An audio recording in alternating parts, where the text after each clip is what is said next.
cheaper. Grab food, saver, won't make it roll. Yeah, oh yeah. Grab food, saver is the one to choose. Yeah. Grab food, saver meals, 99 plus. Grab food, saver, 99 plus. Diving meals, if it's a bill, saver meals won't make you go. Yeah. All my friends will grab car saver. The grab car saver is a lot cheaper. Grab car saver. Grab car saver won't make it roll. Yeah. Grab car is the one to book. Yeah.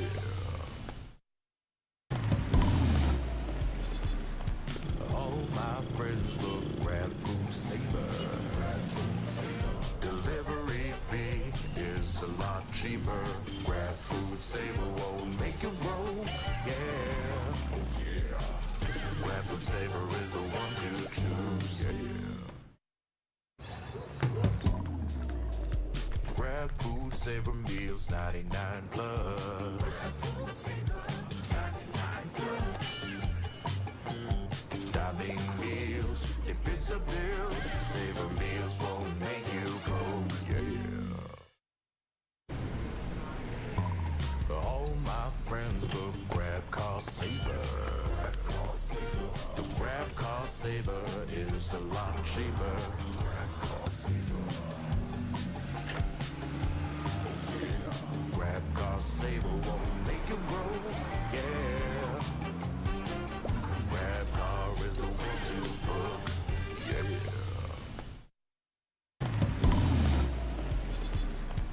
All my friends will grab food saver. Delivery fee is a lot cheaper.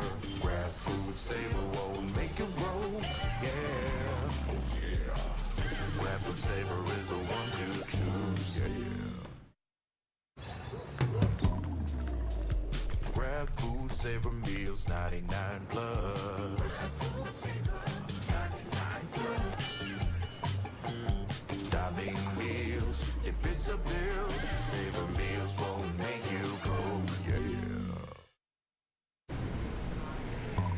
All my friends will grab car saver. The grab car saver is a lot cheaper. Grab car saver. Grab car saver won't make it roll. Yeah. Grab car is the one to book. Yeah.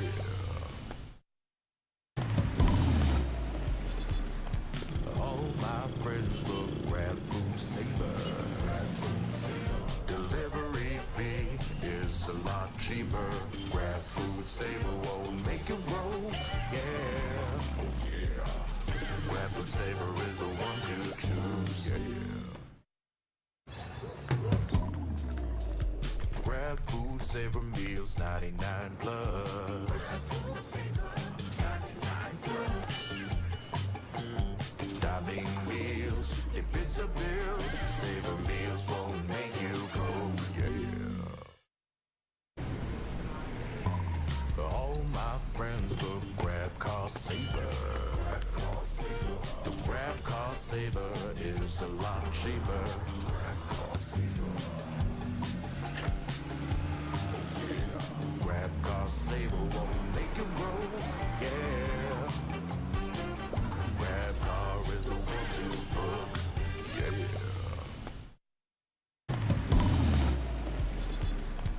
All my friends will grab food saver.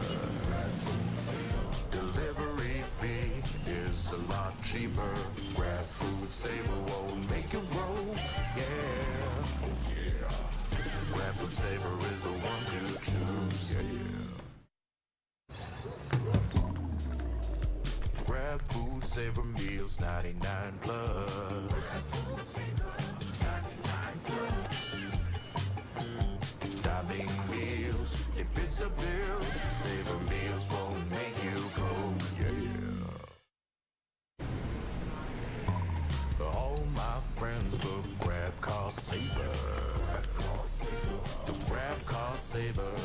is a lot cheaper. Grab car saver. Grab car saver won't make you roll. Yeah. Grab car is the one to book. Yeah.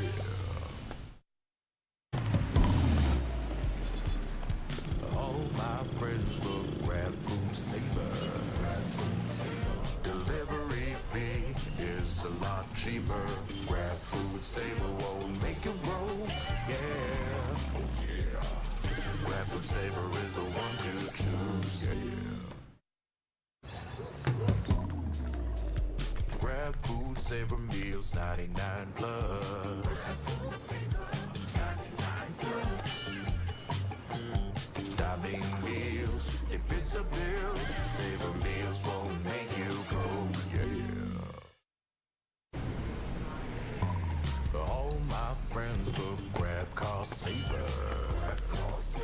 The grab car saver is a lot cheaper.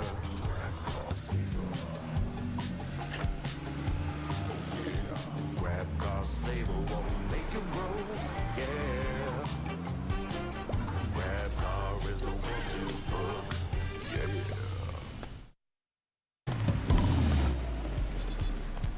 All my friends will grab food saver.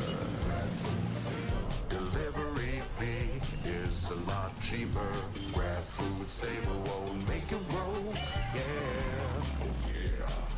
Grab food saver is the one to choose, yeah.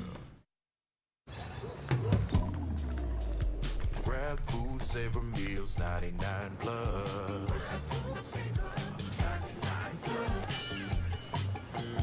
Dining meals, if it's a bill, saver meals won't make you go, yeah.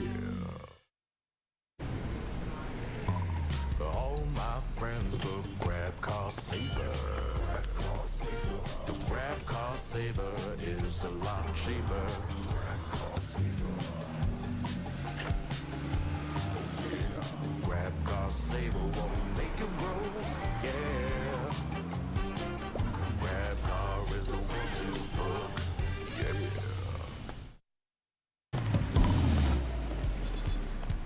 All my friends will grab food saver. Delivery fee is a lot cheaper. Grab food saver won't make you roll, yeah. Oh yeah. Grab food saver is the one to choose, yeah. Grab food saver meals 99 plus. Grab food saver 99 plus. Dining meals, if it's a bill, saver meals won't make you go, yeah. All my friends will grab car saver. The grab car saver is a lot cheaper. Grab car saver. Grab car saver won't make you roll, yeah. Grab car is the one to book, yeah.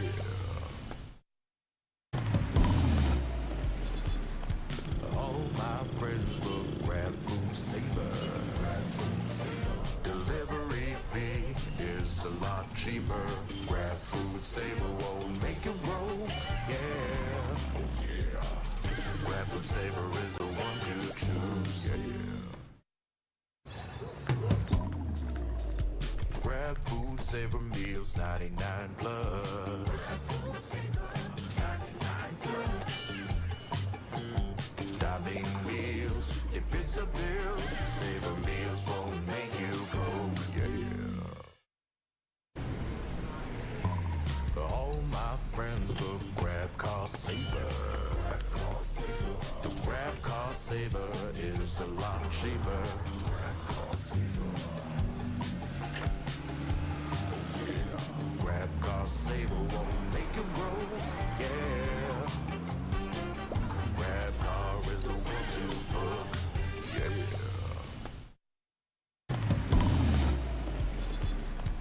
All my friends will grab food saver. Delivery fee is a lot lot cheaper. Grab food, saver won't make it roll. Yeah, oh yeah. Grab food saver is the one to choose. Yeah. Grab food saver meals 99 plus. Grab food saver 99 plus. Diving meals, if it's a bill, saver meals won't make you broke. Yeah. All my friends will grab cost saver.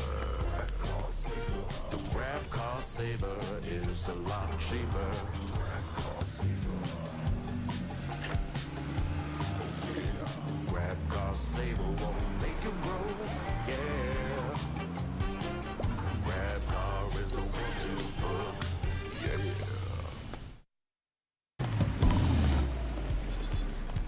All my friends will grab food saver. Delivery fee is a lot cheaper. Grab food saver won't make it roll. Yeah, oh yeah. Grab food saver is the one to choose. Yeah.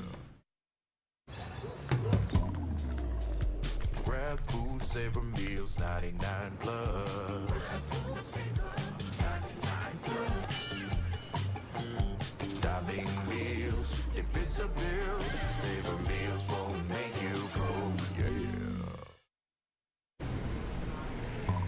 All my friends will grab cost saver. The grab cost saver is a lot cheaper. Grab cost saver. Grab cost saver won't make it roll. Yeah. Grab car is the one to book. Yeah.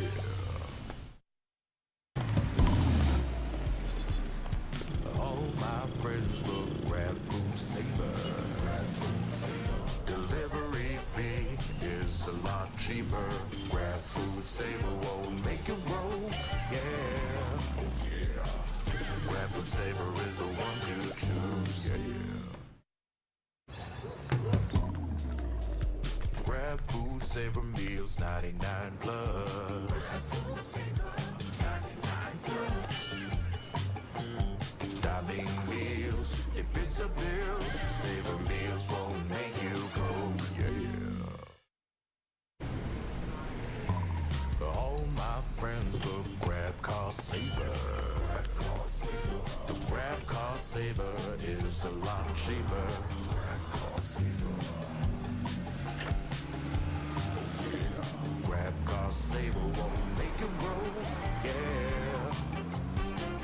Grab car is the one to book. Yeah.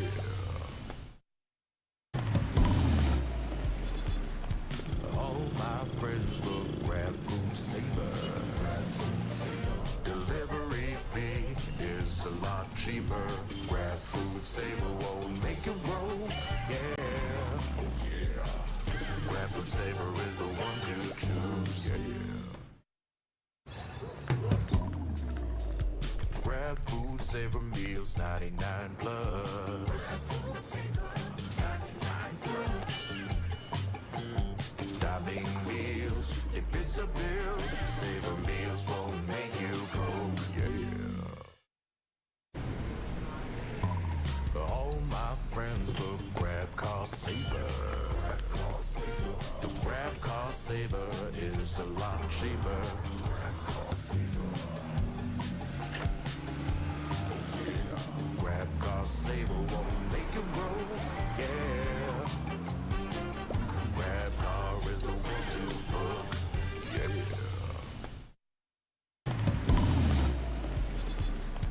All my friends will grab food saver.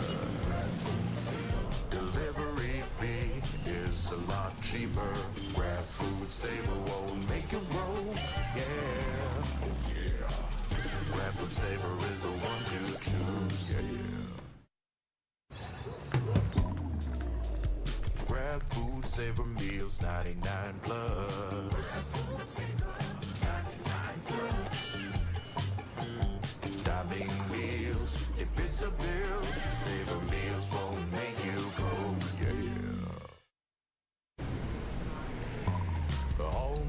friends book grab car saver. The grab car saver is a lot cheaper.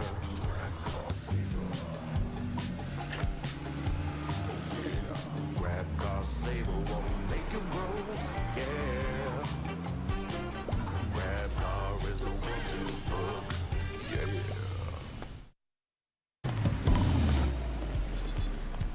All my friends will grab food saver. Delivery fee is a lot cheaper. Grab food saver won't make you broke, yeah. Oh yeah. Grab food saver is the one to choose, yeah. Grab food saver meals 99 plus. Dining meals, if it's a bill, saver meals won't make you broke, yeah. All my friends will grab car saver. The grab car saver is a lot cheaper.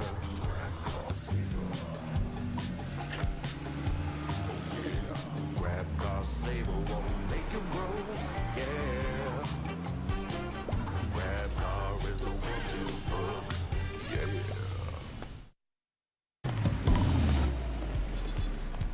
All my friends will grab food saver. Delivery fee is a lot cheaper. Grab food saver won't make you broke, yeah. Oh yeah. Grab food saver is the one to choose, yeah. Grab food saver meals 99 plus. Dining meals, if it's a bill, saver meals won't make you broke, yeah. All my friends will grab car saver. The grab car saver is a lot cheaper.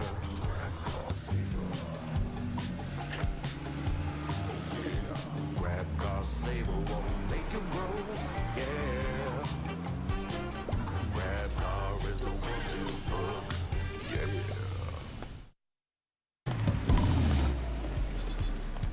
All my friends will grab food saver.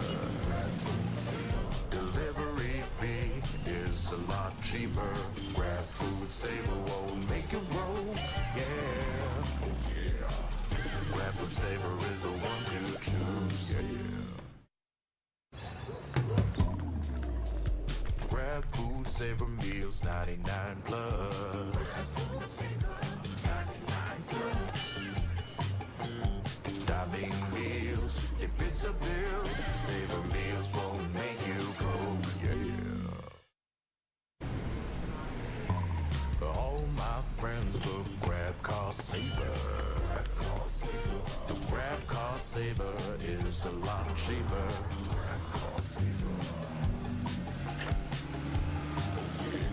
Grab car saver won't make you broke, yeah. Grab car is the one to book, yeah.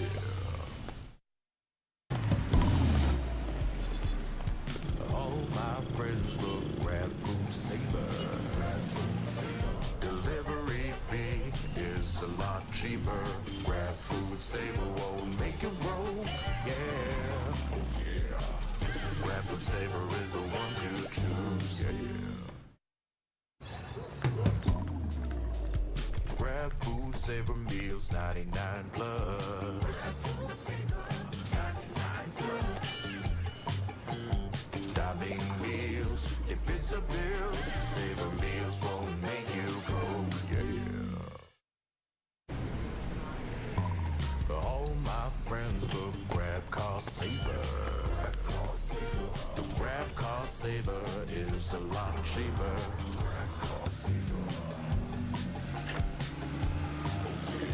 Grab car saver won't make you broke, yeah. Grab car is the one to book, yeah.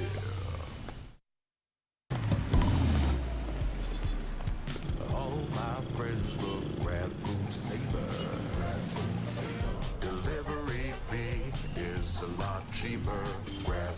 saver won't make it roll.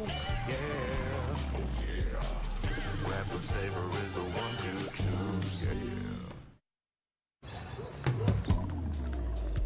Grab food saver meals 99 plus. Food saver 99 plus. Diving meals, if it's a bill, saver meals won't make you broke. Yeah. All my friends look grab cost saver. The grab cost saver is a lot cheaper. Grab cost saver. Grab cost saver won't make it roll. Yeah. Grab car is the one to book. Yeah.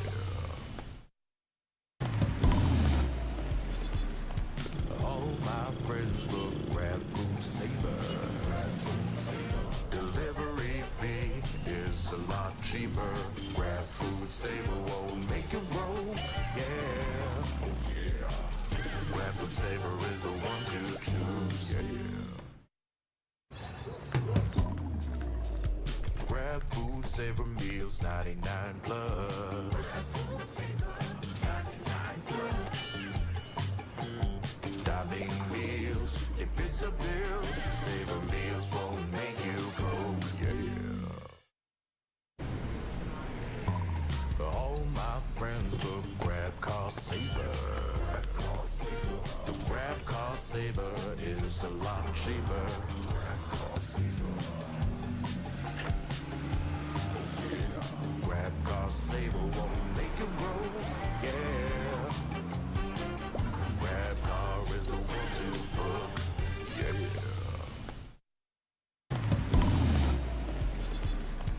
All my friends look grab food saver. Delivery fee is a lot cheaper. Grab food saver won't make it roll. Yeah, oh yeah.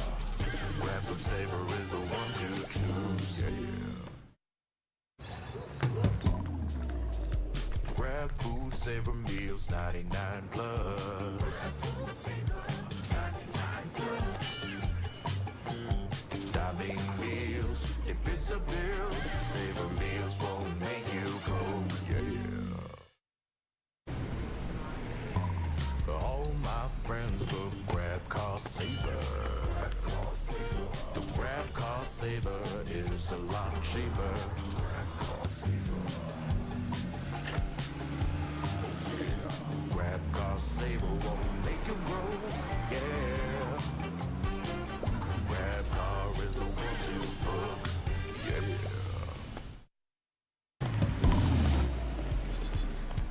All my friends look grab food saver. Delivery fee is a lot cheaper. Grab food saver won't make it roll. Yeah, oh yeah. Grab food saver is the one to choose. Yeah. Grab food saver meals 99 plus. Food saver 99 plus. Diving meals, if it's a bill, saver meals won't make you broke. Yeah. All my friends look grab cost saver. The grab cost saver is a lot cheaper. Grab cost saver. Grab cost saver won't make it roll. Yeah. Grab car is the one to book. Yeah.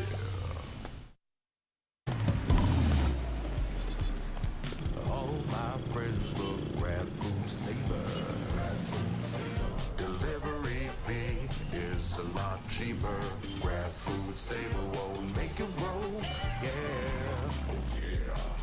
Grab food saver is the one to choose. Yeah. Grab food saver meals 99 plus. Food saver 99 plus. Diving meals, if it's a bill, saver meals won't make you broke. Yeah. All my friends look saver is a lot cheaper. Grab car saver.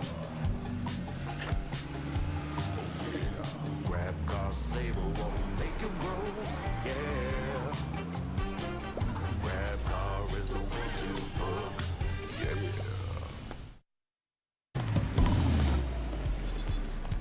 All my friends will grab food saver. Delivery fee is a lot cheaper. Grab food saver won't make you roll. Yeah. Oh yeah. Grab food saver is the one to choose. Yeah. Grab food saver meals 99 plus. Grab food saver 99 plus. Dining meals, if it's a bill, saver meals won't make you go, yeah. All my friends will grab car saver. The grab car saver is a lot cheaper. Grab car saver. Grab car saver won't make you roll, yeah. Grab car is the one to book, yeah.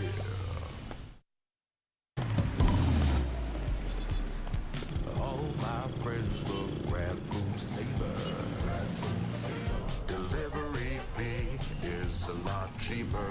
Grab food saver won't make you roll, yeah. Oh yeah. Grab food saver is the one to choose, yeah. Grab food saver meals 99 plus. Grab food saver 99 plus. Dining meals, if it's a bill, saver meals won't make you go, yeah. All my friends will grab car saver. The grab car saver is a lot cheaper. Grab car saver. Grab car saver won't make you roll.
Maligayang araw ng kalayaan sa ating lahat, mga Pilipino! Siyempre, araw to para mag-celebrate talaga tayo dyan. Independence Day natin dito sa Pilipinas. At ibig sabihin din nito, day number 1 naman natin dito sa VCT PH Challengers. So alam ko, excited na excited tayo dyan. Pero bago pa ang lahat, nais muna namin magpakilala. Ako nga pala si Likeable, ang inyong host. At kasama ko ngayon si Honey Glaze with a double E as well as si Dash. So kamusta naman kayo, guys? Goods, dahil super excited na para sa first day natin dito sa Split to, dahil balita ko for this day may may magkakaroon ng rematch between Sol and also NAOS. Mainit-init agad, no? Malaya at masaya kami dito sa panel na nandito ngayon. And also, excited kami dahil ayun nga, start ulit ng ating split. Kaya bakbaka na agad dito sa day natin. day 1 pa lang parang grand finals na kaagad yung pinapanood natin eh, no? Pero syempre, last match of the day yan, kung nakita nyo yung ating loading kanina, yung schedule natin naka-display na dyan. So, abangan nyo na at isupport nyo na yung mga paborito nyong teams na magko-compete for the day. Pero bago pa ang lahat, nais muna namin magpasalamat sa ating mga napakalupit na sponsors. Tulad na lang ng Mineski Global, the official tournament organizer of the 2024 VALORANT Challengers Philippines, presented of course by the one and only PPGL, the biggest esports league in the country. Also, thanks to our official super app partner na si Grab. Score Grab's lowest prices ever with up to 15% cheaper fares on GrabCar Saver delivery fees as low as 15 pesos, with GrabFood Saver delivery and thousands of budget-friendly meals as low as 99 pesos with GrabFood Saver meals. Also, may voucher tayo, guys. May promo code tayo na GrabFood60. Get up to 60 pesos off on your order with a minimum spend of 550. Promo runs from 11 a.m. onwards. Pagtapos nitong panel natin, mag-order na ako gamit yung promo code na yan. And also, guys, don't forget, last but not the least, this tournament is officially sanctioned by the Games and Amusement Board. Maraming salamat nga po. Kaya pala kanina, HG, nagtatanong na si Taylor, naririnig ko, HG, may gusto ka, mag-order ako sa Grab. Kasi narinig niya pala yung promo. Kaya pala ang bilis umorder ni Bessie Wap. Pero dito naman sa ating tournament, syempre, mabilis din tayong umaksyon dito. Tulad na lang ng mga teams na magpa-participate throughout our split number 2. Kilala na kaya natin sila, guys? Excited na ba kayong makita yung 10 teams na pag-uusapan natin throughout the season? Here are our current standings. Syempre, wala pang ano yan. Wala pang scores yan kasi day number 1 pa lang tayo. Pero, ikaw Dash, meron bang team dito na nilulook forward mong panoorin? Tanggalin na natin yung mga, ano natin, yung mga usual na nakikita natin. Yung NAOS, Oasis, OSC, pati Zol. Tanggalin mo muna yan. For the rest of the teams saan dito? Sinong minamatahan mo? Yun pa naman yung sasabihin ko sana. Pero sige, dito tayo sa mga teams na to. For these games today, excited ako kung ano yung sikreto nitong Carti World. Kasi, for now, hindi ko pa nakikita kasi kung sino-sino sila. Nakita ko kahapon, pero ngayon parang nawala.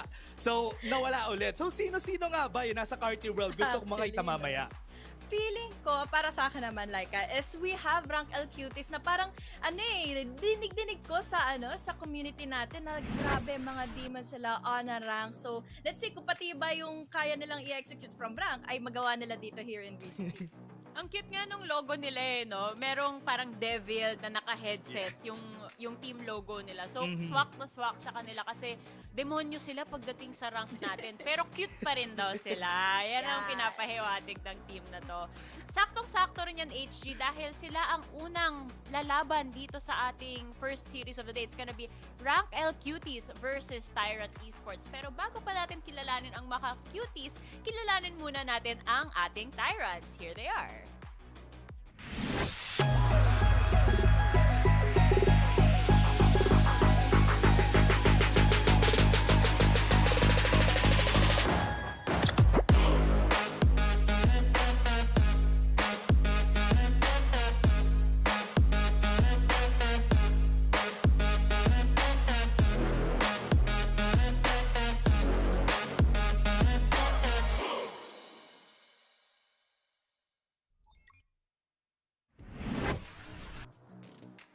Tyrant Esports, una natin silang nakita back in promo relegation nung nakaraang buwan. Kaya naman excited tayo ngayon kung ano bang pwedeng ipakita ngayon ng ating team na ito who was crazy enough para makakuha ng isang map laban sa Oasis. We see here familiar players like Ash, Chase, and Chowdy, even Iris Monster. So let's see kung kaya ba nilang makasabay na sa daloy ng first split or second split natin this year sa VCT PH.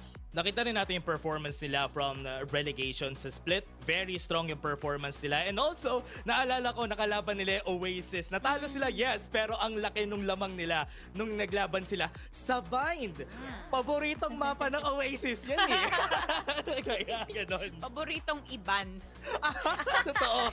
Hirap na hirap talaga eh. Pero yun nga, bawing-bawi naman yung Oasis pagdating naman dito sa Icebox, 'di ba? And alam natin na specialty na rin talaga yung mapa na yun. Pero again, etong Tyrant talaga, ang ganda ng panimula na pinakita nila dito rather. I mean, HG, kung di ako nagkakamali, nung promo relegation, you had the opportunity of casting that series as well. So, meron bang member from this team na talagang nag-stand out sa'yo?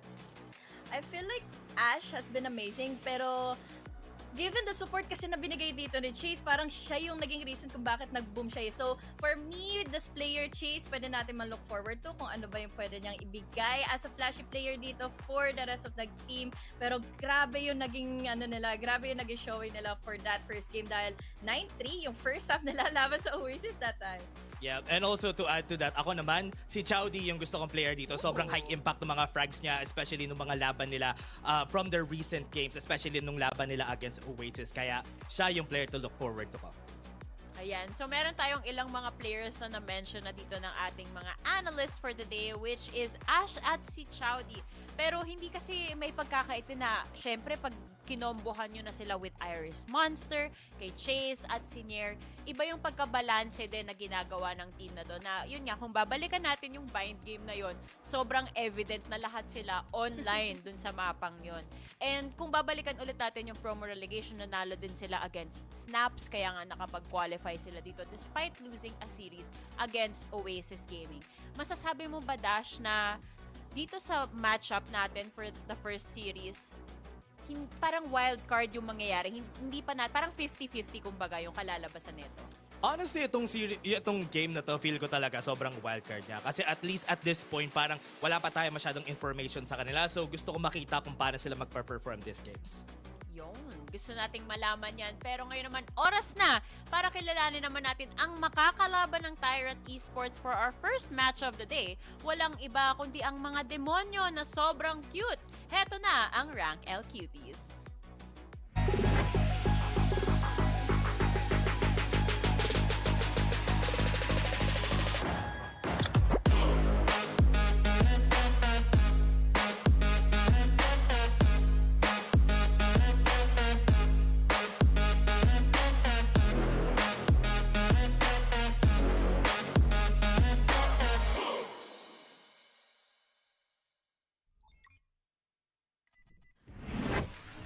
Congratulations muna dun sa bagong graduate. Pero Rank L Cuties, ito ang team na nilook forward to for this game kasi nga yung performance nila sa Split, Lotus, and Ascent during relegations was really great. And also, nanalo sila against the former Astro World na ngayon ay Carti World during those times. Kaya sila ang nakakatakot na team for this time. Pero against Tyrant Esports, makikita natin this time. Kinda impressed ako dito sa team na ito dahil some of the players kasi kinda familiar din para sa atin. We see here Savano, we see here Gabi Dis, na talagang nagkaroon na ng showing finally para maging present na rin here on Split 2. So yeah, one of the biggest question dito is yun nga, as we mentioned earlier, kung pagiging rank demons ba nila ay madadala nila dito sa VCT PH. Na-distract ako. No? Ang tibay nung electric fan nung nasa upper right na player natin. Umaabot hanggang gitna, dun sa teammate niya. Ganun kalakas. Walang cover eh. Wala pang cover eh. Oo.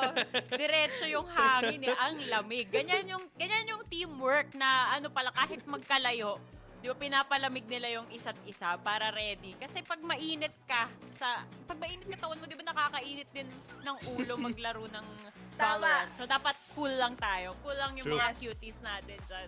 Pero mabalik lang sa discussion natin. Nakakatuwa rin talaga tong Rank L Cuties, no?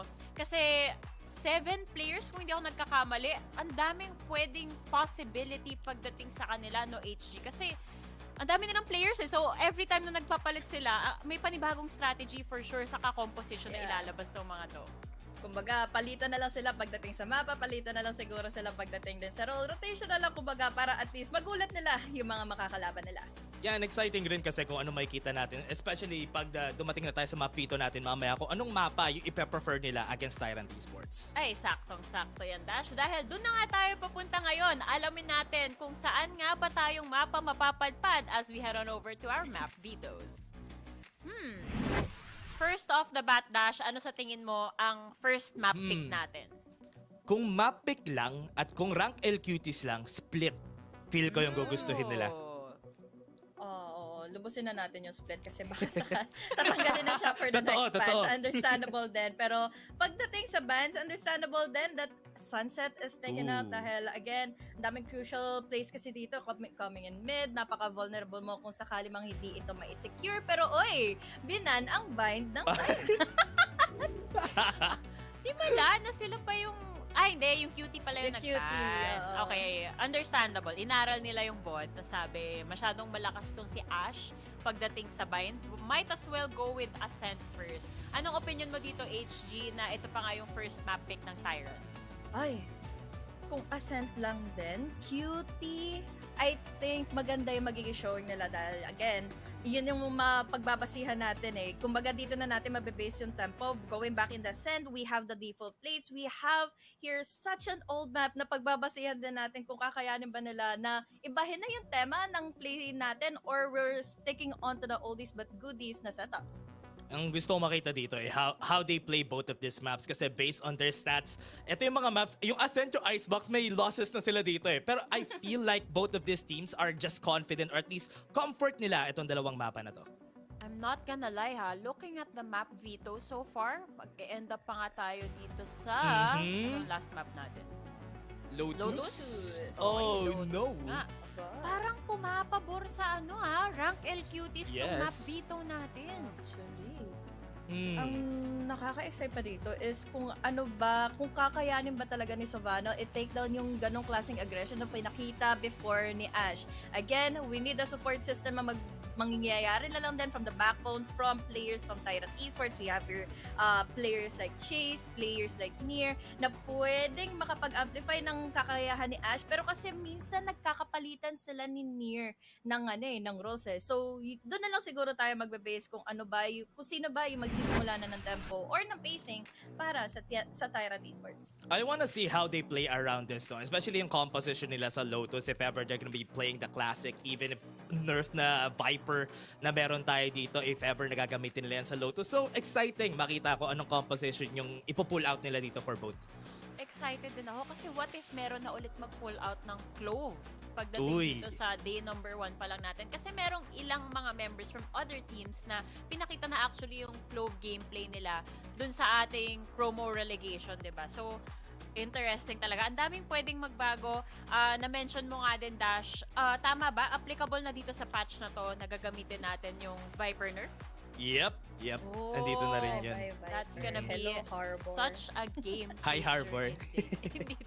Oh, Harbor gameplay na pala ang i-expect dapat natin.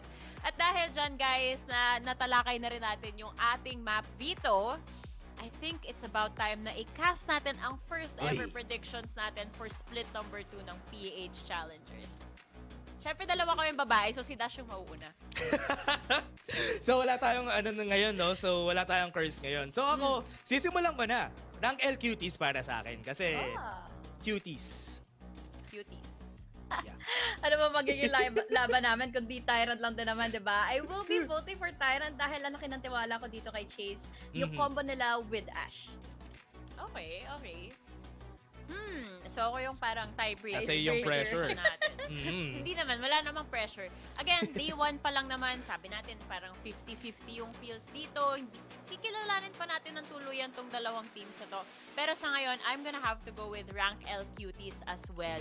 Excited akong makita kung anong ibubuga ng mga to. Kasi kung tutuusin, ano rin sila mga pros din naman tong mga to. Ngayon pa lang sila magpapakitang gilas ng tuluyan pagdating dito sa VCT stage natin. So, marami tayong makikilala talaga dito. Excited na ako dyan. And kung babalikan natin yung ibang members nila almost qualified for split number 1. So, malay mo, ito na yung hasik ng lagim. Tama ba? Yun ba yung term? Hasik na lagi. Baliktad ba?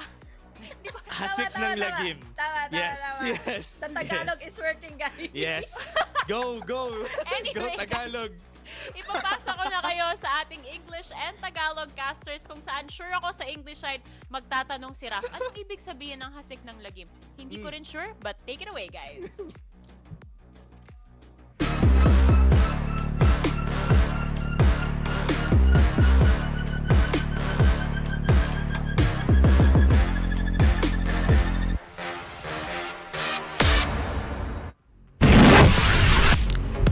You know what? Magandang Since hapon sa inyong lahat. mentioned At that, I nandito think tayo I'd rather just not ask that question. But again, guys, welcome to VCT Wednesday. My name is Raph. Of course, that handsome gentleman over there is black and blue. He's currently hiding his gigantic arms to not scare off the audience. What's up, my man? We're doing pretty good here, man, and I'm really excited, honestly, to be getting back to the VCT. It's been quite a while. These off-seasons feel like they get longer and longer as the years progress. But we're back here with the VCT, and we got some matches for you guys. This opening one, I think, is honestly one of the more relatively lower stake one, just simply because it's the first week, obviously, but also because we have two teams here who aren't necessarily super storied, and that means they don't have too much expectations of them coming into this matchup. But we're curious to see what they can bring to the table as we're playing on Ascent to start things off, right? That's true, and I would just like to say that individually, we've seen some of these players, as I take a glance at my stat sheet here, compete in some of the other tournaments that aren't necessarily in the official circuit, but they've been grinding it out. They've been hoping to get their shot at, of course, the Challengers League, which is where we are right now. And I do love that hoodie. Mr. Victory favors the Relentless. There you go. he has to roll back a little bit, just so you can see it. How about your polo? But what you got going on there? I got this during Ascension last year. You were there. And, I was just a visitor. I was there, happy to see everybody. Of course, I also got this gold chain there. Yeah. So, that's bring up actually bit of lore. This is what this is all leading to, isn't it? At the end. That's exactly the setup. That's exactly the throw. I mean, we guys obviously know, if you aren't familiar, whoever wins this split has a chance to represent the Philippines over at VCT Ascension Tokyo, and the winner of that will go to the Pacific League to join some of the best teams. So this is really where it matters. Sure, split 1 is definitely important because that helps prefer seeding for the future split, but here split 2 is where we're finally going to really find out who goes to wave that flag high and above. On that vein, makikita natin, Ray.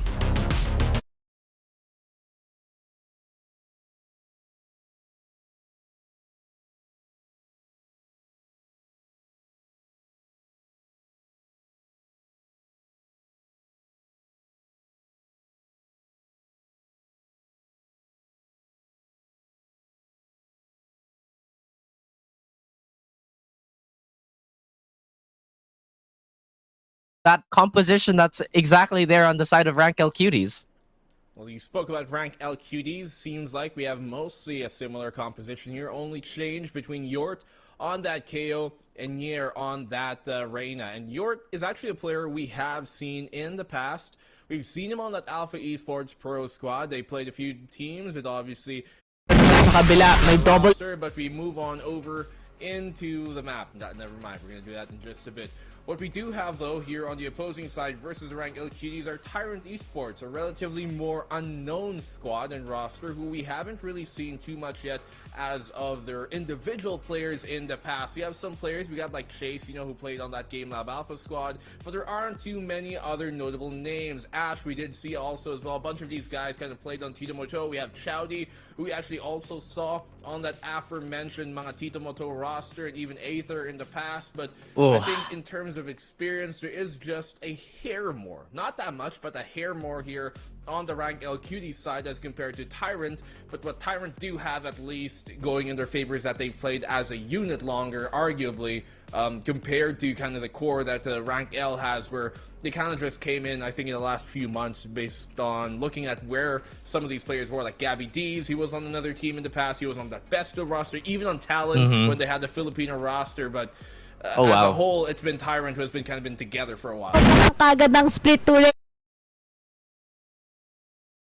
Where he was on that too. So again, we talked about experience, and the QDs obviously have just that slight edge, but I do appreciate the fact that if we look at the scouting report, we have some dangerous players, and we have it right on Ash here, who's mechanically gifted. I mean, that's a given, right? But he stands tall amongst pretty much most aimers here.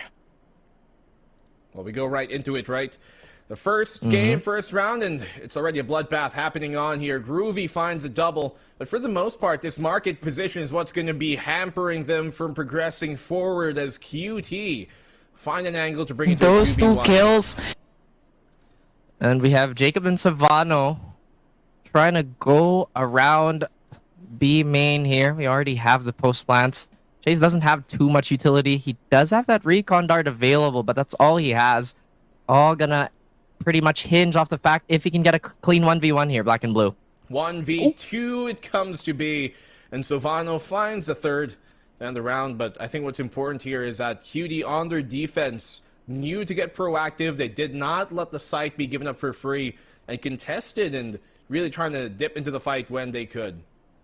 I do like the fact that both teams are very, very confident in taking that forward posture there. We saw a lot of chaos on that market hold, and again, it is day one. A lot of teams want to size up everybody here. They really want to show their fangs. It's going to be rank L Cuties going on the advantage here. Wouldn't be surprised if they convert. Tyrant Esports, again, scouting report says that Ash is one of the most mechanically dangerous players out there. It doesn't look like Tyrant's going to be overcomplicating things. They're going to go for a 5-man hit towards A. The defense is already there, and it's set. One way is going to delay them a little bit. Savano has managed to put himself towards Wine. He is aiming right down the middle here. Turret expended. Recon dart and the shock dart will signal the push. They get shredded to bits, but somehow these weaker weapons are getting their value. Cuties, they flood in the site here. Near, try to get some value out of the Sheriff. Few more shots left in the cylinder here, but they can't seem to get that free pick despite picking up the Guardian. Oh. And again, just nothing surprising here on the side of the Cuties. I mean, the weapons was just a little too far ahead. Tyrant did get those early 2 kills on their end, especially with the Classic and the Shorty, so that's enough of a consolation. I'm pretty sure they're okay with that, but they can't allow this to snowball, especially in a bonus round like this where they're fully equipped with Vandals and other main rifles. Some damage done, that's for sure. They'll take what they can at this point. Not that there's much to contest with.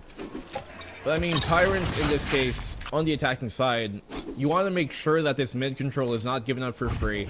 We're not really seeing them fight for it just yet early on. And this is allowing actually here Sovano to crawl his way up towards top mid. Yort's watching his top mid in case a swing does come. They back out to safety. It's a relatively safe gamble, all things considering it is a bonus. Now Tyrant are kind of put at a standstill here on what to do. Looks like they just want that stray pick, you know. I mean, Cuties, they might just have to do something crazy to compensate for just, again, the lack of weaponry. It does look like Abby Diz, despite lining up the shot, will get shredded by the Vandals, and that's going to open up a site here. Tyrant, they flood in. No resistance whatsoever being presented by the Cuties here. Not a lot of utility being expended to clear the site. Tyrant should have an uncontested plant here. Tyrant, can they confirm the post plant though? They do have the rounds in their favor, rather the player count in their favor for this round. Savano trying to go for the spam, but he's found in the trade versus Groovy. And for the most part, Tyrant here are just being such a problem for Cutie to try and take down as they make their way towards the site. In a bonus, York is doing some good damage, but that's all he can find as Iris finds a 4th in the eye. Tyrant find their first. That's a big deal for Iris here. They're going to have an easy initiation if they can farm the orbs for this lockdown. Chowdy's not too far from an Omen ult, but again, all things considered, they might just use that as scout or maybe stop a rotation later on. Tyrant, they're going to be feeling the effects of that. I mean, that's essentially what you want to avoid in a bonus. You want to maybe reduce the losses to a maximum of 2, but Rank L Cuties out-maneuvering them in some of these gunfights, making it that much more expensive for Tyrant. And look at this. They are rearing to go. They're not going to wait for the rest of the squad to bounce up. All right. Opening pick here for Savano, but the counter trade finds Frenier. He finds 2 going his way. They're dipping for even more.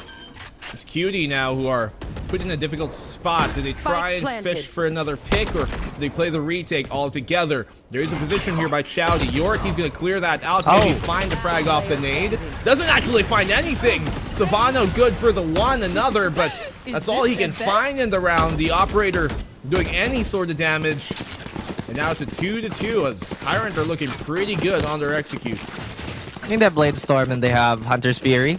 that's on the table if they want to maybe engage some sort of contact here, but I do love the fact that Tyrant was willing to just kind of change up the tempo. I mean, those last 2 rounds that they had, they kind of slowed it down. They're like, oh, hey, guys, let's just wait for an opening. Let's see if we can get something going. They'll start pouring in comparison to, again, what just transpired. Oh, hey, guys, I'm a really good jet. I'm going to dash in. I'm going to get the switch. And we're just going to flood through and run through. Well, Cutie here. Deploying Got drone. put into a difficult spot on an eco, especially on the defensive side. Losing those opening 2 rounds in retaliation by Tier. It's Tyrant. Oh, that's Chase being taken down. Savano, nice updraft for the angle. It puts them into a better spot now to try and take this eco away. They do know it's coming towards A main.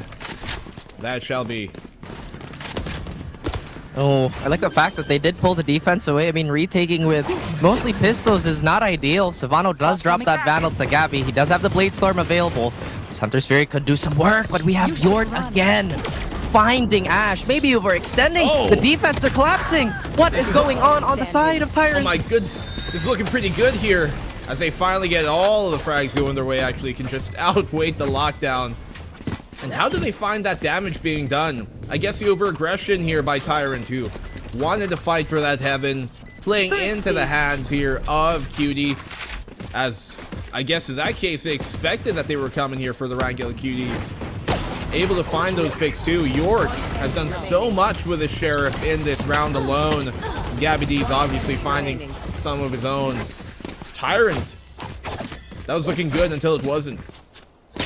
There's so many big investments in the first 5 rounds. I mean, we had the early operator on the side of Savano that did help him get the Blade Storm, and then we saw Tyrant immediately expend that lockdown. Granted, Iris Mons has been performing really, really well, and at the moment, perhaps Chase, the burden of calling and being the third in might just be a bit too heavy for day 1, but again, it's only the first half here.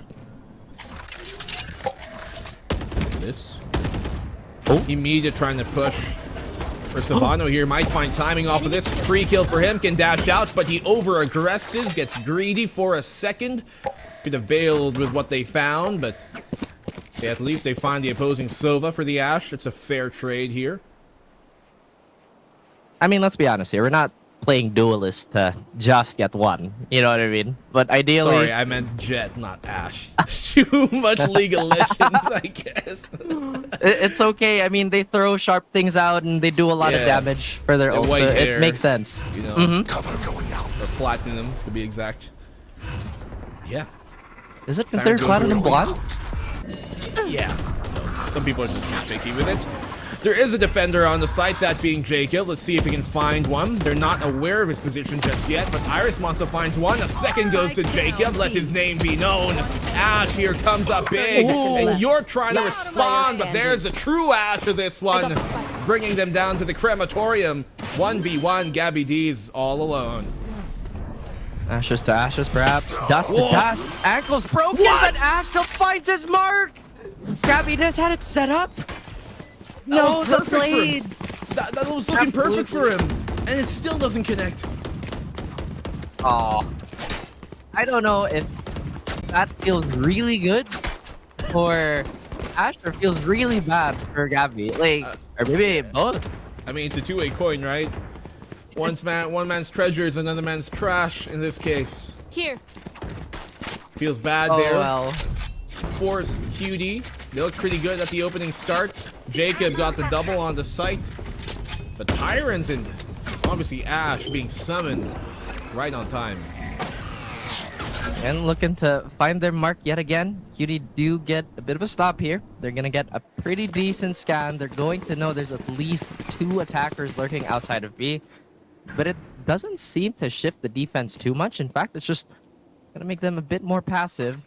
Tyrant, they know they have 2 duelists, and I don't think they want to overcomplicate their playbook here.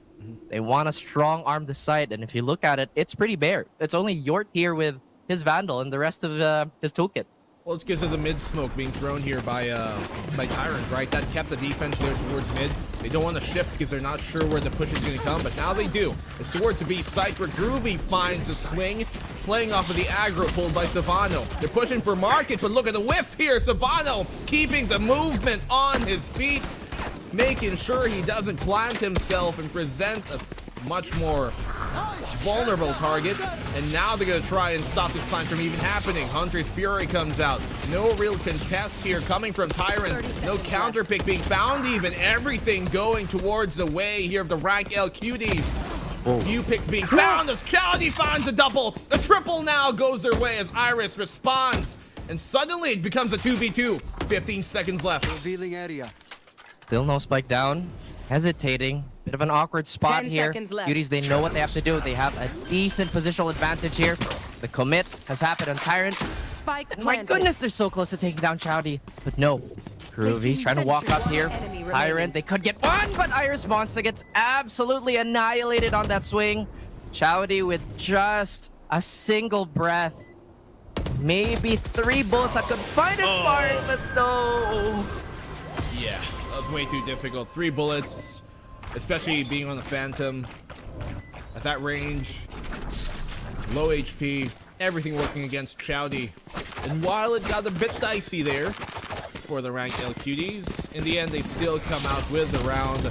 Great stop really on this kind of force fight that they have, playing off of each other, making sure they get the punch. That wasn't even intentional, that collateral there by Chowdy. It almost saves them for the round. Now they've regained the lead. Well, what's funny to me is that the Spectre has not changed at all. It's been years upon years, but we still see Spectre players move left, right, don't stop moving. And it's been effective. I do like the anticipation here by Tyrant, but seems they're a little late on denying that utility. But Cuties, again, they have been found shifting their defense a bit too quickly. And Tyrant has somewhat gotten a good read of this. It's still really even, right? Even these eco rounds have been unpredictable, to say the least. One way on A main kind of forces the rotation off of Tyrant.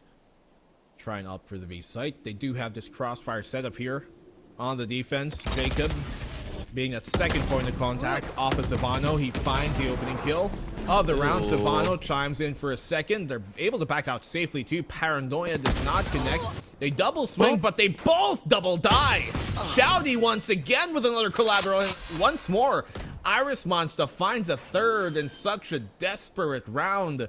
2v3 now. They know that Jacob has to be, rather Iris has to be somewhere here towards mid. They're trying to get the pinch on him. He's in the corner, going to be easily found by Yort, and we settle into a 2v2. Last player standing. I really like the action here, just trying to divide and conquer. Mir still has all the Reyna utility that you could want, but right now has remained undiscovered. This could be a stealth mission here. Yort, so reliable and so sharp, will take out the last player of Tyrant and Cuties. It looks like they're building a decent lead now. Well, a shot there by York as well. Connects on the head with a bulldog. Unfortunately, obviously, Nier didn't have any armor. Meant that a single shot is all he needed. Good. This is a great setup here. A bit risky for sure, considering it is an eco, but it's a repeat I think that really Enemy remaining. became a problem there, and this is something that rank L Cuties they have to be aware of. They're gaining these advantages early in the round, but they're giving opportunities here for Tyrant to equalize things out. What would be the odds of Chowdy getting another collateral here, you know? For a third time in a row.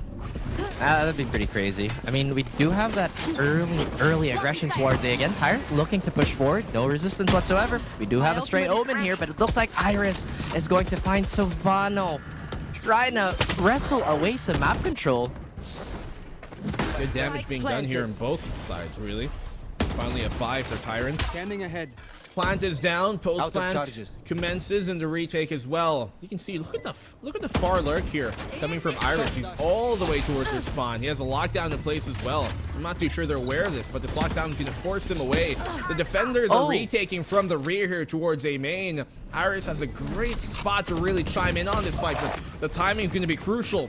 Chowdy finds that one. Comes down to a 2v2 now as Iris finds his mark. He has placed for a lockdown. Last The player standing. Nano Swarm doesn't actually connect. Where's he trying to bounce it off of? I was even confused by why he put it there, but even though he gets the kill in the end, the defuse is still stuck. And Tranquil Cuties steal a round away from Tyrant. The craziest thing to me was in the middle of all of that, we had like 4 defenders mid. Iris gets this pick, they back away. The defenders just decide we're just gonna ignore it. We're gonna ignore it. We're just gonna run to site and see what happens there. I think this was the first suspect Nano Swarm. I get that there was a little bit of a mess there considering there was a swing from a defender, but let's see if Tyrant tries that pace again. Look at this though. Gabby D's not expecting them to go all the way in aggression. Chowdy finds another, and they're simply overrunning the defense now here. Recognizing that the unfortunate buy they have on the economy is not going to favor them in these kind of scramble fights. At least not immediately. Tyrant, they have the plant once more. Surely this doesn't go the way of Cuties, right? I mean, they have a Blade Storm here, and Savano tries to equalize. That's the first pick for him. Near falls, but everybody stands tall. Chowdy Nash, they're in dangerous territory here, but he can't find the last blade to reset. And Tyrant eke away with another round. This could be a realistic 6-6 here. If he killed Ash there, if he found Ash, that would have reset his blades, and Chowdy would have been only 1 blade away from being taken down. He was low HP. Could have been an ace clutch, but it doesn't come to it. Still a valiant attempt, considering where they started off in the round in a 3v5. Ultimately enough. Oh my gosh. Doing good on the defense, but Tyrant, those type of rounds where they can overrun their opposition, especially since they have the Reyna, that's what's been working for them. I feel like Cuties is also getting away with leaving quite a few of their sites empty. And Tyrant, although they have been fighting their mark, it's really their staying power that's been somewhat questionable. I think they should be aware of that old setup Cuties was already using. They go for a vertical, rather a horizontal dash here. Enemy kill. No success on the side of Jacob. These weaker weapons, black and blue, not really doing Cuties any favors. Definitely so. Difficult to obviously try and find some picks when they all come at you at once with a bunch of sheriffs in your hand. Swings come out, and there's not much that rank L Cuties here can do. Savano left to his lonesome, back turned. That's where he's gonna get shot. So Tyrant cut into the lead. Last round. What was a while ago a 3-round lead has suddenly been shortened into a single at the end of the half. Once again, I appreciate the calls on the side of Tyrant. Let's not overcomplicate things. If they want to play defense that way, then they obviously go for that snowball that's been working out. But now we have the operator in the hands of Savano. The last time we saw that was round 5, and it was of no help. Groovy might have a field day with this Odin, but if he reveals his hand a bit too early, then Tyrant might just avoid him altogether. You should run. Lockdown in place here towards A, but it's smelling like a fake right now. Spike is all the way away, trying to pull the defense this way. Out of my way. Not really making too much noise to aggress onto this. They don't really smoke the site either, so they know that it's not coming towards A. And Ranko Cuties, they can tell that this is not a commit. I do like the fact that... Oh, they hit him with a crossover. Ankles be broken. They do have that KO ult, but Savano gets an early pick on Iris Monster. Flank is now open. Great shot there to open things up. They're going to need some way to equalize things now. Nier on the boost, but he gets blinded by the enemy flash and dismissed back out to safety. Chowdy's there for the trade, but Gabby D's is even sharper on the site itself. Ash is all alone, brings it down to the 1v1, connects with the blade! Now in the 1v1, Gabby D's finds the 4th to end things up as Ash, another chance to bring things back, but the rank L Cuties take the half. I will take back what is mine. It doesn't feel like Gabby only has 8 kills. I mean, this man is impact. Every single kill he's found has been belt. Rank L Cuties, very thankful to have him on the squad, but now it is time to flex their offensive capabilities here. Question is, how can they make Nier a factor here? I mean, he surely could have gotten more. Like you mentioned, the flash did catch him out on an awkward time, but other than that, he hasn't necessarily been, I guess, all that impactful on the side of Tyrant. Here. Well, perhaps it's the quality, not the quantity of the kills. Let's see how Tyrant do now on the defensive side, favored side here. Will they even expect Ash to be in the corner? Good one on the Sheriff. Wouldn't expect the Sheriff to be playing that angle in specific. You might expect a classic, a frenzy, Or a anything frenzy. else but the Sheriff on the pistol. That's true. Maybe even a ghost, so, you know, suppress Yeah. shots and whatnot. But Tyrant have been all about those curveballs, and Cuties have not been expecting some, or if not most, of aforementioned things. Tyrant, a little bit more different approach here on that attacking side. I love how they're shifting towards A. They've cleared out main. Somehow, that knife doesn't get anything either, so it's pretty much a stalemate on both ends. Alarm bot out. Execute here Bomb towards the B grenade. site. Target's It's looking to destroyed. be. Only player on the defense is Iris Monster. Let's see how much of a monster he is. Mere classic in hand. You have to try and prey on a kill, but doesn't even find one. The plant will go down. 30 Tyrant on the seconds left. retake. Planted. Oh, he was halfway there, living on a prayer, now dying by the classic. Chase Chowdy near, looking to try and resolve this, but Scanning they are ahead. hoping once again to the dice gods that they get a good roll. And near, waking up. Look at that, equalize so quickly. A bit disjointed on this Last player retake, standing. as due to the lack of personnel being participant in it. But Shouty, they know where he is. A frenzy, not the best weapon at range. Gonna get spammed. Oh. Yes, he does, actually. No bullets. Reload, brother, before you recommit. Tries to go for off No. timing, but not gonna find anything in that attempt. So Rankel Cuties continuing their streak on the attack. Press R. Yeah. More bullets is good. It's a very quick reload. Even when he went I back, actually he could thought- reload. That's true. But I honestly thought that could have been so much more. I mean, I think 2 body shots on pistol, you know, is One enemy remaining. pretty much the sauce for the Sheriff. Yeah. But again, sometimes muscle memory is a little hard to fight. Tyrant looks like they're going to be super passive about this. They have 1 Sheriff and I mean, maybe. the retake was a bit. We saw there a bit of disjointment, as I mentioned, because it's a 3v4, obviously, so they feel like they're pressed for time. Saw Chowdy clear B main alone, while the rest of the 2 were already trying to retake the site. And you kind of need to do things in unison, especially when you have the player count low. So, a bit of disjointing moments here, disjointed moments rather, from Tyrant. And I hope that doesn't Yeah. bleed into their gun rounds. I mean, it's been really messy, even on that previous round where they had a lot of space being taken. But was this meaningful space when a site he's was already dead. being hit? Iris Monster. The Yeah, shotgun, he's too. dead. Well, Good utility usage there. that is true. I mean, like, normally people won't commit that. They're like, there's just no way Calling my bot. people would play logs in this day and age, right? Question mark. Spike I guess it's planted. smart to try and do that on the eco round. Make sure there's no cheeky angles being used, so might as well commit the utility for a safer entry. Smoke out here so they can exit from that defender side of spawn. York being the first at the gate.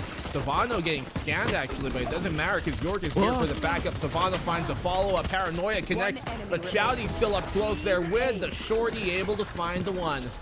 Ultimately enough, it is an anti-eco, and only 1 man goes down, that being the Jet, so no harm done. Okay, I think Tyrant is in a bit of a rut right now. This is not good.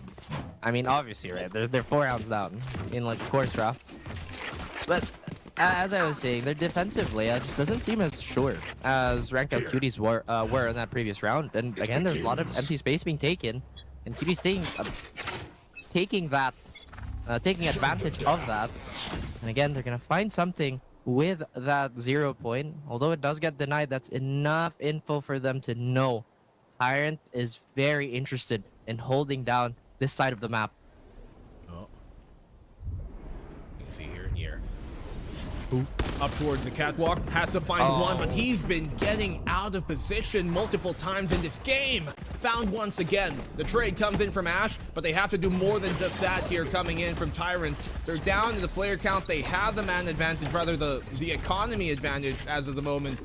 The firearm advantage, but will that be enough to open things up? Tyrant here respond with another pick. Great stop here from Chase, and now they know the mid hit is coming. That's a big oof. Cuties, gun advantage, no more.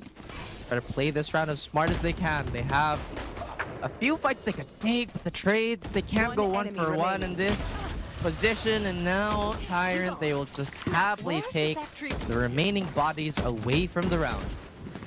It's a good adjustment here on the Tyrant defense. The initial contact by the Reyna here on Yer, definitely not working out, but the rest of the adjustment, especially there from Chase, he has been quiet all game, and when he comes alive is arguably in one of the most important rounds we've seen so far, for them to regain really their composure and I guess just their economy back, as that was a bonus.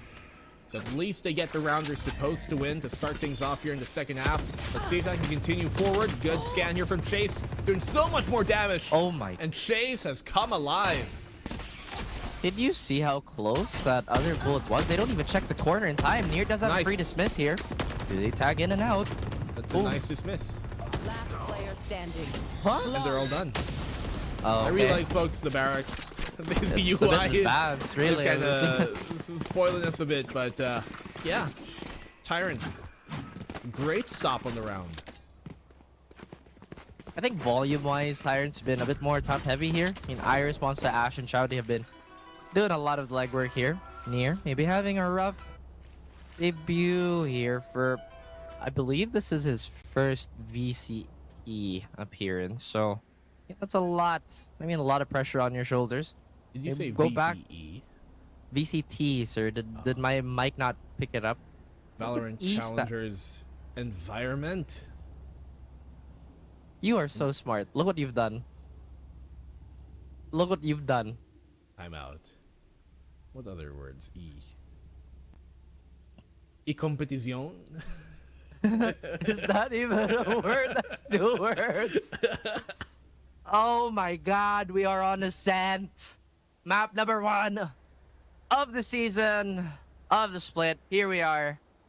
And it's as close as anybody would have thought it would be. You know what I mean? Like, I feel like Ascent has been the true toss-up. I think all of our teams are proficient at it, or they know the map enough. And I've actually never seen this poster. I've never bothered looking up for majority of the maps here.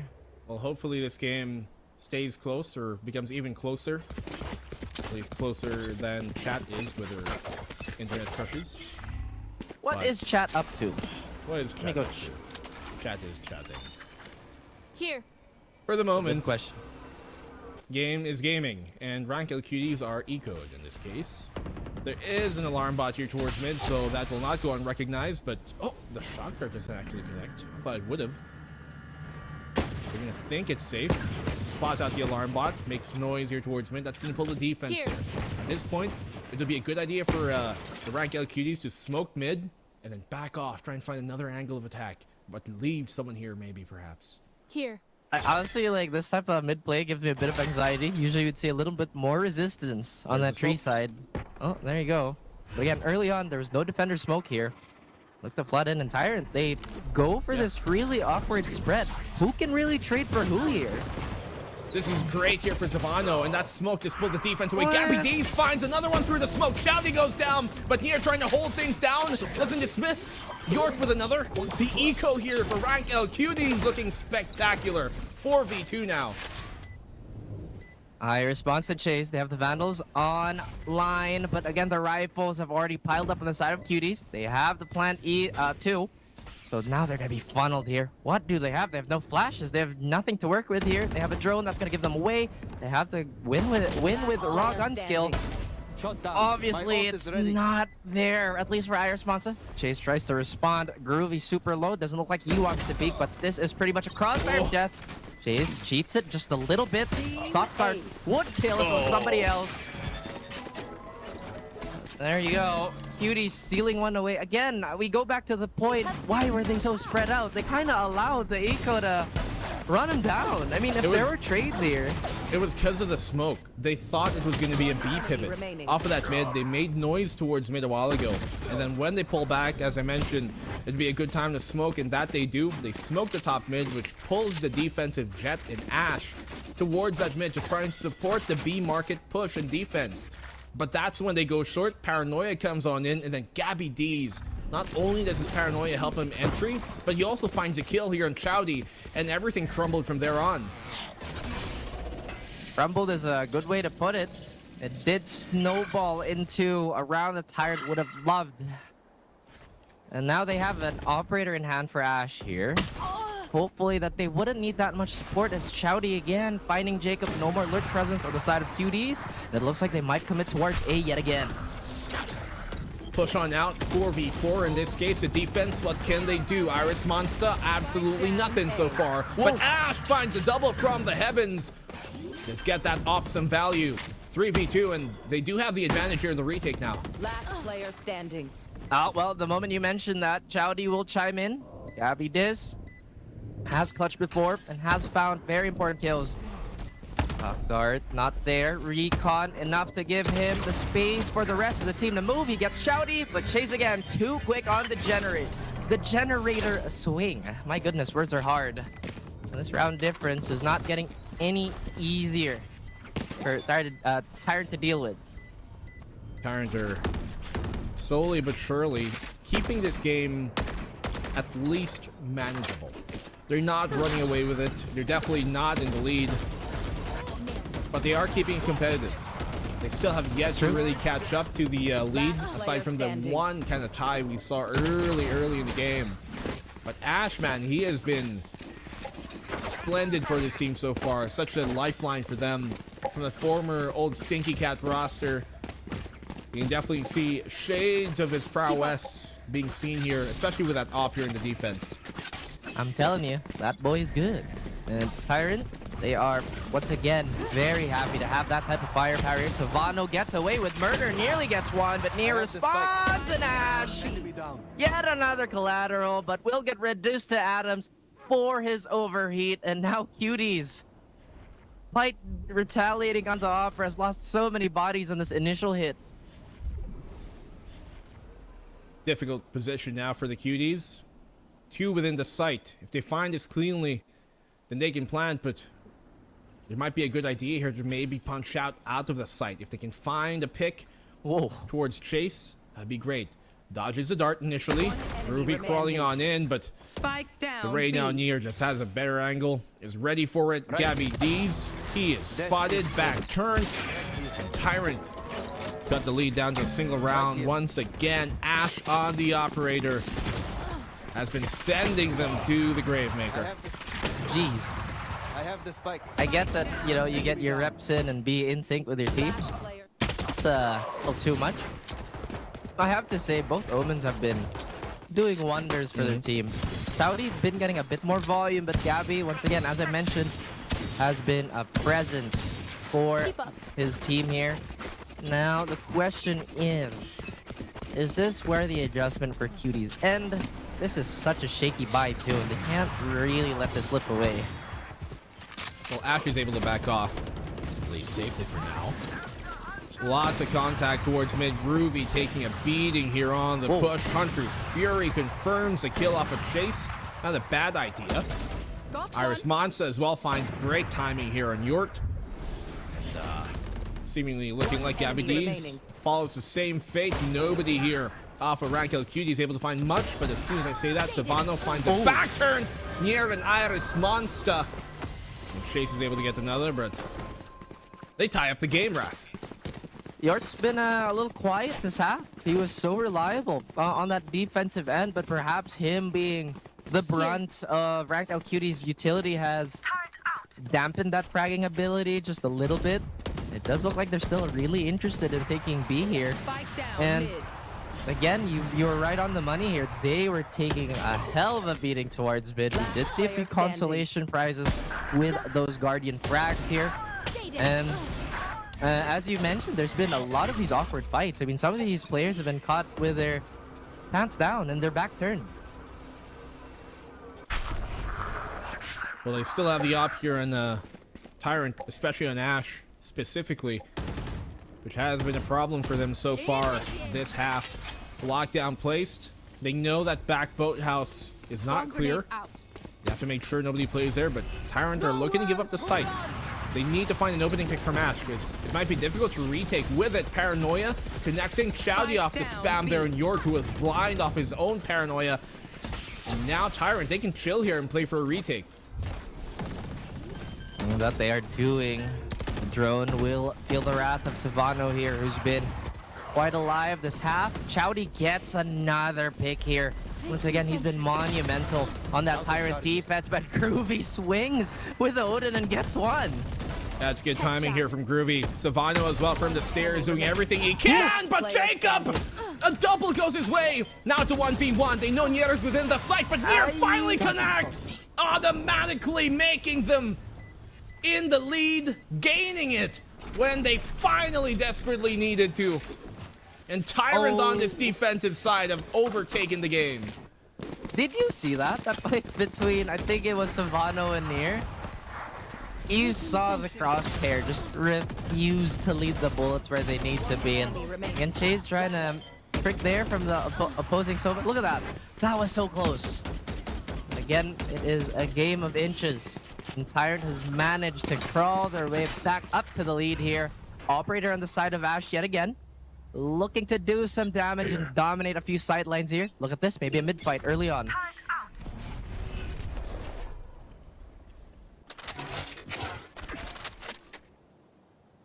Early. Never mind. Smoke They slowed down. towards the catwalk, yeah. No real fight just yet. Yeah, keeping things quiet. A bit more tense here. Realizing how close match point is for either side. They do have the ult off the KO here to utilize. Maybe hold off that lockdown for a bit. Here comes a null command. Pushing it towards the safe site. Nobody within it actually, and Savano goes deep for a kill. They traded each other's killjoy for the jet. From the jets, rather. And now they're gonna have to retake with the op. Not the most ideal for Tyrant. Really, ranked Cuties could tie the game up here. You think they'd be a bit more proactive with that thing, but no, that's not the case here. Again, Ashe, as sharp of a shot as he is, has to back out. Still can't find value here, and look at that, the flank's already on its way. Savano, big kill. The rest of Cuties as well here. The ranked Cuties making things very, very easy for them. They take the round without much of a fuss. Only lose Jacob early on, but at the post plant, everything was going their way. Tied game up now. Match point at the cusp here in this round, and we're going to go to the final round of regulation. They were starting to split off with the overtime. You know, it could happen. This game's been back and forth. They're pretty close. And perhaps it's only fitting to start things off with an OT.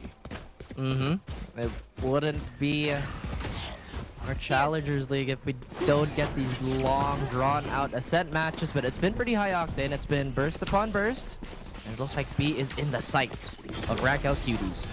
Looking for the commit. Savano, great opener for him. Groovy as well, finding things going their way here. Rank Cuties looking pretty spicy so far. Tyrant being taken down one by one.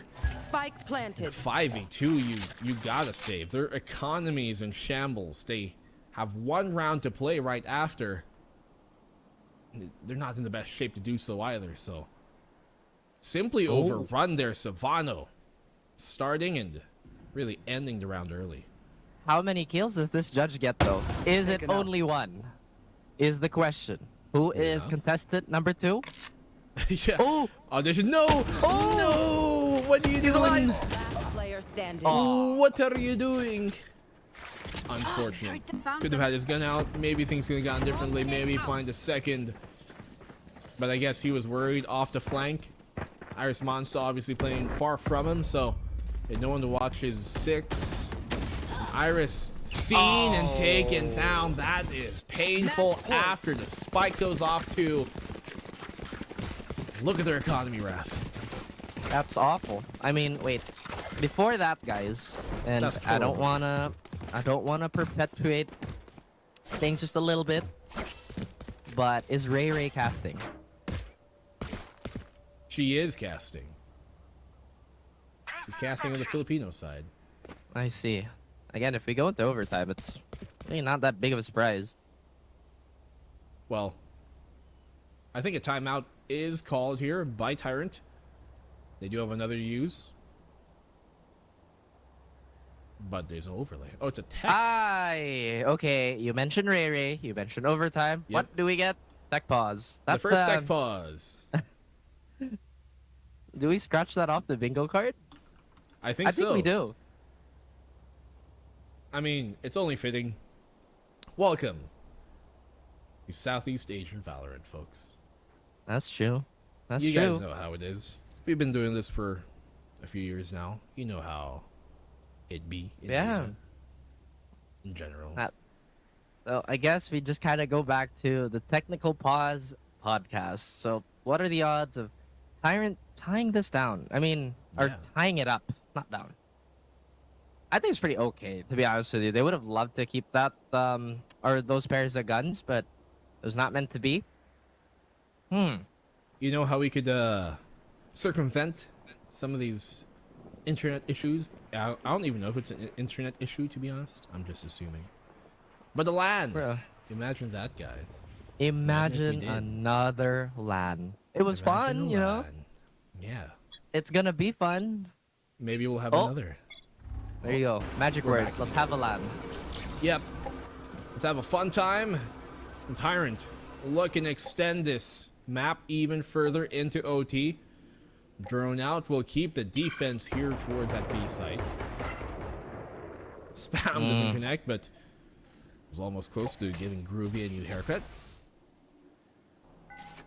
I mean, these Guardians have been doing really well. And Season. as I say that, it's gonna whiff. It's just gonna whiff. I'm so sorry, guys. That's commentator's curse. It just happens, you know? Yort coming back alive, though. Good signs for QT.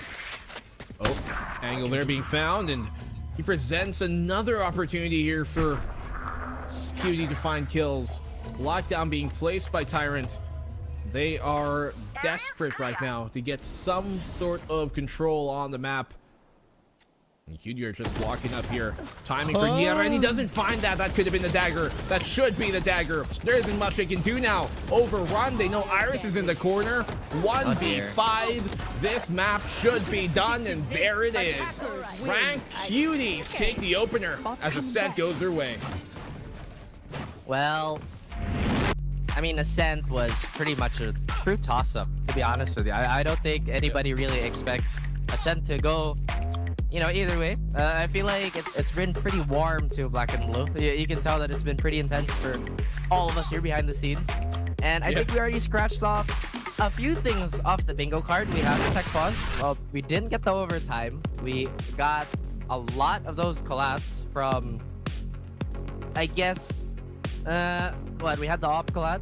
We had the Phantom We collat. had And what else like did we get? a bunch of Omen collats, actually, early on.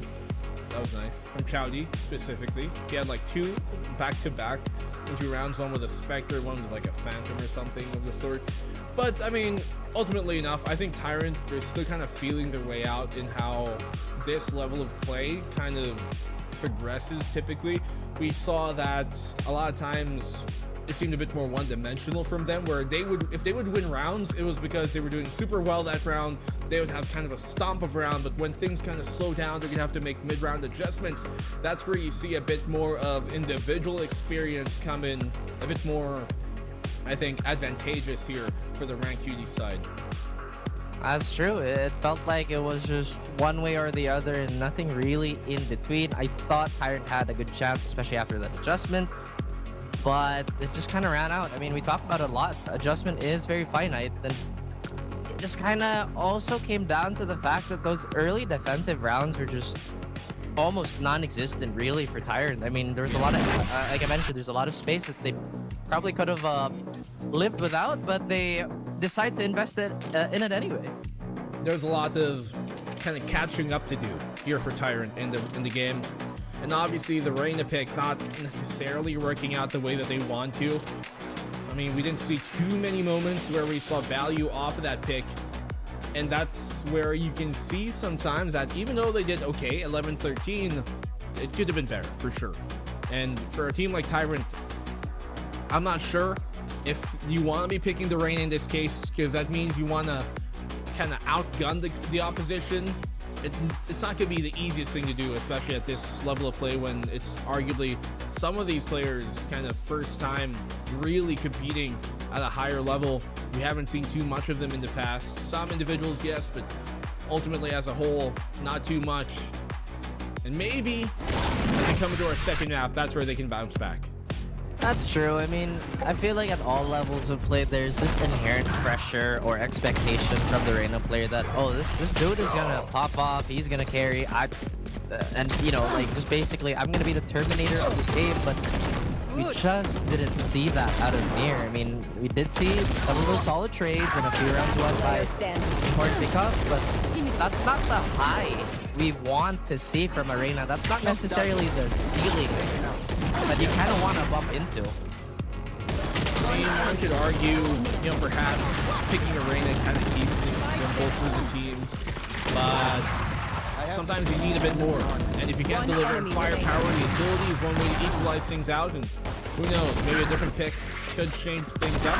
It is the opening week of this regular season. There's still a lot more games for them to play, a lot more. And perhaps we're going to see some of that. And honestly, we're not even done with this series, so why are we calling it that way? We still have a second map for them to play anyways. That's true. It's because Ascent sucks, dude. Like, I couldn't go one map without saying that. I mean, it's not really our Challengers League up until like I start hating on Ascent. And you know what? Like, it's a fun map in its own right, but we are just, I feel like maybe I'm just tired of seeing most of these like same comps, because you know, I feel like teams could be a bit more creative with it. Like, you know, you kind of miss the Astra, you kind of miss the Viper being played on Ascent. I But can't other wait than till that, Haven is back, dude. Like, oh my gosh, we are so back, chat. We are so relevant on the world stage yet again. Once Haven hits, boom, we are boom. winning a few more maps, you know, like at the very least. Maybe it's a bit of copium, a bit of hopium as well. But we got a break coming up for you guys, and we'll see you guys after that.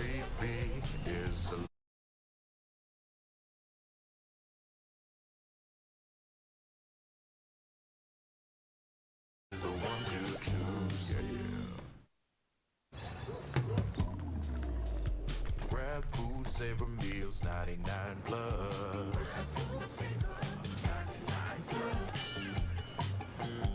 Dining meals, if it's a bill, savor meals won't make you broke, All my friends will grab cost saver. The grab cost saver is a lot cheaper.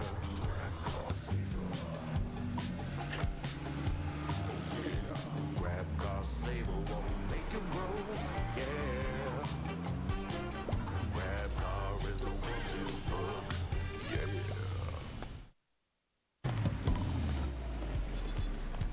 All my friends will grab food saver. Delivery fee is a lot cheaper. Grab food saver won't make you broke, Grab food saver is the one to choose, Grab food saver meals, 99 plus.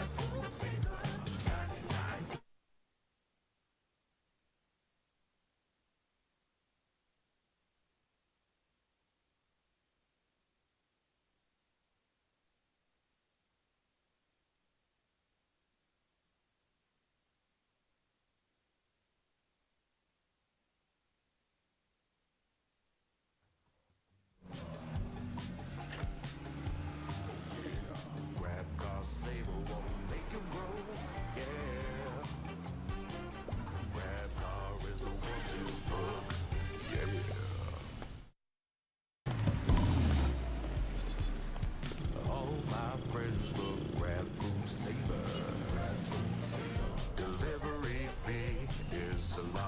saver. Grab food saver, won't make it roll. Yeah, oh yeah. Grab food saver is the one to choose. Yeah. Grab food saver meals 99 plus. Grab food saver 99 plus. Diving meals, if it's a bill, saver meals won't make you go. Yeah. All my friends will grab cost saver. The grab cost saver is a lot cheaper. Grab cost saver. Grab cost saver won't make you roll. Yeah.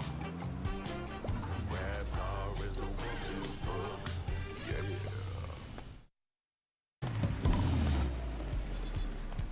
All my friends will grab food saver. Delivery fee is a lot cheaper. Grab food saver won't make it roll. Yeah, oh yeah. Grab food saver is the one to choose. Yeah. Grab food saver meals 99 plus. Grab food saver 99 plus. Diving meals, if it's a bill, saver meals won't make you go. Yeah. All my friends will grab cost saver. The grab cost saver is a lot cheaper. Grab cost saver. Grab cost saver won't make it roll. Yeah. Grab car is the one to book. Yeah.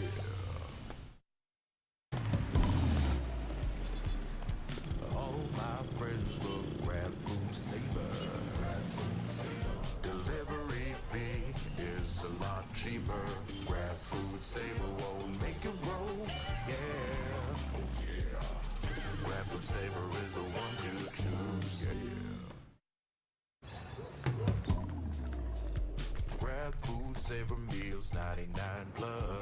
Grab food saver 99 plus. Diving meals, if it's a bill, saver meals won't make you go. Yeah. All my friends will grab cost saver. The grab cost saver is a lot cheaper. Grab cost saver. Grab cost saver won't make it roll. Yeah. Grab car is the one to book. Yeah.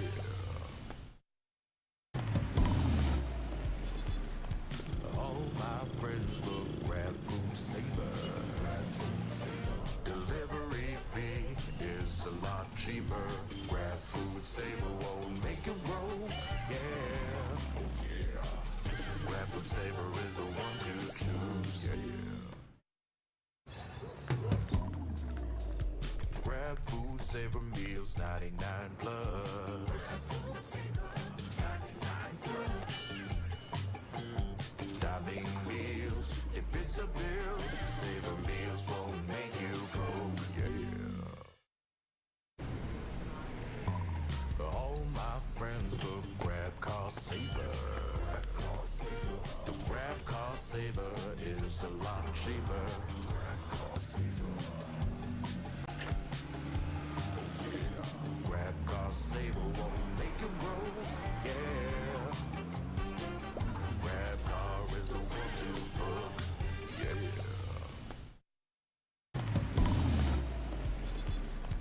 All my friends will grab food saver. Delivery fee is a lot cheaper. Grab food saver won't make it roll. Yeah, oh yeah. Grab food saver.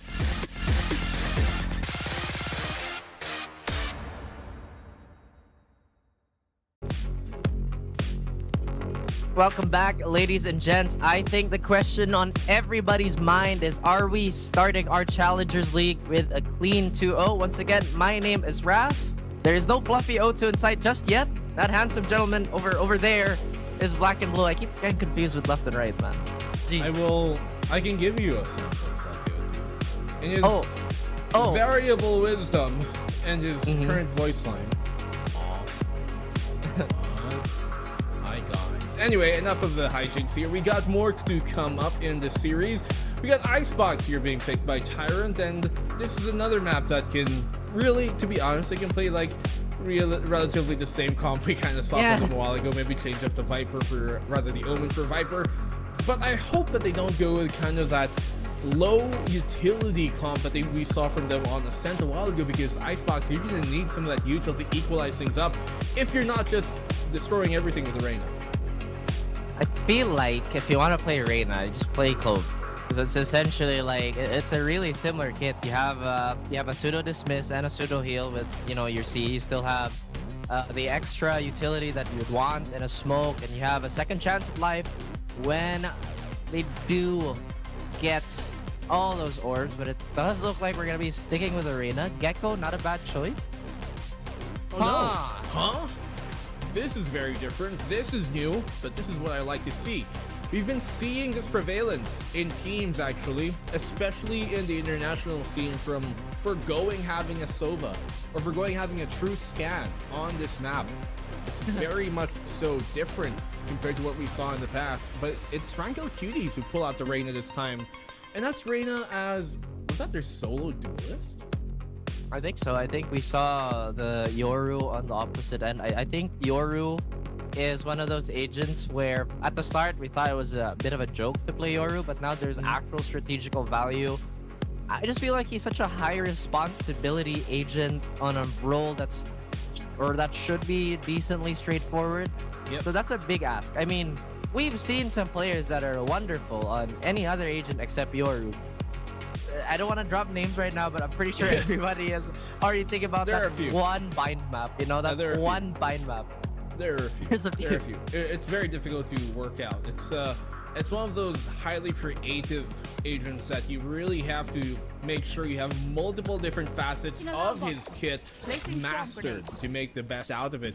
And for a team here like Tyrant, I have to say I'm skeptical, but I want to see it. I want to see it happen. They do not have a scan on either side, not the complete scan. Obviously, there's a KO on one. They have the Gecko on the other, but no Sova, which means things will be left a bit more up to chance. Let's see how they play as we come into the second map of the game. I am very interested in this comp. It's basically pushing forward. We want to show you how agent mastery can translate on any map, really. And it seems that that's a lot of valuable space being taken away by Tyrants already. Ash, we all know how sharp he is, but with the displacement play style of Yoru, we'll see how that matches up as we get first blood on Icebox. Iris has to be careful not to go down here, but he's going to be the planter. Bunch of kills going either way, really, but look at how low Tyrant all are. A single bullet is all that anybody from Cutie needs to take him on down. Groovy connects with a headshot, not that he needed one. Still Savano slow walks into it, and somehow, within a sliver of health, Tyrant still take the game. The round, rather. Double duelist. Double control, not double controller, actually. We are running double duelist, Sentinel, and actually, yeah, this is a really strange comp. I'm trying to figure out how Tyrant is gonna run this. Again, I'm not too against unorthodox comps like this, because obviously it works. I mean, how do you even anti-strap that mid-take early on, you know? They have two duelists, two flex picks, and a controller. Right? Very like, interesting. But how do you plan against this? Well, I mean, to be fair, we have seen, once again, kind of teams either sticking with a solo KO on this map nowadays, or even solo Gecko sometimes. Nier finds the one pick, obviously. Fight's going this way. At least Gabby Dees is able to find a frag of his own. But it is very curious. They do have kind of prioritization on the safe plant and defuse, having both the harbor cove and that wall off the stage. But I'm curious to see what other synergies they have in mind for this composition.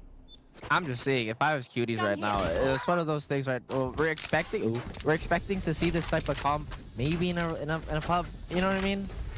But how do you even take this into account? As you mentioned, there's a lot of utility that you can't really take into account, and Savano tries to land a shot, but ultimately, it's, I believe, Yuki finding him, as Iris Monster's gonna hit him with the last shot. Now Tyrant's, this could honestly be a start of a snowball, because again, how do you play against this? Like, you probably know how to play against the agent individually, right? But in organized play, how? Gun here. Especially when well executed.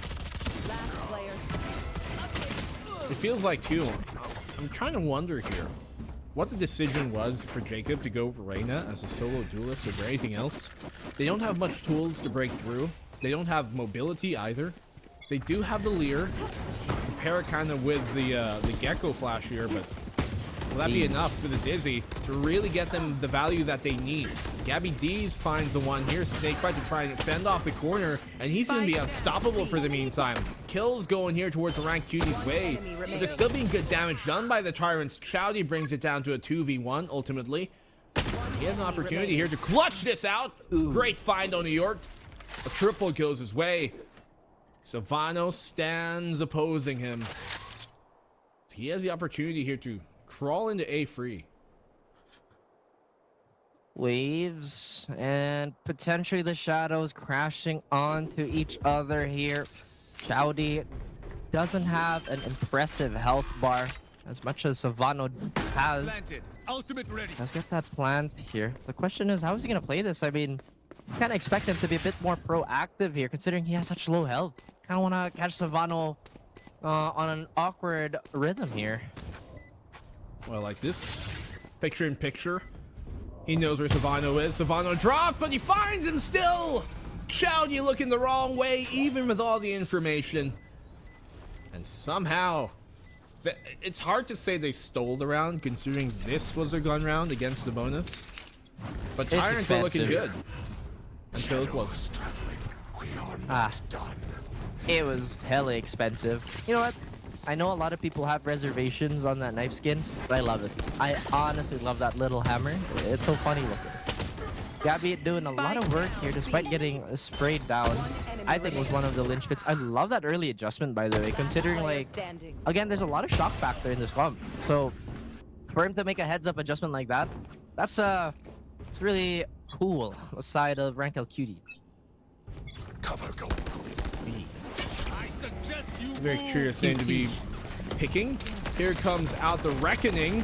They find information off of it, but Jacob able to dismiss, perfectly timed. A second dismiss to try and get him into position. But the punch comes anyways. 2v3 now. Ash has the ult. They clear out the rest of the site, and the ranked Cuties know with the advantage. No risks should be taken here.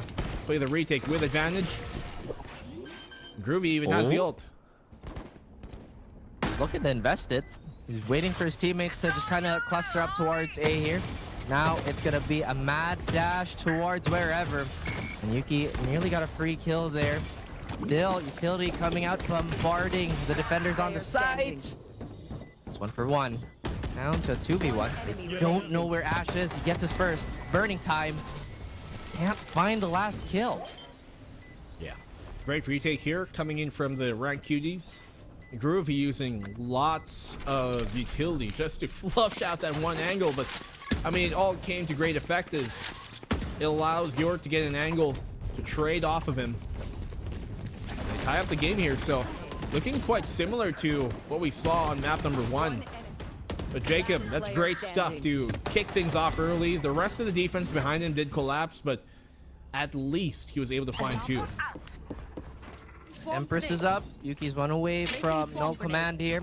If they want to kind of just brute force their way on towards the site, it is a decently MTV.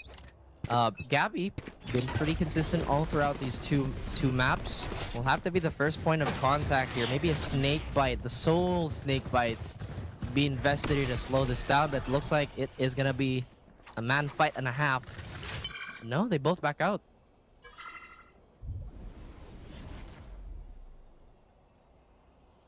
No real commit just yet. I would say near. Here to maybe find a pick. Do extra work. Ooh. Gives off information. That's going to keep the defense here for a bit.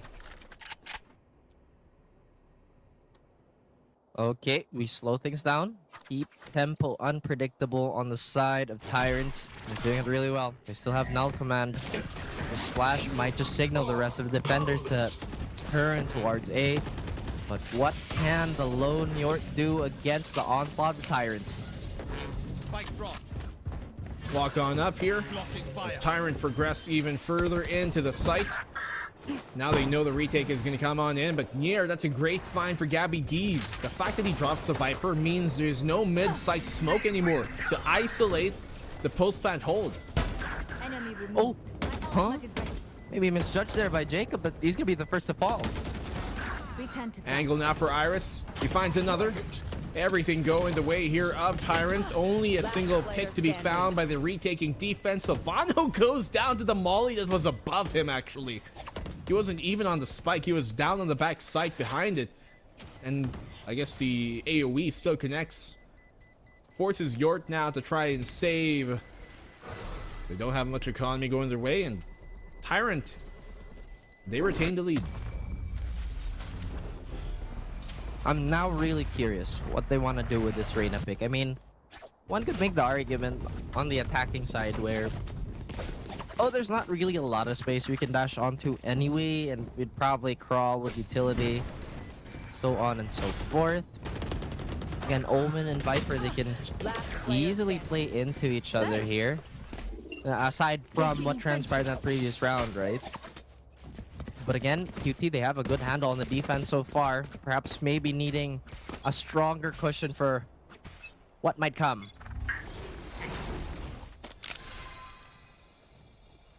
They have that cascade here towards mid.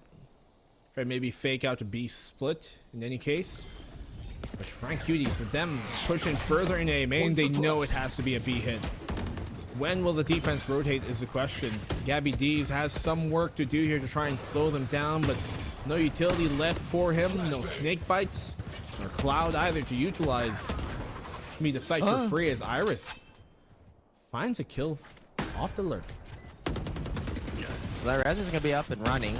This is going to be essentially 6-man team, but Savano cuts the head off the snake. We'll get one more? Maybe not. Paranoic next allows him to reposition. The Sheriff can't find the angle at distance, but Gabby D's finds his. With the body shot damage being done, this is actually doable for more to conspire against Tyrant. 2v2 now. Savano needs to go big here. He's the only one with a weapon, and he does find another kill. Ash goes down 1v2 off the spam. Ooh. York knows where he is and connects with the Sheriff. Eco round. Looking desperate at the start, but ultimately it's Tyrant who go down. And Cuties, they tie up the game. Ask and you shall receive.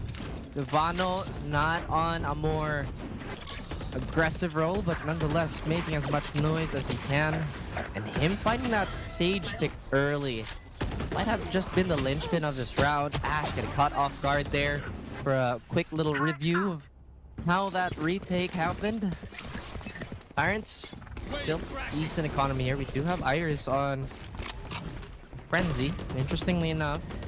So they're gonna keep that tight. And Jacob again unpunished on this aggressive defense. Push out here from Tyrant. A few kills going their way. The res has come to effect, but they're still losing members left and right. Not much to do. Caught out with a flash in his hands, but Iris Monster's there to eat him alive anyways. 2v2. York, are they aware of his position here on the backside? The Cove kind of cuts things off. Has to take a risky entry into the smoke. And Iris is able to find the kill. It's up to Gabby D's now. It's going to be difficult to try and isolate this fight. They're playing together. Oh, playing back to back. This could be a very difficult trade if it were to happen, but maybe this is the perfect. No, he doesn't. Oh, he sees them both. Where did it go? He did, but then he didn't. But then he did. And they take the round back. What a clutch here from Gabby. And them sticking together almost seemed to have worked against Tyrant. I almost broke a sweat. Oh, get brained on. Perfect spray, by the way. That is a 10/10 spray game, chat. Learn. And yes, that was, I think, confusion on the side of the Cuties. I mean, yes, you play back to back, but you kind of knew you put that sage wall there, right? And I don't know. It's one of those things where like, huh? Sometimes you just don't really look up. It's not one of the most common angles in the game, but hey, it still exists. Placing swarm grenade. Get out of my way! In any case, Who's next? they've taken the round and are able to force up the op on Savano because of it. Ultimate ear out coming from Tyrants on the eco as well. Just trying to look for any opening they can find, any pick. They know the site is free. The plant will come down. Nano Swarm doesn't really do the damage they were hoping for from the defense. Here. But now a full 5v5 retake is to commence. That's going to be a lot being expended here. The Blade Storm also a decently sized commitment here despite the weaker weapons on the backs of Tyrant. Cuties still, again, throw out as much as they can. Gotta be looking to invest the Viper's Pit too. They're pulling out a lot here. Near able to find the one, able to deny the defuse as well. This is looking desperate now for the retaking Cuties. They still find some picks going their way, but time is ticking. There's very little for them to stick with. This is done. The round is won. Tyrants take the eco. What utility usage here? And I can't believe Nier was able to back out from that deep of a position safely as well, considering they knew where he was, considering the lockdown was there. What a round here for Clear to win. They baited out so much. That was almost super expensive on the side of Cuties, and again, that's max value. Cuties do manage to still get that up and running, but the rest of the team is kind of hobbling through the round. Bulldog, Stinger now, still many considerations being made here on the side of Cuties, so it's gonna have to be Savano going huge yet again. Aggressive defense might be something that Tyrants is already anticipating, so Savano whipping that is gonna give a bit comfort on the side of Tyrant. Doesn't miss a second shot though on the follow-up versus Nier this time. No flashes to guide him nor aid him in his pursuit. That's the second one being thrown out here by Ash. They have the sight, but at what cost? They lost Nier. They need his aggression to try and buy them some space even further on the hold. Savano finds another off the aggression from Chowdy. The ult here is coming as well. They're investing a lot into this round just to secure it. But they have to. Ash gets a kill. Savano marking things down as well. A third goes his way. Iris chimes in on the fight, but it's a 2v1. This is winnable here by Yuke, but he gets taken down anyways as Groovy starts and ends things here. Cuties take a round. Beautiful round by Savano there, despite being discovered by the offensive. Manages to hang back, get 3 gigantic kills, and once again destabilizing the economy on the side of Tyrant. I mean, I don't think he should have survived for this long, but again, who really expects an Omen to repeat that way? Whoa. I feel like there's just been so much chaos going on A side. I think we nearly saw a Tower of Power incident here. I think it was Savano dropping on the head of Jacob. And again, there's just been so much spilling of blood on that side of the map that it looks like the teams are venturing into newer rounds. But Gabby, once again, anchors the defense. He hears the boost and sees the feat as well. Gabby finding a third against the eco. Not much they can do. The defensive sight here off of B. Completely locked down with the Viper's Pit. They drop it now. Just make sure. He still gets the kill with a classic. My goodness, disgusting. 4K against Eco for Gabby D's. Still holding on to the lead. True. Can we allow Viper to get orbs while the ult is up? Smile. Please. Man, Gabby, again, just so reliable. I feel like we haven't seen too much of him. Again, in the general lifespan of Valorant, which is strange, right? Because for a moment in time, we were hailing him as one of the prodigies of the game. If not, a forgotten period. Look at Savano again with the operator remaining unchallenged, and suddenly the creativity on the side of Tyrant gets snuffed out by Jacob and a clear one tap to the head of Nier.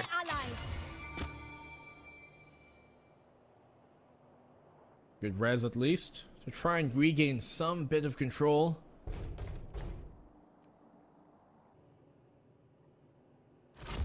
Here, cutting down the noise. Trying to see if the defense is going to adjust. Or rather, teleport. react to what they're doing. They're making quite a bit now here towards A. The ultimate from Ash, he's been having that quite often in this half so far. Just to take this A main control, this A site control rather. They know there's a player on the backside in Jacob. He comes out the opposing side, but Jacob absolutely decimating them. A triple for his name. And all that stands is Ukes, who can't really do much. So what a hold here from the defense. Relatively clean. They take the lead for the half. Did you see that running one tap by Groovy on, I think, on the would-be planter on the side of Tyrant? Kinda crazy, but I feel like on the end of Tyrant, that playbook is running a little thin here. Really clean shot by Jacob, just to kind of kickstart this defense and further disjoin whatever Tyrant had planned. Again, I feel like with a comp like this, they'd be looking to cause a bit more chaos. They do have so much utility that could lend to that cause on the side of Ash, but again, we're not seeing too much of it. Nice drop on the shot there from the air. Jacob taken down early. That's a big gun to remove. Shouty finding a follow-up as well through the spam on the smoke, making a sandwich out of him. As York falls down, Groovy's able to respond. They have the ult here to utilize. Let's see if they can get something off the Thrash. They're not using it. Now they are. Okay. Well, with that being in play, Chowdy has to hold down the line here. They're getting pushed back just a little bit black and blue, but look at Gabby. Timing! But the flash gets him anyways. Could have found a second there off the counter swing here. Gabby D's needs to find more, but nothing can come their way.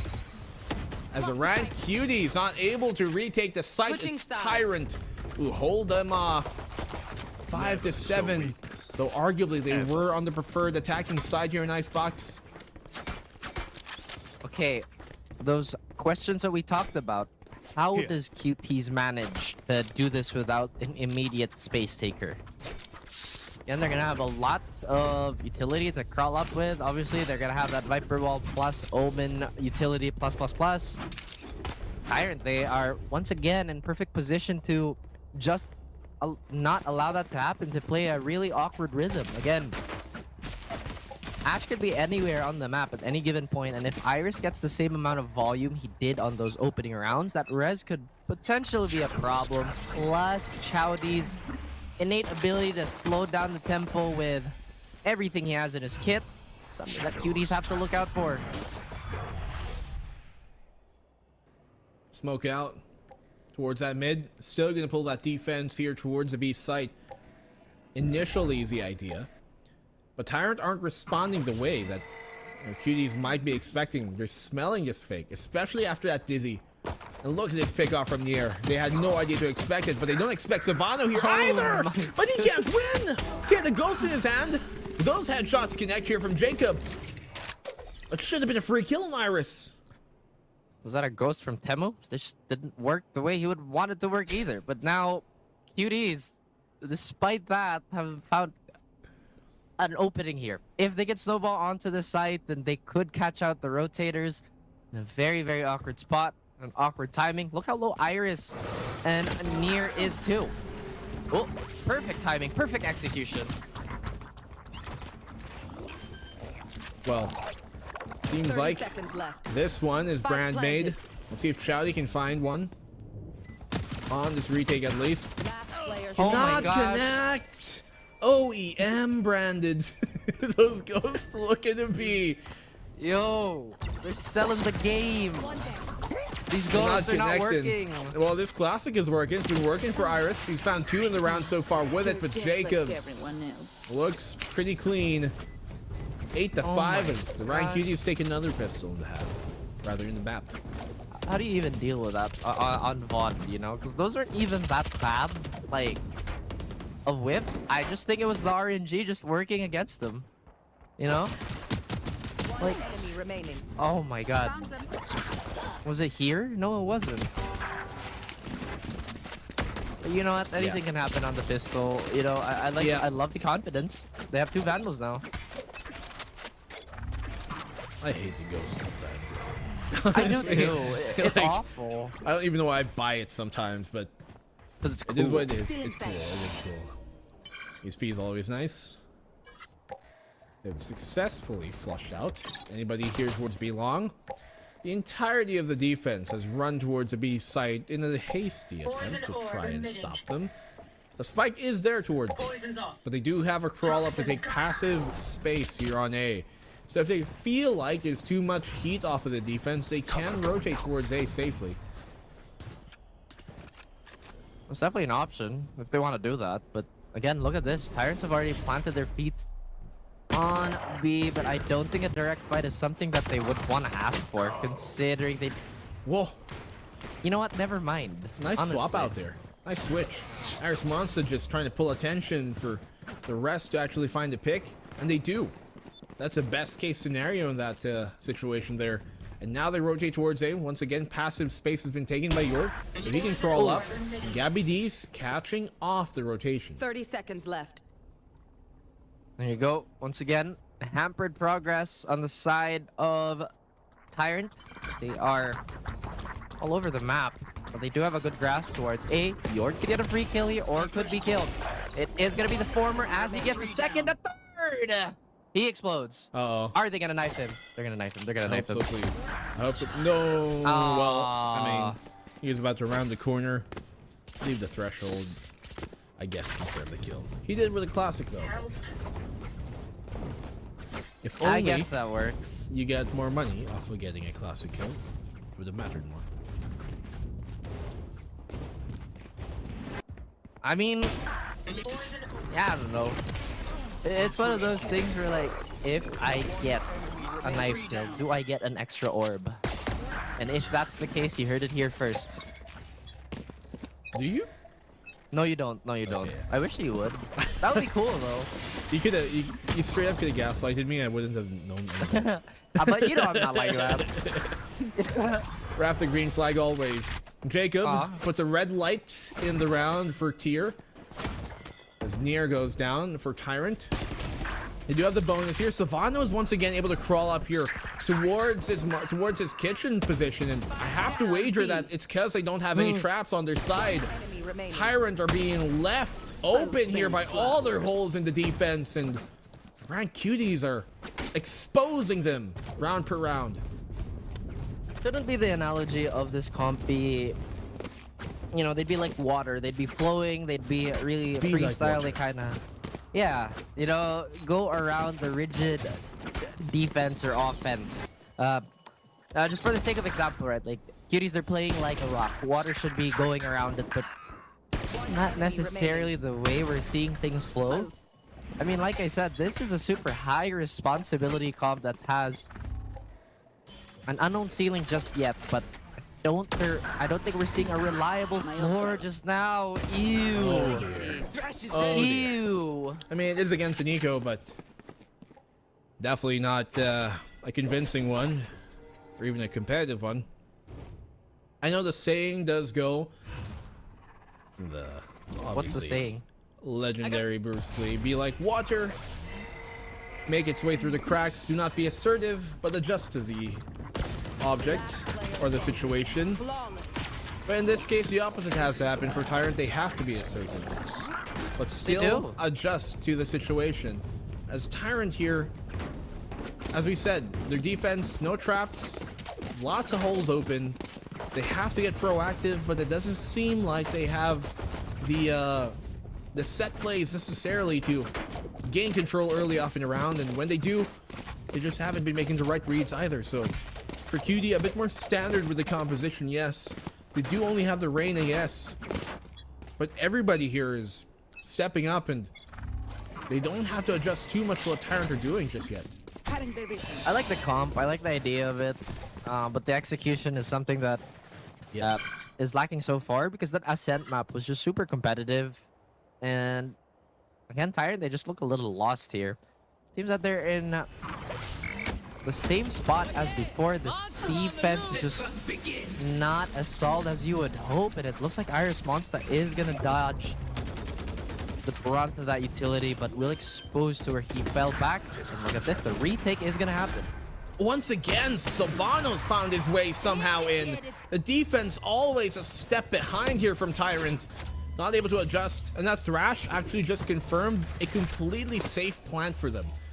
It's exactly why they could have taken that risk there with Sylvano.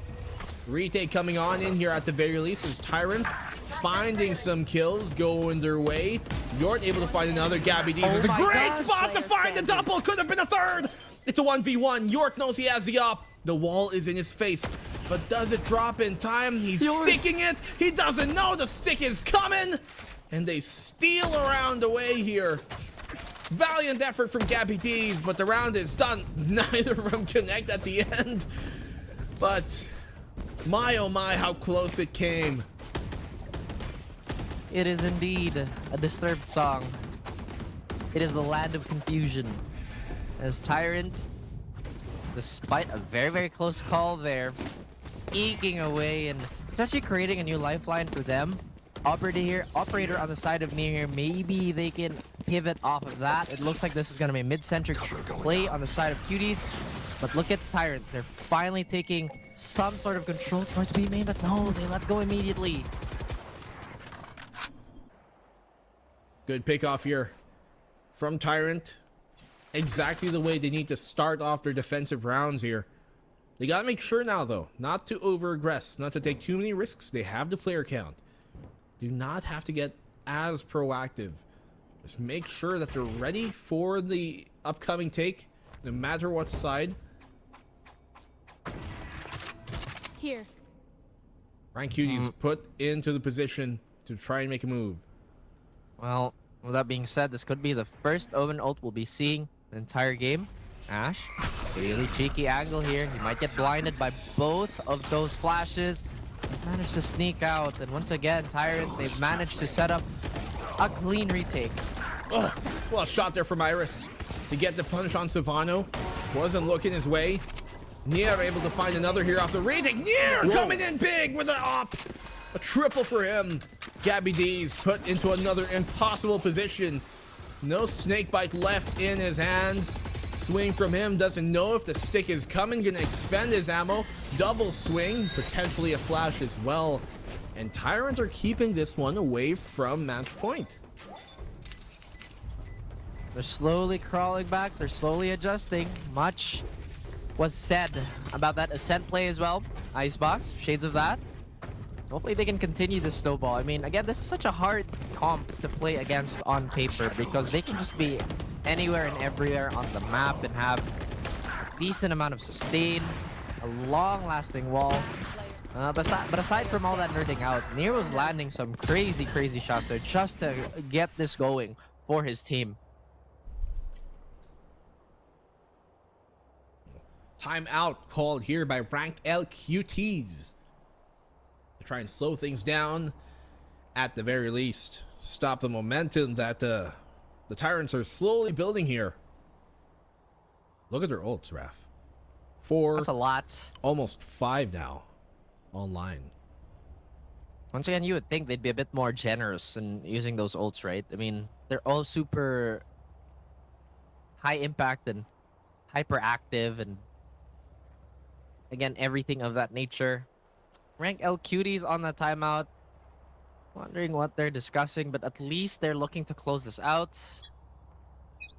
Rank L Cuties. That's such an interesting name. What are we? Rank L's in Ascendant. God, we are awful. Rank L sounds like my career history. Okay, no. Don't worry about it. That's why we're on the commentary desk. We'll see how they bounce back. Tyrant, if they can. Well, seems like they are. Another opening pick. That's a big one as well. To take down Groovy. No more initiator for them to utilize. No wingman. No Dizzy, especially. Clear advantage. Ooh. Another pick comes their way. Okay, Nier, you've done enough in this round. Back off, buddy. Back off. Come over here. Let the duelist possess you. Let him cook, for sure. One. I mean, that angle, definitely benefiting him. He's done his damage. All he needs is a heal. He's back up to fighting capacity once more. Gabby could have found a gap here. Could get a free kill. That's Shouty out of the equation. I think there's still a lurking player towards mid. It's Yuke. But nobody found here. Something that we haven't really talked about is how Gabby has been so slippery as a player.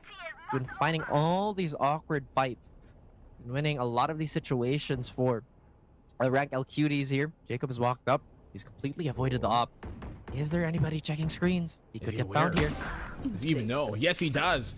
And suddenly, this round has turned on its head. The coin has been flipped, and the pendulum has swung their way. They can plant now the spike, relatively safe, but he's going to have to find one to get back out to safety. Great dismiss off of Jacob. Jacob absolutely decimating the site.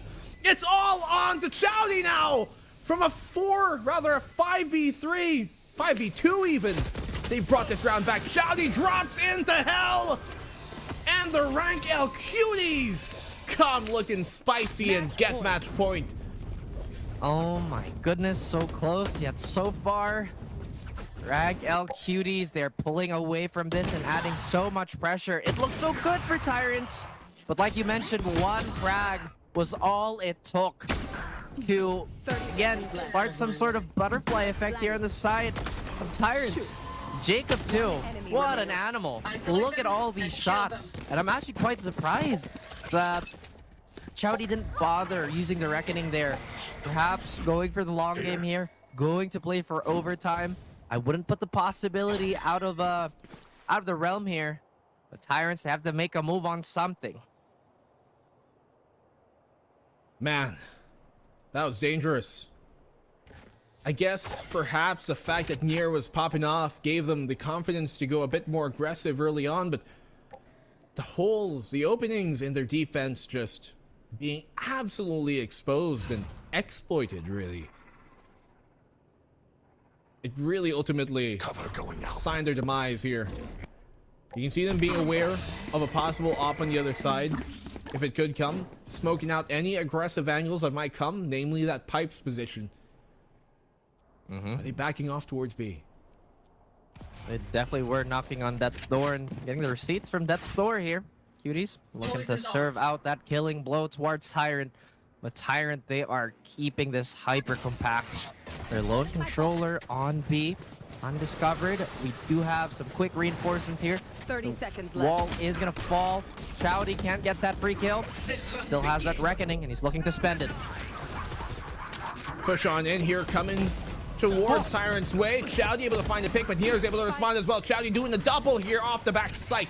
They know a bunch of them are going to be coming in from the front, but are they aware that Gabby D's is off the flank? Rez comes on in. Gabby D's good for the one. Maybe a bit of trigger discipline could have found him more. Molly will keep him off the spike, but the yellow peak, he's aware now where Nier is. Groovy finding another. Gabby D's taken down. 1v2 stands. Groovy, 5 bullets in the mag. Can he swing and find the kill? No, he doesn't. And the round, the game, it continues. Tyrant, hold on. This is our home. Once again, breathing very shallow and perhaps uncontrolled breaths here on the side of Tyrant. However, still alive. Utility-wise, or rather ultimate-wise, they've spent quite a bit just to hang on. Even by then, there's a threat. I feel like if Chowdy could have gotten that kill a bit earlier, it could have been a cleaner win, but they still did manage to get what they needed. Now, the question is, Cuties still have that Gecko ult available. They could try and strong arm a weaker site here, but look at Tyrant. They look like they want to run down mid and perhaps catch some bodies. Let's see which ones they find. Crawling up towards that mid, as you mentioned.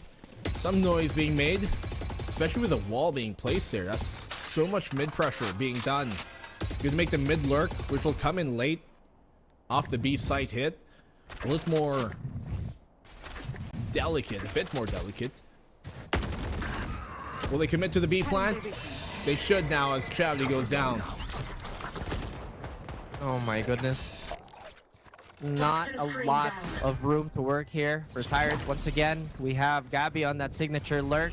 Yuke already clearing a lot of space, getting a gun for himself. Nier looking to front most of this. Ash clearing the utility. Once again, they're expecting Gabby. Look at this. No charges left. Here comes out that Thrash. They know Gabby loves to late lurk on in, but will he find the timing now this time, especially as they're a man down? That's going to be desperate. Gabby does find the pick, making his presence known, but everything's crumbling. Rank Cuties are going to be taking map number 2 to sweep the game 2-0. A convincing way to start the season here is Raquel Cuties. It look like it's another day in the office too. Like, okay guys, you know, yeah, we got it, no problem. A bit of a dicey moment there near the second half, but hey, the Tyrants, they did good to try and keep the game a bit closer. Ultimately enough though, they are a bit more, I guess, green in this case, and you can see that experience definitely benefiting the squad here of the Rank L Cuties, who ultimately enough, even though map number 1 was close, it seemed like they were in the driver's seat for the entirety of the series. I mean, you did say if a team doesn't know how to play Ascent, then I don't know what's happening, because it's really one of those maps where I feel like every single team has had reps on, whether it be as core or individually. I did like the idea of Icebox, to be honest with you. That Tyrant comp, I thought that was the sauce, but just the core of the meal wasn't there. Again, the presentation was nice, the early rounds were interesting, but ultimately you kind of need that depth, you need that stability, and that was not present for Tyrant. Yeah, it was very difficult for them as well to really retain the advantages they had. We remember that, you know, the round where Nier, he had a triple with the op to start off the round. It was a 5v2, but yet the holes in their defense continuously kept opening up and giving more opportunities here for Rank Cuties to bounce back into that round. And at that point, once they won that 5v2, confidence, everything just shattered here for Tyrant, and they could simply not get themselves going once again. Again, it's one of those fundamental things of Valorant, right? Where we have these traps because we don't want to deal with this certain area, or it just takes too much manpower to actively control that. And we saw a lot of that happen. I mean, for one, I think that Jacob flank towards the site to, I believe it was to catch off Ash on that operator, or was it Near, that was doing a lot of damage, is just a testament to how important some of these compensations are. Oh, definitely. Gabby D's had a great game as well on this Viper. His presence on the lurk was continuously felt, even when he isn't actively engaging. You can tell the defense off of Tyrant there in the second half were constantly trying to be aware of him, constantly trying to look for him, spreading their attention, and just that fact allowed more openings for the rest of his team to chime on in, get good B holds as well. Obviously the clutch early in the game in the 1v2 when he was on top of the ice wall. Yeah, there were many moments you can definitely see kind of individual exception from the players of Tyrant, but just as a team, not as cohesive as you need to see, especially in this case. But I mean, it's their opening game, they got more to play, and hopefully they're going to learn a lot of lessons from this one. Yeah, it's the start of the split, and especially when I believe some of these teams did come from relegation and some of the crossover matches and whatnot. So there's still a lot of, again, growing pains and a lot more room for growth. So we can't really just say, oh, this is it, this is the ceiling, this is the floor, etc., especially on day one. I mean, there's definitely more to come. We still, I mean, even today alone, we got 2 more games today. We've got, I believe our kind of ending game of the day is going to be NAOS versus Zol, but the next one we got here is going to be Carti World versus old Stinky Cat. That's going to be our second series of the day, of which we can only hope we're going to get an even more intense bout. It's true. It's pretty early too. Oh, yeah. Now that I said that, it's over, guys. It's not going to be an early day. I said it. Here we are. My bad. Day one things, you know, as always. 4 a.m. I love working day one. I love casting day one. Always. Lots of things happen. Lots of hijinks. But the only hijinks you guys have to be aware about is our panel, because they got lots of things to say. So guys, how are you doing? Series pa nga natin. So simulan natin ang discussion dito. Si Dash ang kakausapin ko muna kasi mali ng prediction si Honey Glaze. Dash, ano masasabi mo sa performance ng rank LQTs dito? Honestly, especially even during the first map, nakita natin merong inconsistencies when it comes to their attacker side. Pero once we came into the Icebox, nakita naman natin kung gaano ka-better, is that a word? Ayun, ka-better, yung rank LQTs dito sa game natin, na nakita naman natin how they perform, especially when it came down to it si Gabi, nakapag-clutch siya ng maraming beses. And yun yung mga rounds na kumbaga super impactful on that side. Tutuusin, 2-3 sa kanila ngayon yung nakalista sa akin na talagang remarkable pagdating sa mga plays nila. For example, we have your Savano na always ready for those multi-kills. Ilang rounds yun na naililigtas niya ang Cutie sa mga kamay ng Tyrant after going in for those multi-kills. And kung babalikan natin itong Icebox na ito, para talagang pinanindigan niya yung operator niya simulat sa pool ng series na ito from Ascent going here in Icebox. Tapos, ang maganda pa dito is hindi lagi siya yung may highlight. We see here Gabidis. And finally, Jacob on the Reyna, sobrang effective. Kinilig nga ako, akala ko dito sa Reyna na ito, yung patch natin na kaka-update lang pero hindi pala noon. Pero at least, nakita natin, there's a possibility na pwede pang humusbong. More Reyna please for the VCT Ascension. Exciting nga naman yun. Pero paano yung kilig age? Kung Bloom kayo, kung mahilig kayo sa Bini, alam niyo yung reference nun. Pero heto nga, totoo naman, ang ganda talaga ng pinakita dito ng ating Cuties, of course. Lalong-lalo na ang ating MVP of the hour. Walang iba kundi si Sovano. Game number 1 pa lang. Diyos ko. Hindi ko kinakaya yung pagpatay ni Savano kay Chase kanina kasi laging on point yung timing niya. Every time na meron siyang may nahuhuli or nakakatch off guard, laging si Chase yun, Honey Glaze. Kawawa naman yun. Sobra halos umabot tayo in the first half na 0-10 si Chase dahil siya yung kulang lagi nagiging bueno mano ni Sovano, and yun ang nakakainis isipin na alam mo hindi ka makakakuha ng ganong klaseng momentum or kaya naman hindi ka makabuild up ng momentum ng ganon kapag naka-counter ka ni Sovano na hindi mo ma-expect, hindi mo ma-anticipate kung saan siya biglang lalabas. Dahil I remember that one round na talagang in-smoke lang nila yung mid-top, nandun na kaagad, nasa mid-top na kaagad, coming from mid-bottom si Sovano. So with that being said, I'm expecting more of his aggression and confidence throughout Split 2. Yeah, sana maging consistent lang yung ganitong play si Sovano all throughout kasi nga yung sa Ascent, even during the defense, nakita naman natin how aggressive he is. Just going through Cubby sa catwalk, lagi siya pumupunta doon para makakuha ng mga surprising frags against Tyrant Esports. And nangyari naman talaga yun on that side. Yes, on the other hand, doon naman sa Icebox game natin, kahit na si Gabi yung may pinakamaraming kill, si Sovano pa rin yung actually sumasabay doon sa kills natin. Ang init din talaga eh. Sorry, balikan ko lang yung kinukwento ni HG na pag-smoke dun sa top mid. Si Chase gusto lang naman mag-drone ng tao in peace. Pero sinugod siya dahan-dahan nito ni Sovano at na-pick off pa nga. Akala niya kasi safe siya, di ba? Nasa loob siya ng smoke. Hindi mo akalain may magpupush doon tapos yung mga kakampi niya nasa likod kaso nasa labas sila ng smoke. So hindi nila nakita na nakapag-push up na pala to si Sovano. So very unfortunate kay Chase. Pero syempre on the side of Tyrant Esports, marami silang marirealize from this match number 1 for them alone. Which is why exciting. Game number 1 pa lang natin yan guys. Meron pa tayong match number 2 and match number 3 to come. So make sure na wag niyo yung palalampasin dahil VCT PH Split number 2 will be back after this break.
saver won't make it roll.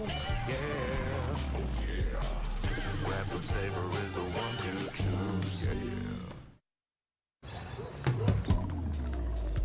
Grab food saver meals 99 plus. Grab food saver 99 plus. Diving meals, if it's a bill, saver meals won't make you go. Yeah. All my friends will grab car saver.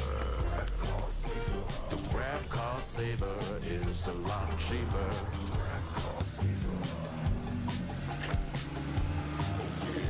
Grab car saver won't make it roll. Yeah. Grab car is the one to book. Yeah.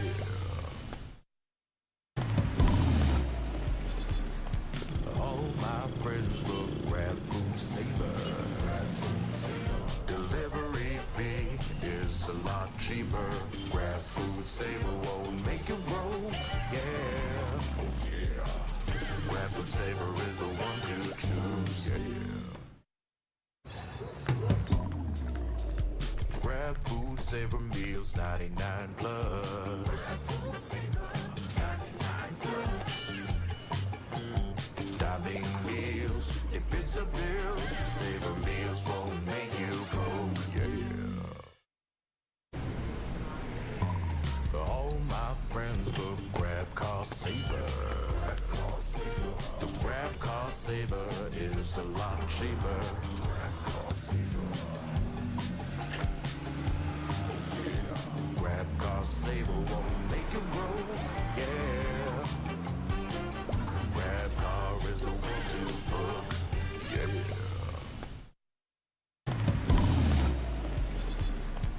All my friends will grab food saver.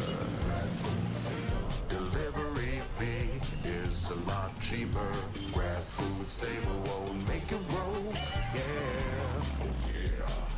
Grab food saver is the one to choose. Yeah. Grab food saver meals 99 plus. Grab food saver 99 plus. Diving meals, if it's a bill, saver meals won't make you go. Yeah. All my friends will grab car saver. The grab car saver is a lot cheaper. Grab car saver. Grab car saver won't make it roll. Yeah. Grab car is the one to book. Yeah.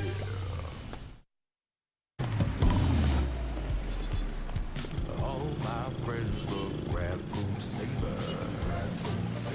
Delivery fee is a lot cheaper. Grab food saver won't make it roll. Yeah, oh yeah. Grab food saver is the one to choose. Yeah. Grab food saver meals 99 plus. Grab food saver 99 plus. Diving meals, if it's a bill, saver meals won't make you go. Yeah. All my friends will grab car saver. The grab car saver is a lot cheaper. Grab car saver.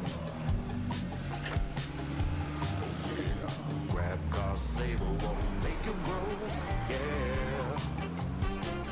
Grab car is the one to book. Yeah.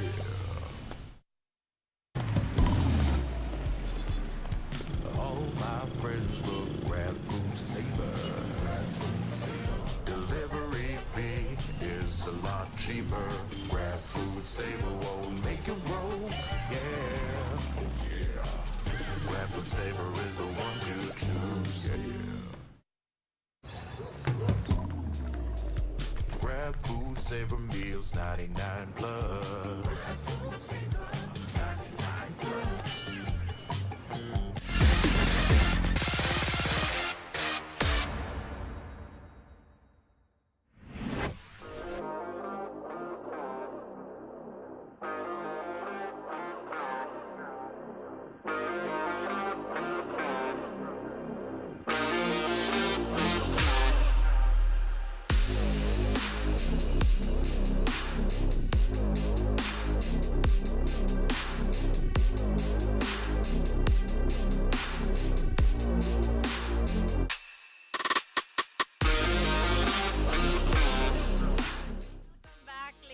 and gentlemen, nandito pa rin tayo sa VCT PH Challengers Split number 2 kung saan araw pa rin ang kalayaan para sa ating lahat ng Pilipino at syempre kalayaan din para sa ating VCT goodness. Ako nga pala si Likeable, ang inyong host pa rin for today at kasama ko ngayon ang paborito nating kambal dito sa VCT.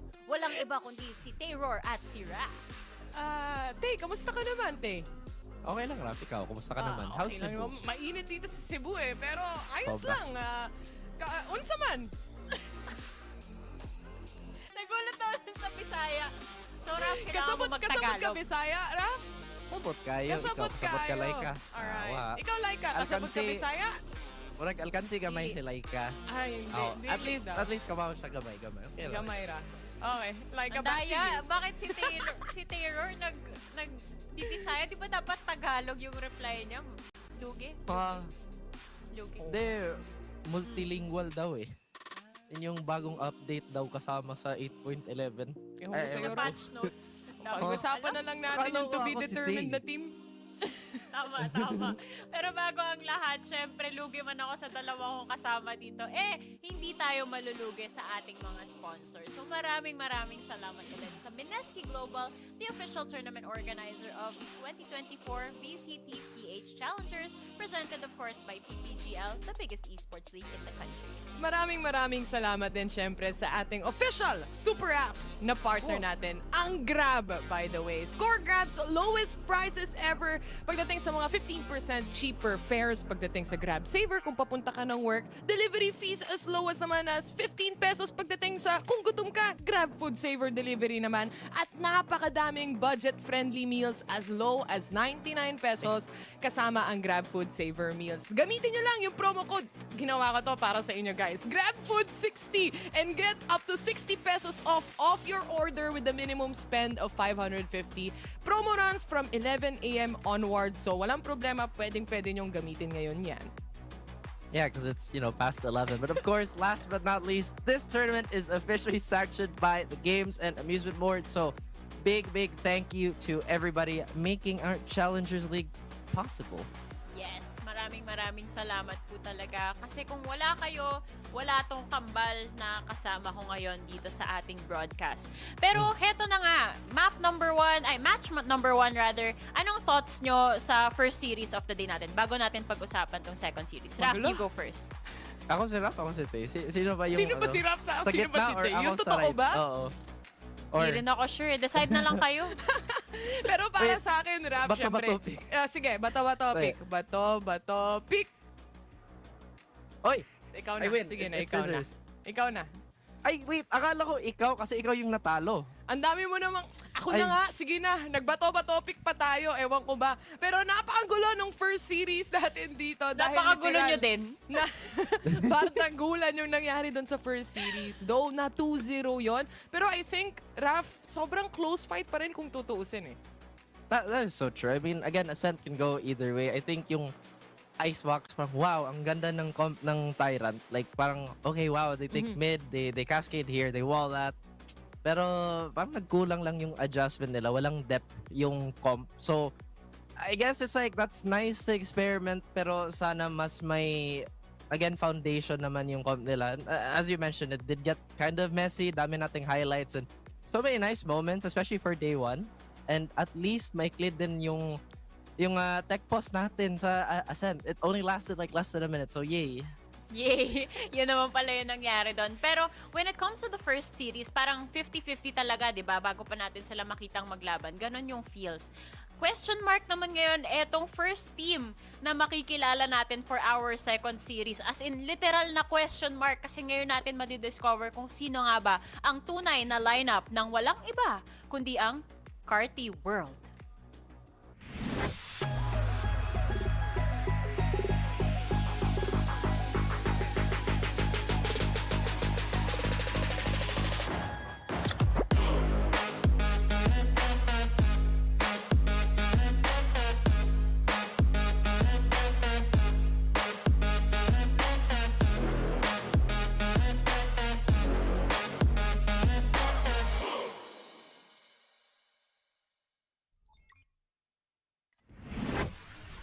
gumawa na sila ng sarili nilang mundo. If Astro World and Carti Esports will have a team, ito na yon. Carti World it is. Dahil nandito sina Chani Boy, andyan sina Gabo, andyan na rin si Astro, si Uyan I Love You, at si Ichi Solo. Raf, itong team na to, yung Carti World natin, kahit na mishmash yung Split 1 teams natin dito, they still prove during Split 1 that they are pretty much a viable team kahit sa sarili nilang mga strengths. That's true. I mean, I kind of wish we would have seen more of the old core, but here we are, right? I think the potential of this team to be really cerebral about their approach is definitely there. Although siguro yung on paper yung weakness, since daming potential IGL, baka mag-overcook ulit. So, you know how simplicity can be the answer to most of the problems in Valorant. Kung di mo gusto yung Sentinel, di barilin mo sa ulo, di ba? But then, you know, they kind of like overthink. Let's flash this. Let's do this. Let's do that. But, Yeah. I think isa pang interesting thing dito sa roster na to is tatlo yung potential duelist din nila dito pag tinignan mo yung mga roles na pinakita nila during our promo relegation. So, ang flexible pa din ang daming pwedeng mangyari when it comes to these guys. And yun pa nga, yung question of who is gonna be the acting IGL dito, another question mark. Kaya nga sabi ko sa intro pa lang, hindi tayo sure sa nangyayari dito. Una sa lahat, last split, meron tayong Carti Esports, meron tayong nakilalang Astroworld, at ngayon pinagsanib puwersa na sila at ito na yung team na meron tayo ngayon. Which is gonna be a challenge for the next team na i-introduce natin ngayon. Kilalang kilala nyo na sila guys, napakalupit din ng mga to. Heto na ang Old Stinky Cat.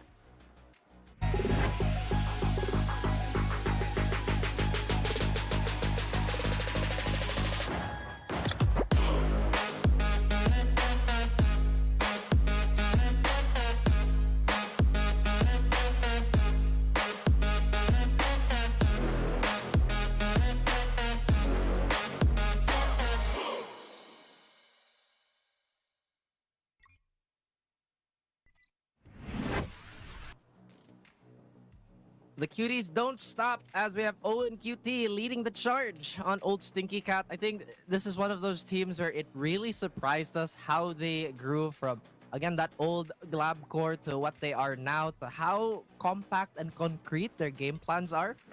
I think they could potentially be a favorite in this series. Baka na-expose na yung prediction ko, but at the same time, it's just really hard to doubt a team that's arguably been in our top 3. True enough, no? They keep proving themselves here, and when it comes to the splits that we have, when it comes to VCT, and kung dati, di ba, way back, kung naalala natin yung game lab phase na nakita natin from this team, up to this point na nawalan man sila ng org, you see them still gel together quite well. I think friendship goes strong pagdating sa team na to, and they really bring that to the table. Mapa off-season man, you would always see them pretty much active, and I think that says a lot para sa isang aspiring professional team na gustong tumapak sa Ascension dito, Laika. Nakakatuwa rin talaga eh. Kasi yun nga, ang solid pa rin nila. Silang 5 sama-sama from our previous split. Ngayon pa rin sila magkakasama. Pero alam mo, Tay, kung ano nadagdag dito? Ano? Andyan na rin si Exotic sa roster nila. So, may flexibility na na-offer dito sa team na to. At syempre, yung question mark din sa atin dito for OSC is, when does Exotic play? Kasi alam natin kung gaano ka-effective nga din na duelist etong si Fall X.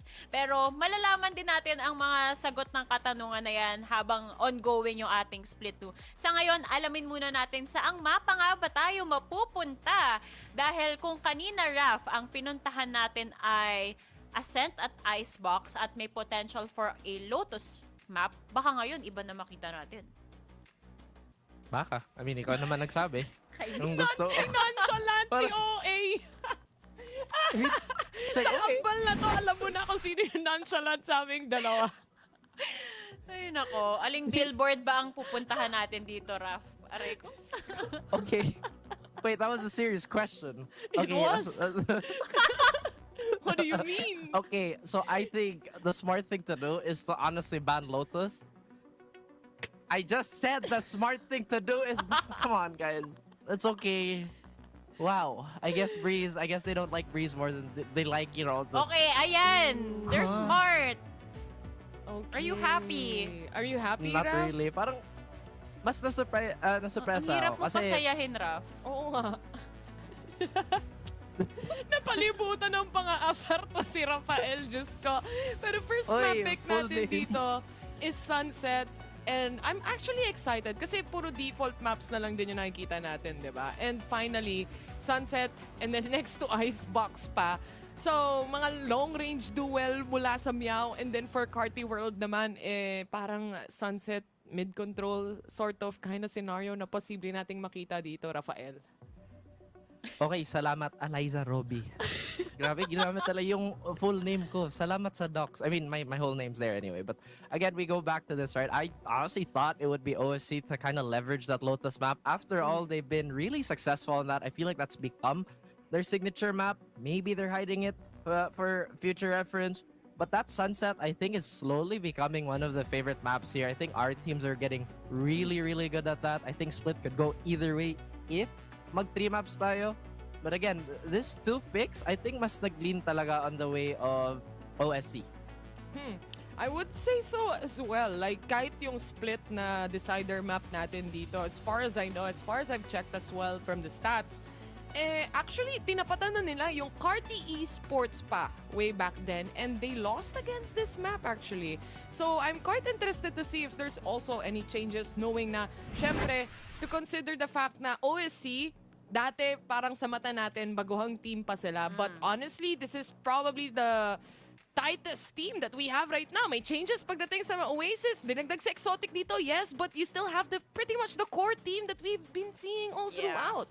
And not to mention, yung dynamic duo talaga na Owen Cutie plus Fall X na hindi mapaghiwalay din. Kasi every interview na maririnig natin dito kay Owen Cutie, isa lang lagi yung linya niya. Gusto ko nakafocus lang si Fall X, si Paul sa kanyang tutok. And to this day, parang ganun pa rin talaga yung relationship within this team no? Kaya nakakatuwa talaga. And hindi ba may pagkakait na i-compare natin tong dalawang teams na to, mas solid na yung chemistry ng Old Stinky Cat. Kaya it really feels like Carti World is gonna be the underdog in this story. Pero ikaw ba, Terror? The real Terror. Kailangan may real sa umpisa. Sino ba ang prediction mo to win this series? I think I would just go with my guts. Syempre, first day natin ngayon, and I feel like mas safe yung answer ko dahil magsistick ako doon sa team na sabi nga natin siguro mas malaki yung potential pagdating sa chemistry building dahil matagal na rin silang magkakasama. So, I would go for Old Stinky Cats, but honestly, I would go for 2-1. Ooh. And Raph. Okay. The real Raph.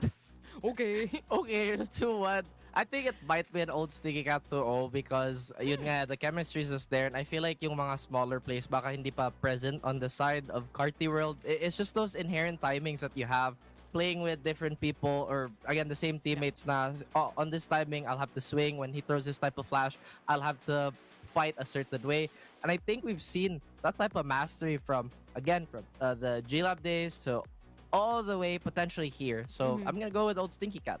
Ay, nako. You know what? Ano yan, Des? Sige. Gusto ko lang sana sabihin na parang feeling ko magre-rely na naman tayo sa isang matinding pop-up ng isang mga duelist natin dito, Laika. Ay, totoo yan, Des. Ako, I'm gonna go with Old Stinky Cat as well. Yan ang aking prediction for that one, which means tatlo kaming pare-pareho ng prediction. Ang reasoning ko behind this, feeling ko medyo dikit din yung laban do. Kasi syempre, kapaan pa Day number 1 ng split 2 natin. 2-1 ka rin ba? Score? 2-1. 2-1 din. Kasi andito si Riri. Okay. Mag-analogy pa sana ako ng mahaba pero actually yun yung bottom line. Nandito si Riri. So feeling ko 2-1. At dahil dyan, ready na yung mga casters natin na ikwento kung ano nga ba ang kaganapan sa series na to. So Likeable and the Twins out, casters in.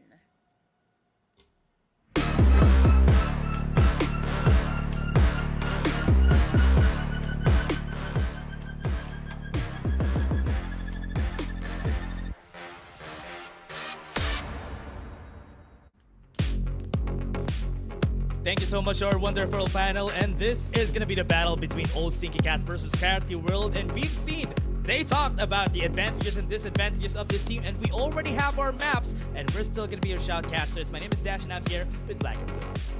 You know, it's very interesting looking at this Carti World team. You got some boys from the Astro World team and then the Carti Esports. And you put them all together, you take one half of the other. you end up with Carti World, but it's arguably this old Stinky Cat roster is, I think our panel agrees, kind of the more favored team in this case. We've seen a lot of them from the past, that Game Lab core, which we have continuously been impressed by since last year, since 2023, that regular season. And we come into this season with new hopes that this team, we were calling them the future for the past year, is now finally their time to really get themselves to the top of the ladder, or will they once again kind of just fall short of that? That all starts here with their opening game of this entire season. Yeah, I don't know how it's gonna happen for Old Stinky Cat, because the last time that we've seen them, they have struggles when it comes to the teams that are at the top of the pack. But when it comes to the teams that are in the middle of the pack and also the teams that are at the bottom, they won't really have any problems there. And that's why I'm really looking forward to know if Carti World is one of the teams in the middle of the pack, or maybe they're up there at the top. Let's see how they could be. We gone over to Sunset to start things off, where the breach is what Dignified pulls on out. They got the double initiator comp on either side, and for all concerns, we've got a mirror match composition in either way. Arguably though, Old Stinky Cat have more experience kind of playing together as a whole as Carti World. Some of their players have come from different teams altogether, but it definitely is a bit more, I guess, we have to consider the fact that they are coming together a bit more later than this Old Stinky Cat roster is. And to be honest, I'm surprised they still have kept the name Old Stinky Cat all this while.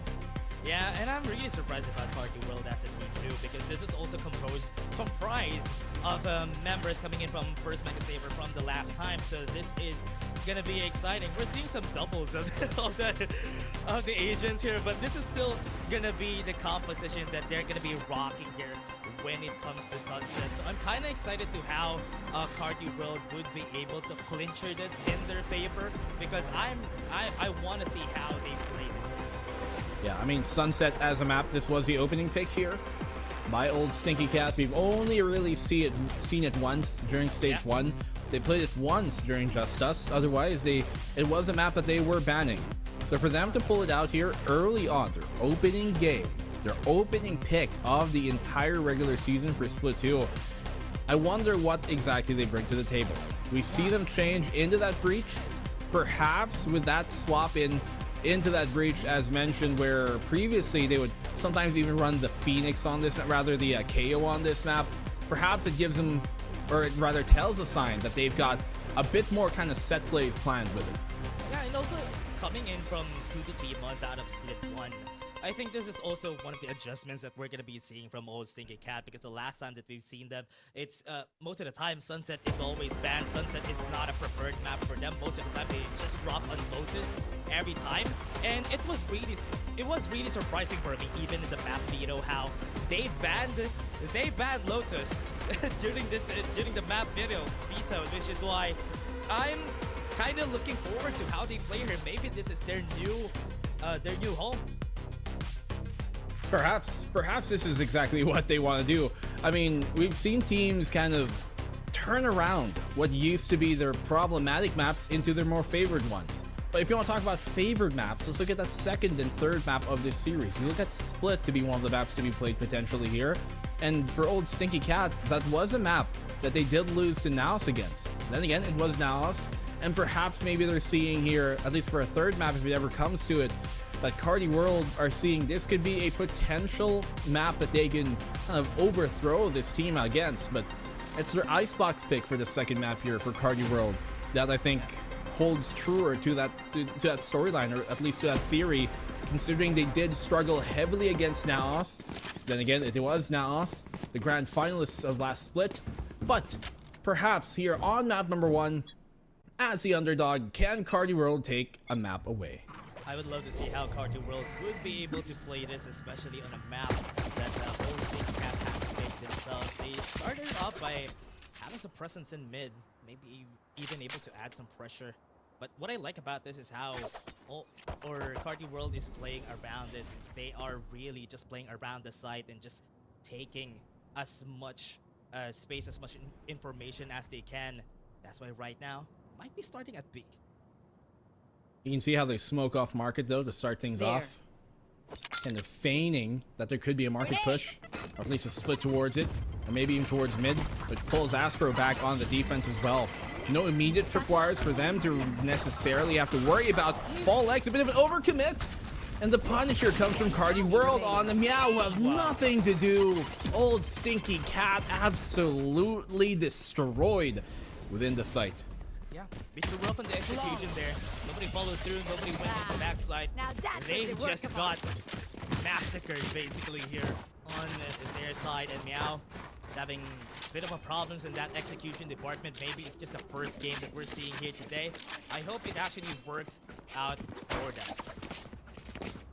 Well, I mean, we saw them initially take good front control of the site, but then from then on forward, you could tell at least that Meow, Old Stinky Cats were trying to go even deeper. That punish from them without any guided utility, it makes sense. And now Carti World, they take the opening pistol. Yeah. Pistol. Now starting off, again, another rush attempt here onto A side. They would want to take maybe some space using Fall Axe here. Some information. He just solo doesn't have an idea that he's really close here. Drops down one dizzy. They still have a chance here. Fall X looking for a great jump, looking for a great tripwire before it goes in, but right now he's gonna be seeing it. Drops on the head. Not gonna get the shots in, but there you go. Ichi Solo still gets it. Nice. The entry here coming in from Meow, and they are just gonna be running over the side, but right here we're seeing Carti World still doing some damage. They're running around, anchoring the site, and nobody would be able to get in. Yeah, good pivot there from the defense. The tripwire really keeping Ichi Solo alive. Good spam on him as well to find Fall X. And then from then on forward, they realize, hey, we're being pinched from both sides. It's fall back into the box in the middle of the site. Play it safe, and they only lose a single player in that case, being Ichi Solo. So, pretty good opening defensive start so far. Many would argue this map is on the defender's side anywho. But what can Meow do now to try and take a round early? They have some guns for their side. Seeing some good Right there for Carti World, just taking some maybe some kills right here in mid. Maybe surprise them with the guns that they have. They don't really have the best guns here in Courtyard.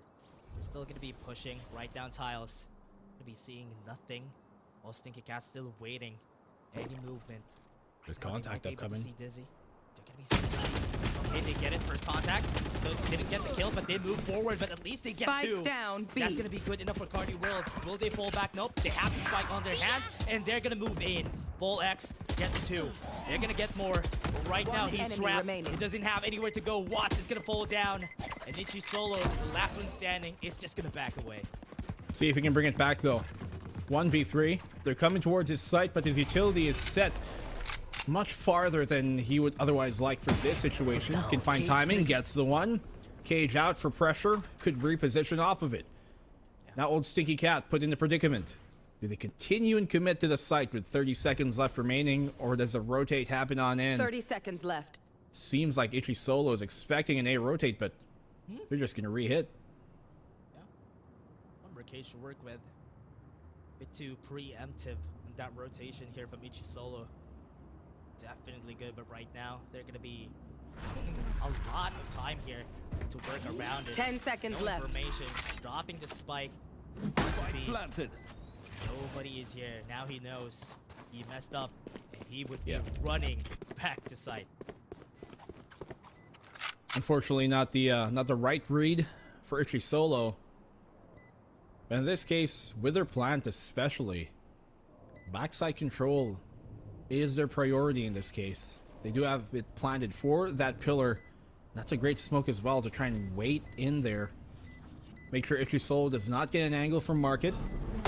Paranoia perfectly timed as well. Cage for security, but merely barely delays the inevitable. Drops down to full time. Wasn't able to do anything much. He had so much time because of the early rotation coming in from Ichi Solo. But That goes got there. around. I need Exactly this. what he needed here. We saw it. Still an expensive round for them overall, because Put they down. only are left with 2 guns on their belt. Lava bridge. Let's go. Well, at the very least here for old Stinky There. Cat. That's a round that they needed. Became a bit dicey at some point, but for the most part, continuing on forward. Back to me. That mid smoke here is going to pull the defense a bit to pull back from A, especially now that they kind of gain control towards the A main choke itself. They do have the fault line prepped in case pressure comes that A way, but the B side is a lot more open for them to take, especially through market. Single tripwire on the choke. The second one, I'm not too sure. He actually still has it in hand. He hasn't placed it down just yet. Preparing for a market push perhaps. And here comes the execute. Goes inside his side. Backs away. Wants to go for the full retake together with his team, but Itchy solo. Right for market. Gonna get taken down by Owen. Nothing more. Go back. They fall back. They go for a post-plant position. A great position there from Owen. Now he TP's back into safety, as you mentioned. They're going to try and fight for market here, but it's going to be difficult considering Meow are all bearing down on them. Oyen's able to get the double, but that's it. Player standing. Got more. 1v2. Busy. enemy Gonna fight remaining. Channy Boy. Gets the kill. Knows where Dignified is! And still gets the clutch. That is going to be one for Carti. What a round here from Carti. Uyen finding a triple. I thought that was two and he would be done, but Shiny Boy comes up big. Defensive round comes the way of Carti World once more. That's a ride anybody would love to be on, especially to come back in a round like that. Still, their economy isn't the best looking so far, but I still love what Meow are doing here. They're doing everything right for the most part. Just the fight didn't go their way, especially here to connect some of these shots. When Dizzy was trapped in the corner, Enemy remaining. they had a good lurk off of Owen, leaving him in market. They found the opening pick, fought for backside considering the push was coming from market, but once again, sometimes it's about who wins those gunfights, and that's what Carti World have so far been able to at least leverage on. Such a great information call in market too. Really just snapped onto market just after getting the kill a while ago. Here. Now they're gonna try and go for an A-side push here. Doesn't really have a lot of guns. Gonna be dropping the paranoia. But they will see nothing so far. Was this able to see Patrick? Yeah, I think he was. And Full X is gonna be able to get the kill on him. Shanboy. Let's go for the flash. Be flashing down Boom Bot. Everybody's gonna be rotating right now. I think the call is gonna be A. He gets a dink, but that's all he finds, really. And Dizzy has a thrash Right now as there. well.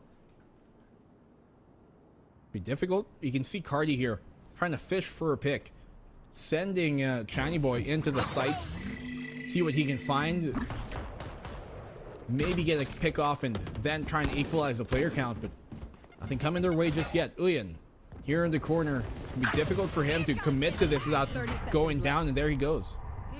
Goes in, gets the damage though. Somebody's anchoring the site, doesn't know Channy Boy's there.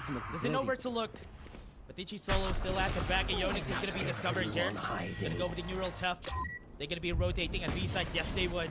They know where Dizzy is. He's gonna be rotating. He needs to help out his teammate. He's super low in HP. Owen only has 20. And if they push here, Last player I standing. think they had the smoke, but he got the shot out of the smoke. And this is gonna be a good time for him to go for the defuse. This is so far away.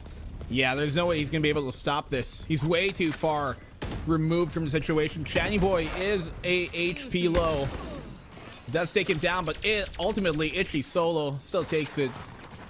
I can't believe that Shiny Boy survived that showstopper in the first place from Fall X, but he does, and arguably it's what wins him the round. Just the RNG working in his favor. Yeah. Also because of that paranoia and no information, just drops the showstopper on the side. That is really surprising because Fall X just got bamboozled there. He thought nobody else is there. Didn't get the timing right. That's why Carti World is just so far has been dominating for the past few rounds. Right now, they start off very explosively. They have one with the thrash. They got one. That's gonna be perfect, and they will get more. It's gonna be a 4v2. Two back away, fights against two, isolates one, gets one kill, and this is, remember everyone, this was the gun round supposedly of old Stinky Cat, but they got taken down. Okay. Carti World turning all the predictions on their head, at least so far in this opening half of the series. A 5-in-1 start. Nice combo from them. Off the thrash comes the nuke. And Mr. Patrick Watson. First name, last name, end game. Do not forget his name. Who is Mr. Patrick Watson? Let's get it. That has to be the real name of an actual player. Spike drop. I think I have to search him somewhere. I'm trying to look for it. Okay. You can go search for it. And now we're gonna be starting with this round, everyone. Also, you get back in their old ways. Drops market. Gets the kill on the side of Carti World here. Just getting all the wins in the gunfights. And they are unrelenting, not even giving enough space for old Stinky Cat to even move around the map.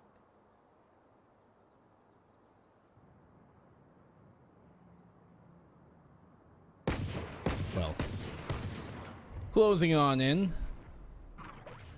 You can see here that Carti World, they've taken some damage on Mr. Patrick Watson, but they found a pick in retaliation towards FallX. Great shot here from Owen Cutie to open up that mid position. Now the defense is going to be split quite literally on the map. 2-on-2. Which side do they commit to, though? Arguably, this A side is better. Patrick is low. And the breach here, if they take him down, that's going to take out lots of utility to try and open things up. Need to lock horns 30 first seconds with left. Patrick Watson. Too aggressive in this push, though. Peeking out. Gonna be seeing one. Gets his head. Pain Chill's gonna be thrown out. Have the bolt line just to go for the utility help there. Spike down A. Not really gonna be helping out. Was killed, but he was able to trade one. It's gonna be a 2v3. Still holding out for 10 dear seconds life. left. Got somebody here to help him out. They have the crossfire perfectly. That's gonna be 2 kills for Channy Boy. That's enough for them to win another round. Good close out there from Channy Boy. I found Mr. Patrick Watson. Real IGN Yocam. There you go. The Valor drop for you. You know how I found it? How? Not through Wikipedia, not through not through Twitter or anything else, but through Facebook. Facebook, you know what? Yeah. You know I mean, we're what? Pinoys, we're Filipino. You know where everybody is on. They're on Facebook, and somehow I was able to find them. Yeah. So yeah, Everybody's on Facebook. everybody's on Facebook here, but look at this. Everybody's committing towards this A site. Immediate push, trade for trade. Spike down A. Everybody's here already. One's on tiles. They got the site open. Still have one more person. Uyan is also gonna fall.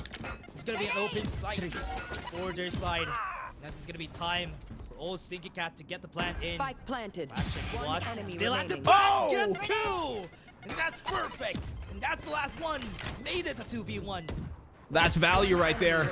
Give him another. He's got the ult as well to utilize. Dignified, connecting on it. Rolling Thunder and perfect timing versus Yocam. And Mr. First Name, Last Name now put into a conundrum. Where is his opponent? Do you have an idea? No. Gonna try and peek, but Dignified still wins it. Mostly Cap really needed to win that round. That commitment on A side really bit Carti World. I'm feeling generous. Who needs a buy? Rounds here. Even furthermore. Carti World looking pretty good. At least initially there, but Spike planted. obviously the post plant goes the other way. Last player Mr. standing. Yocam finding a double there to give him a third. And yet, ultimately enough. Finally, a round going towards old Stinky Cat. One they desperately need to stop this from really snowballing away out of their hands. Really needed to throw down the training gloves here for Cat. And really fought tooth and nail for them to just win that one round. Even dropping one of their ultimates here. Bomb Dignified. Just why still expensive, but still a good win. For old Stinky Cat. Maybe that would signal the turn around here. From this side. Monster on the loose! At the crash, they're gonna be surprising them. The paranoia was perfect. Bull X can't see anything. They denied him the push onto market. They get into side 2. Have been killed already, and they can even get out of main. This is looking difficult for them. The problem is, too, they smoked top mid early on, which kind of gives you an assumption that they could be going for market, almost like they were faking market, but then they committed to market. At that point, Carti World were already ready because of what they thought would have been a fake. Wasn't. and things just go that way. But Itchy Solo backs out of that one. Still finding a pick. Backs up, gets the kill. That was 30 seconds left. with the smoke that they have here. It's They found my not wife. going to be enough. Mr. Patrick Watson at the back. Cameras dropping down. Ionix drowns him out. We still have a 2v4. Push forward. Yeah. Ashton on an off angle. Still not able to win. Make this a 2v2. This is workable for them. 10 Here seconds comes the Dizzy's low. spike. Is given to them. Muyin is also going to fall. Make it a 1v1. And Dizzy is already in his hands. Here's Channy Boy gets the headshot. Your first And mistake was Dizzy assuming clutches I it up. You know, when he was in that clutch in the 1v1, I didn't want to Mix it jinx up, it, go but down. I was about to Let's say, go. Can someone buy I me, think Dizzy wins please? this because we have seen Dizzy so many times come in huge. And I remember during split number 1 just a few months ago, I would continuously hammer on the fact that Dizzy and Dignified are two of the most exemplary players we have seen in that entire split. To me, they were definitely, especially Dizzy, in the MVP category of teams that really need that valuable player. And these two, Dignified and Dizzy, have once more been just exceptional additions to the Game Lab core. So good, especially how he isolated all the fights there. I mean, was not expecting him to actually get it on that position, but you know what? It's Dizzy, Yeah. as he said. This is just, He was yeah. effectively 1 HP for that clutch too, and he still Yeah. hits those headshots. Still getting those shots, but now, looking at old Stinky Cat, might be able to look for a different angle here, very different from their usual, just going into sight. Are they even going to be considering? Shadows traveling. Nope, never mind. They smoke market. They're going to be going, dropping at top for sure. Astro gets a shot out of the smoke, and this might even stop them from getting the push here. And another one from Carti World.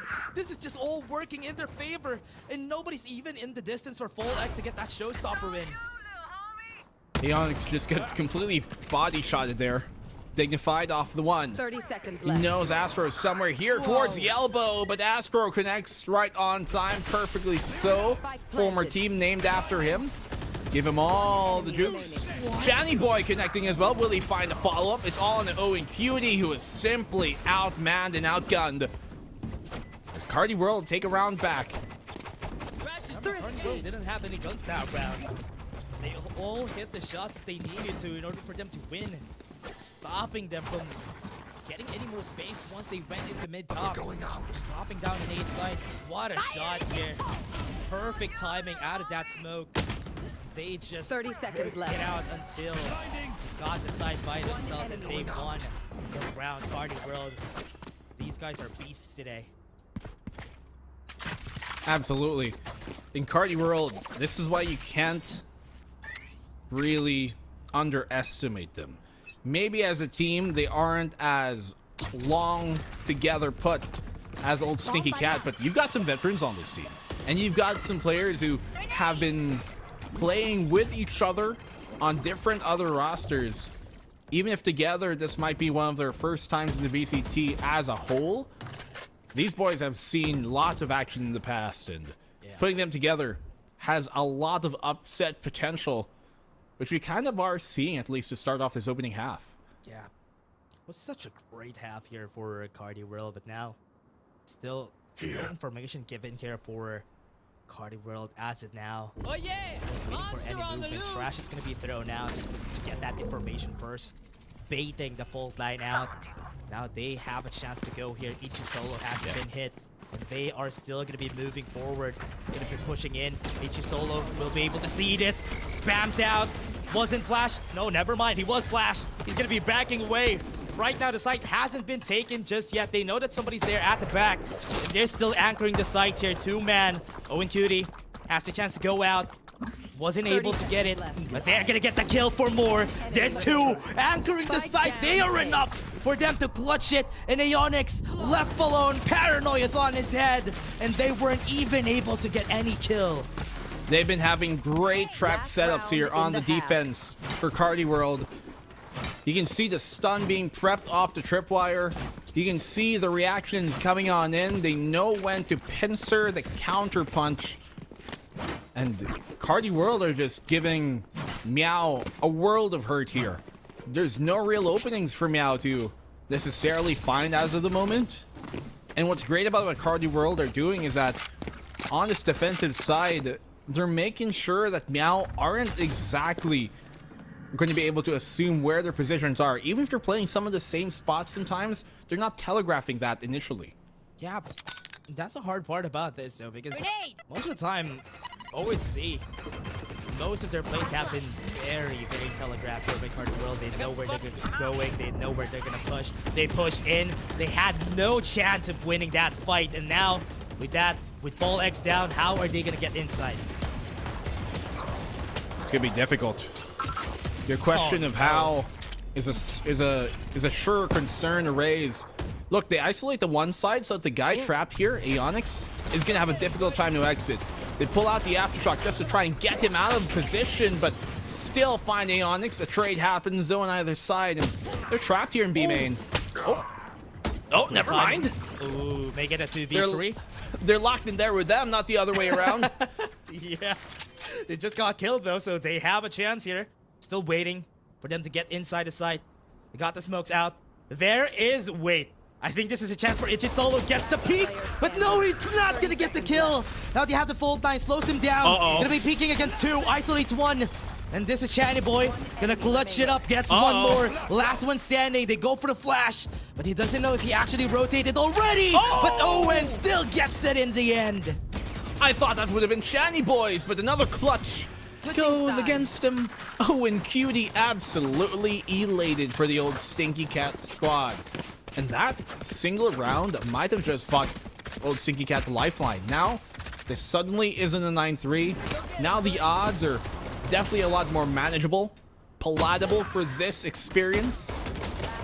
And who knows, old Stinky Cat could bounce back from that. But man, Shiny Boy was working, he was cooking, and he almost served them up. Yeah, that was rough. I thought it was all in the hands of Carti World during that whole bout in B main. They just got picked off one by one. Tear them down. By old Stinky Cat, and that's not really as expected. But right now, second half we go. All gonna be starting with Patrick Watson already getting in. Was not able to sneak himself in with the paranoia. That's just gonna be slowing them down. Furthermore, Fall X is gonna fall. They're gonna go for more. Dizzy at the back together with Owen. They're gonna go hand in hand here, fighting for each other. But are they gonna survive? Lots of shots for Owen. He needs to reload. They got the site already. It's a 2v4, but at their backs there was a Aeonix. Dignified 1v3. Does have all the utilities in his hand. He has a chance to win this, but Patrick Watts shuts him down. Yokam gets the final one. And Meow here, struggling to really get some momentum going. I don't believe they've even won 2 rounds in a row, aside from maybe... Did they even win the opening pistol? I don't think so. No, they didn't. It's been very difficult for them. A bit of disjointed defense here, though. Like, if we saw there, if Fall X waited just a second more, that fall line would have connected, he would have had a free kill, maybe even 2. Because you have to assume you're playing the breach here. You're playing off of the choke points and your power points on the defense, and that market would have been one of them. The stun may be arguably a bit late, but if he waited a second more, it would have connected, and he would have had a much, much more valuable effort in trying to stop them. So these kind of small things, they ultimately lead up to big consequences if Meow are further disjointed. Yeah, also because of that kill on Fall X, Owen Cutie and Aeonix felt so disassembled when they went into defense on the back, but they were still not able to do anything more.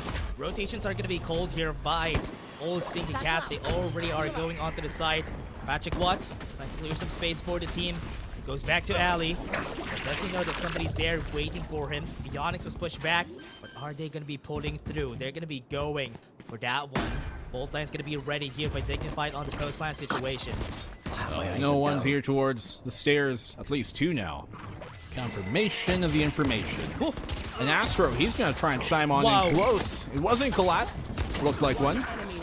But there isn't really much that old Stinky Cat can really do here, to be honest. They're going to go for the knife. He's going to get shivved in the face. And Shiny Boy delivers it. No. They go 10 to 4. That's rough. That's rough. 2 rounds already for Carti World. It's looking like this is gonna be a hard game for Old Stinky Cat. 10 is to 4, closing into match point for Carti World. It's looking like their execution have been on point. It has some rough edges, but it's working all throughout here for Carti World. Everything going in their favor. Right there. The bonus for them. So obviously this should be around with an advantage here towards Old Stinky Cat, but this is not looking like the team of old that we are aware of. To be fair, this is the pick here of Carti World. So what do they bring to the table, it seems? It's gonna be surprising how they play this. Patrick Watts already at the back. Gonna go to Boba. I've seen it. His head has been seen. Fallex gets the headshot as expected. With his 4v5, it's actually working out. No guns, remember, for Carti World. It's looking like they're dropping like flies. Ionix gets 2. That's the last one, Uyen. They're just gonna be breaching the site, and this is gonna be a round for Old Stinky Cat. Old Stinky Cat. Definitely so. I mean, this is a type of round that they need to win.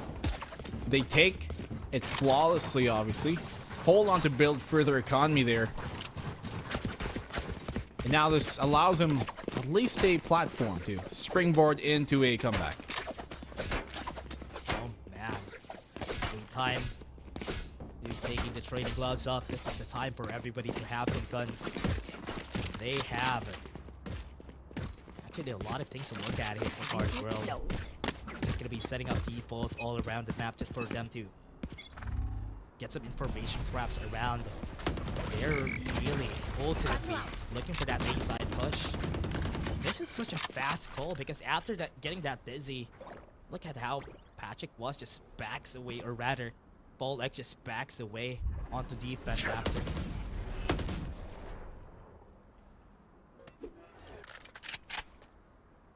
They do have the neural theft and the thrash here for potential retakes, but I mean, Old Stinky Cat, or rather, Carti World are gonna have to try and step the pace up a bit more here. It'd be difficult to bypass that one way.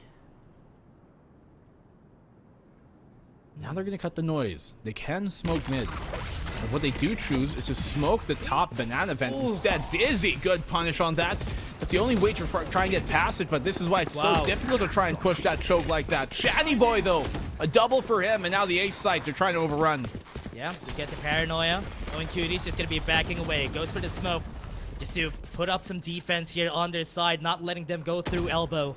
30 they have seconds to left. go to the other side here to go inside. They're gonna be going to main. They might need full X here. That's 3 strong people. Gonna be going back, gets a kill still. Shani Boy still gets his 1. And Ionix is just going for a defense. Off angle, gets 2.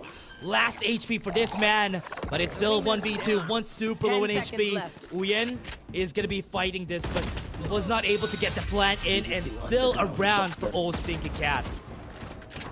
Nice one done here by Old Stinky Cat. Keeping this game a bit closer. I mean, we expected a closer game, and if anything, if it would run away, we'd expect it in OSC's favor, but Carti World are doing a great job of kind of controlling the tempo here. Using those blast packs to bypass the choke is really the only way you can get through that one way. You split and isolate those angles, have one go super wide so the rest can follow on in, and then continue on forward. But here comes on Carti World. Stinger is in hand. Elbow control taken early. They do have a tripwire off the choke. They found my wire. Not even needing for them to get any space on the side itself. They're gonna be going for the plan. Here comes Dizzy. Goes in for the peek, wins the battle. And with this, with the position that they have, Ichisolo still gets the shot in. But Old Stinky Cat is just going overboard here. Everybody's just falling down like flies in the side of Carti World. Uyen's gonna be picking. Not gonna get the win. The only have sheriffs on hand, so Ionix has the confidence that he might be able to get this. He's just going for it, and this is just a defuse on the hands of the old Stinky Cat. Oh no! They return the favor! Oyen takes it in the face as he delivered. He shall accept the gift in return.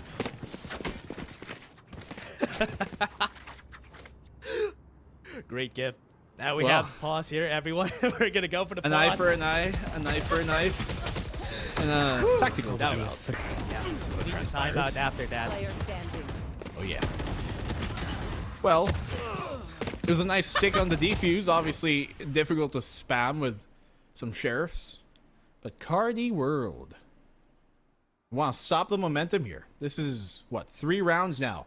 Meow have come back into the game with. Mind you, this half ended 8-4. Carti World took the opening 2, but after that, Meow have taken the previous 3. Yep. Keep this game much more manageable. Yep. Carti World's momentum completely shattered after getting that advantage a while ago for the first half. Now in the second half, they have to rethink their executions here before they get into site. Because so far, 2 attempts onto A site didn't work for them. Now they have to be a bit more creative in this incoming round. They do have economy though on both sides to utilize. I want to see what differently Carti World can do here. They have been faking out that top mid smoke towards where you can see Dignified here. Yeah. On the left side, continuously, at least twice now in that opening half. Rather in the second half. And I'm wondering if Carti World are ever going to pull the trigger on that. If they're going to throw that, make OSC think it's a fake smoke once more towards the very top left corner mid, but actually commit to it. When does the seed they planted, when do they reap it and when do they sow? Yeah. What's really interesting about this is you can definitely see the reaction coming in from old Stinky Cat whenever they pull the trigger on this. And now, as you said, they're going to be going to mid-top and maybe pull the trigger, surprise them. Dizzy is going to be seen, and with that flash, it's going to be enough for them to stop the push onto top mid. And they are just going to go to market here. Sees one. They know that somebody's at the top, but Full X still gets one. Market has been breached, but they still are going to go at the back. Doesn't know the information. Oh, and Cuties is going to be at the back. Was able to get 1 kill, but not enough for them to get the site still. Carti World gonna go backside, not clear. Thrash is gonna be used in order for them to get the opening here. That's gonna be 1 down. Dignified is gonna be taken down, but Dizzy answers back with 1 more, and Meow is just gonna be answering and answering against them. Goes back out of the way, and it's gonna go to A side for the plant. Absolute chaos on the site for the plant. It will be stuck. They do have the spike down now. 1v1, and Dizzy has to rotate all the way into A. Astro just playing so far removed. He does have his Thrash to clear the immediate angles that he might assume it to be in. But will he find the timing on this Astro? No, he's coming from CT somewhere. Oh no. Got the information already. That's gonna be Astro getting 4K and a plant and a win for Carti World. That was such a rough execution on site. Everybody was killing each other, getting the duels off. And as you said, they tried to go for that mid-top push, but the denial coming in from old Stinky Cat didn't let them reap what they sow on mid. They tried to finally cash in on the gamble they've been selling time and time on over towards the top mid, but when it does come down to market, Owen Cutie, good effort, but ultimately not enough to get them the round that they need. Carti World, obviously Astro in the clutch. Let's not forget there's a time, a place, a year, a moment, and especially a VCT split where Astro was considered to be one of, if not the best controller currently during that moment. You can see shades of that come in big there. A 4K for him, a clutch at the end. Carti World here, a round away from match point. Yeah. You can see how that smoke on top mid is already in their heads because of what they attempted during the last round. and they are just backing away, gaining information. It's because the Owen Cutie is also in this side, but he's left alone here. Good thing that old Stinky Cat didn't pull the trigger. Pushes them back again, just because of the utility that they're using. Right now, this might be a bait. This might be a bait, but no, it's not. It's gonna be a kill onto the hands of Carti World. Fallex gonna try. His teammate already died in this same spot, but they're still gonna go to A side. There. Do they rotate away? It might just be 30 seconds left. Meow here. Difficult position to be in. Split the defense. Player count against them. And they know Carti World are going to commit. Dizzy has a great spot here. He needs to find two. One off the tripwire. Can he find another? He's stunned. But the backup's going to come on in a bit too late for Aeonix. Everything going against him. And it's a 1v3 now for Fallex, who's got the ult. Yeah, it's gonna be way harder here for Fallex. Has the ult, as he said. Might be able to clutch it up if he gets one. The timing's just right. And he's gonna go for it. Showstopper's in, but he has been denied up in the air by the members here of Carti World, getting to match point. Match point. Could have been it. In another timeline, another world, perhaps. But Carti World now, match point on their pick. I'm not gonna say that I am not surprised, but I will say it wasn't the initial direction I thought this game would have gone. At least based off of the information we had on the teams. To be fair, we barely even knew who was gonna play in Carti World's position until today. Yeah. So, I mean, the roster is up in the mix, but they definitely have their heads on straight. Yep. This is, as you said, old Stinky Cat is great at eliminating everybody right down there at the middle of the pack. So this just says that Carti World might be a different beast here. Goes in, not seen. The timing was just perfect here for Astro, and that Dizzy distracted Owen Cutie. Now they don't have any smokes to deny, to stop this push coming from A side, but Fallex was able to get one. That's good. That's a big pick off. It was a Cypher though, so maybe gonna lack a bit of security on some of these smokes on the execute if they do commit towards the site. Aeonix has got the ult as well, but Fallex, he's taking too much damage here. Meow have to be sure that they are playing a bit more reactive here. Can't get too overzealous on their attempt. They want to commit. Gonna go in. Dizzy's ready to get with the thrash here coming in from Dizzy. He's not gonna be able to use it and pull the trigger. He just got killed. The timing is just perfect, and they're still planting the spike. They have the neural tap for information. They have one on main, and they're ready for that fight. And Carti World is gonna finish this first map with a win. Oh, unfortunately, their Channy boy just could not connect up close as he was the breach. But ultimately enough. Round map goes to Carti World in decisive faction versus one of the most arguably surprising teams we had last year, one of the most impressive teams we've had throughout our run here in the VCT PH, and to do it against them like that, definitely impressive here for map number one. We talked about map number one being crucial for the underdog, but they certainly are looking more than just that. I'm seeing some promise here for the squad, and I'm liking what I'm seeing for Carti World. The smooth executions, yes, there were some rough edges, but they were still able to even it out, which is great to see for a team like this getting introduced here in a Challengers Split 2. So really interesting that this is how it starts. This is how the tournament starts, with this win coming in from Carti World. That's how they start, but is it how they end this series? Will they continue that streak into map number 2? Icebox is where it shall be.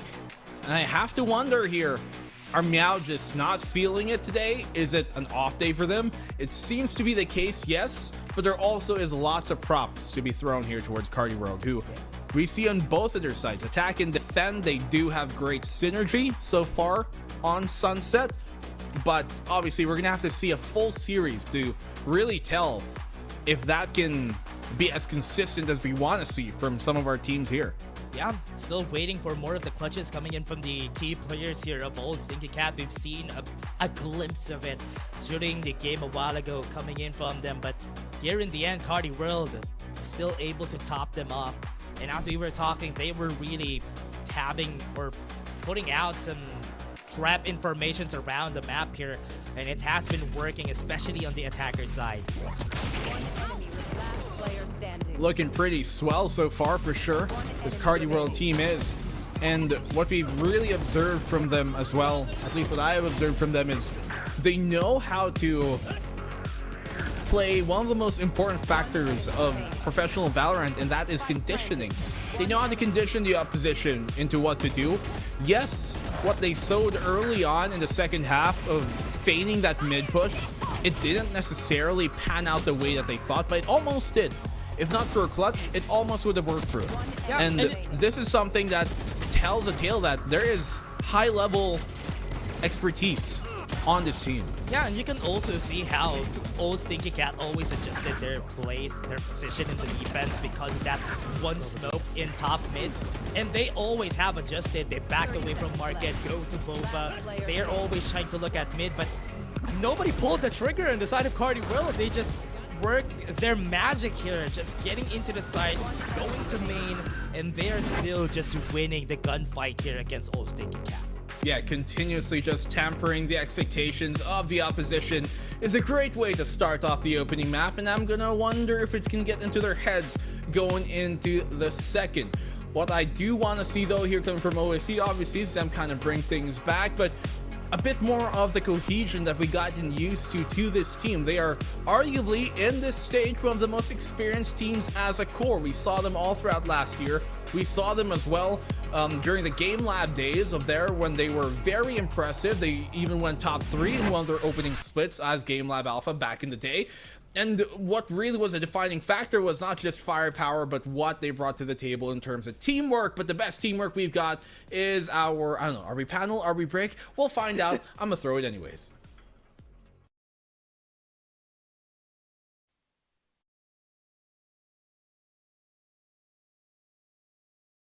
Grab food, savor meals, 99 plus. Dining meals, if it's a bill, savor meals won't make you go, yeah. All my friends will grab cost saver. The grab cost saver is a lot cheaper.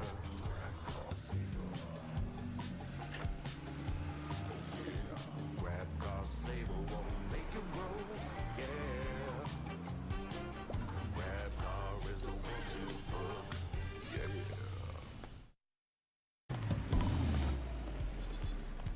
All my friends will grab food saver. Delivery fee is a lot cheaper. Grab food saver won't make you grow, yeah. Oh yeah. Grab food saver is the one to choose, yeah. Grab food saver meals, 99 plus. Dining meals, if it's a bill, saver meals won't make you go, yeah. All my friends will grab cost saver. The grab cost saver is a lot cheaper.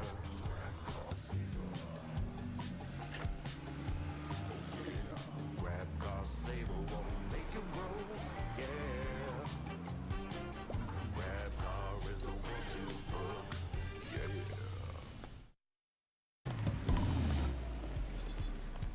All my friends will grab food saver. Delivery fee is a lot cheaper. Grab food saver won't make you grow, yeah. Oh yeah. Grab food saver is the one to choose, yeah.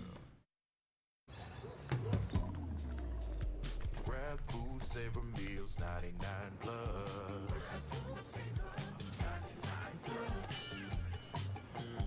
Dining meals, if it's a bill, saver meals won't make you go, yeah. All my friends will grab cost saver. The grab cost saver is a lot cheaper.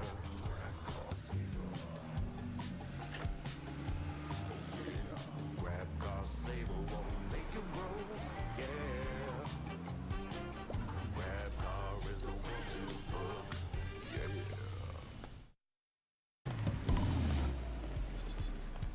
All my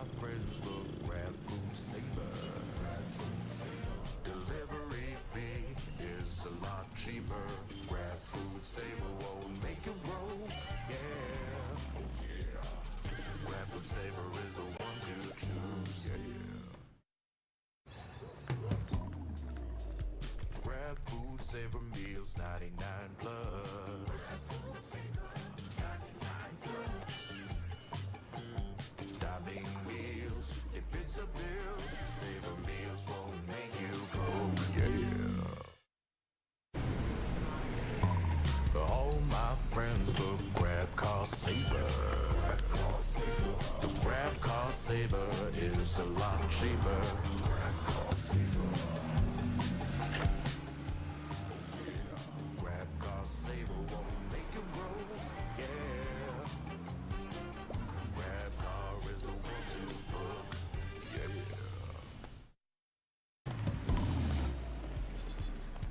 All my friends look grab food saver. Delivery fee is a lot cheaper. Grab food saver won't make you broke, yeah. Oh yeah. Grab food saver is the one to choose, yeah. Grab food saver meals 99 plus. Dining meals.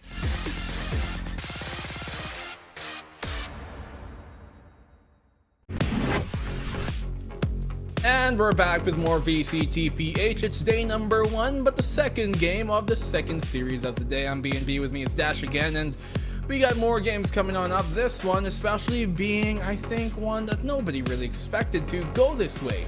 And that's no scratch against Carti World, because they've been looking exemplary today, but old Stinky Cat, I think our panel predicted them to be winning at least, or they were kind of the favorites of this match. But what's your read on this, Dash, and why are Carti World so good?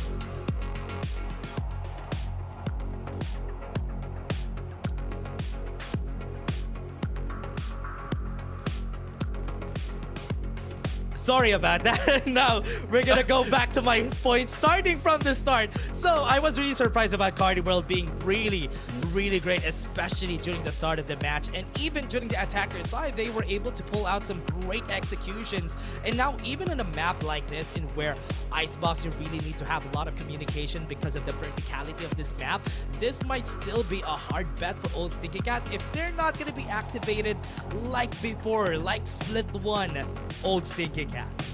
Yeah, we need to see some of that. It's hard to say vintage because it wasn't that long ago. It was like literally 2-3 months ago, but that's kind of what we need to see from old Stinky Cat.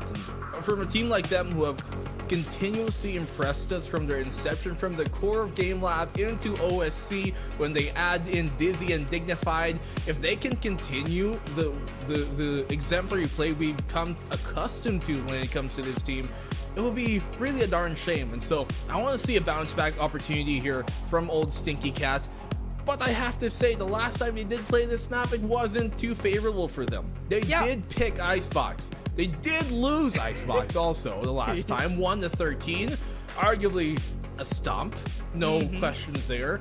But for them to pick this, I think it's very curious. They must have had something worked on this map in the past 2-3 months that has convinced them that they can play this round again. Yeah, just basing out of the statistics, they also lost to the hands of Geek Fam back then in this same map, and that's why I'm really finding it hard to say that old Stinky Cat might be able to win this. But who knows? Yeah, as you said, it's been 2 to 3 months ever since the last split in where they played. So I maybe can see that old Stinky Cat maybe had some smoothing of the rough patches that they had on Icebox. So maybe they have a new plan here in this map. Perhaps there's something you brought to the table. There's only one way to find out. We're gonna have to see what they do bring in. And I think a lot of it when playing these kind of games is choosing the right comp to play, because you might have the right ideas in mind but the wrong tools in hand. And I mean, for old Stinky Cat, they are a team that I think has lots of flexibility. Obviously, FallX is going to be typically the duelist up front, but we see a bunch of different ideas we pulled out from different players who have shown multiple different facets of the game that they are experienced in. And I want to see something, maybe not too creative, but something new from this squad, because if they're going to play their old way in the new meta, it might not work out necessarily, especially with a team like Carti World who's taken map number 1. Yeah, especially when it comes down to execution here. That is one of their problems when it comes to Icebox back then. They had some flashes to work with when they drop the KO and also when they play the Sage. But it's not going to be enough if ever they're going to be using that against a team like Carti World. You see them a while ago, how they play around the defenses. They really stop the defense from old Stinky Cat to actually work out. They always are pushed back, and that's why here they need some answer. They need to find a way to take space for them to win. There has sorry. taking space is still winning. Okay, that's a win in any book. So I think here what's important for old Stinky Cat is not to be kind of discouraged by what happened a while ago. There's obviously a lot more to do, and even if they lose this series, no fret, it's the regular season. There's much more to come back to. So old Stinky Cat, take your time, brothers, to feel things out. We know you guys have a lot more in store, but honestly, we're obviously in a tech pause, guys. Casters start the game. We're obviously trying to wait for things to start too as well. So press start, casters. We want Let this them game pick to go. the agents. We're still waiting. Oh, There we go. There you go. I can hear it now. So we're gonna go to agent select, everyone. Here comes the agents that they're gonna pick. So is old Stinky Cat? Yep, they changed their ways. I don't see a Sage there anymore. That's good. Yeah, old Stinky Cat, the Clove coming in from Fall X. Oh, I am man. hyped. They're playing the double controller here.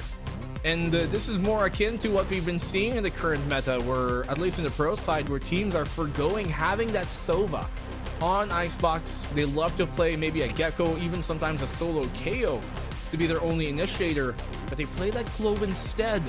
And one would argue Clove right now is in a really good spot to kind of play that flex. You have the strengths of having a double controller, and even if you lose the Clove, even if she goes down, they can still smoke with it. Yeah, they play a very niche role here, which is why I'm really surprised about the Clove pick here. But if it's Fall X is gonna be using it, I can see the picture that they want to do here. They want, a second duelist on their side, and also somebody who can revive themselves in order for them to get the kills after, in order for them to just snowball when it comes to those rounds that they have their ultimate. So that's why here for old Stinky Cat, let's see how they move around this. Oh no! Clove is an ult. Oh. No. Yeah. No Clove. She's they're in their spirit form though. Yeah. Yeah. Merely a phantom in the game. A specter. It's hard to use ghost acronyms, because rather synonyms, because they're all weapons in this game. Phantom, specter, ghost. Oh, what else? Spirit? That isn't here. That's the next weapon incoming. That has to be a everybody. next gun. Yeah. Sounds like a, what does a spirit? Maybe a pistol? Sounds like a pistol. Yeah, sounds like a pistol. Could be on the same price as a ghost. Perhaps. What does it do differently? I don't know. Multiple different variations. Yeah. But old Stinky Cat, they are the ones who are really under the microscope for this game and what they can bring. They did not look much more comfortable at all on map 1. Even who had a Carti Esports back in Split 1, it's also a very different team. It's just the same organization, but a different team, which is Carti World. So I hope to see this team actually get the W's that they didn't get from Split 1. But old Stinky Cat, as you said, there are a lot of expectations for this squad, and I hope they would be able to beat their demons in the map that they picked. Well, if we can get the game started, at least. That's a demon currently plaguing us right now. Obviously, we are in the Philippines. We are in Asia. We've had one tech pause today, a while ago during the first series, which is very on character for the Philippines and SEA. We've had long ones in the past, especially with Ray on the broadcast team for that day, of which we have one today. And so, guys, once more, if you're not familiar with the lore, Ray being on the cast equals long days. Long day. And if today extends even further than it should, then you guys know who to blame. At Ray casts the GOAT. Oh man, this is it. We're still waiting for everybody to start the game, and as you said, everybody Casters start the game. Don't worry, guys. We have a button here down our tables. I already pressed mine. I hope Black and Blue pressed his already. Nah, I'm flirting with the button, you know? I'm rubbing my finger all around the edges, all around the sides. Yeah. But I'm only gonna press it once y'all have really been drawn out of time. But in this case, time is running out. Not for us, but for my patience. I'm kidding. As a game. I mean, okay, let's talk about the game for a bit here. Okay, sure. We know Carti World are not to be underestimated. And I will press the button now to start things off, as I am a malevolent caster. Never mind. The score is done. 13-7. Prediction into the future. Is that what? Is that an actual prediction? This would be nice, but again, everybody are already starting the game. Starting it right now. It's gonna be a bit slower than what we expect from Sunset. So they started off with B main. We're seeing already some members here of Old Stinky Cat slowing it down. We're in the pistol. Do not be mistaken. Everybody's alive. Do not be mistaken once more. 5v5. We go on into it here. At the very least, with seeing this Old Stinky Cat team on the attacking side. Initial contact being made by Meow. As Dizzy connects to start things off. Can chime in for even more. Doesn't really get too hasty. His dash is prepped. The tailwind comes out after contact, but look at the damage being done here towards CW. Yeah, they already got the kill on Channy Boy here. That's gonna be perfect too. So back away for their side though. Lose one of their smokes, so they have no choice but to go. Still go to B side, but looking at it, Carti World already rotated. And this is a wrong 30 seconds left. Commit. Time to. The scan not finding anything there towards A main kind of tells a story that, hey, maybe they still are on B, but Meow are taking their sweet time to commit to this. Solo hasn't been seen.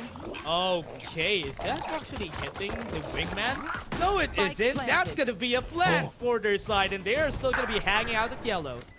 Just barely out of the AoE for it. Good pick off by Owen Cutie. Lead it back away. He's playing around it, slowing it down. Oh no, Dizzy might be dead, but he was able to swing out. This is going to be a 2v4 in this battle. Player standing. Oh my goodness, they're still finding these kills through the smoke. I thought Dizzy would have been dead there, but it's all on the Uyen, who's simply taken down early. And what a round from Dizzy, and that's a great way to start off from Meow. Yeah, great start. Didn't commit onto the B push after one has been killed. That's going to be perfect because they were able to bait out the rotation coming in from Carti World, giving them this first round win because a bit too late on that retake after the plan. Well, Meow at the very least doing good to establish kind of the lurk, rather the fake game out early. That's gonna plant the seed here on CW that on Carti World that, hey, OSC, they like to play that fake out.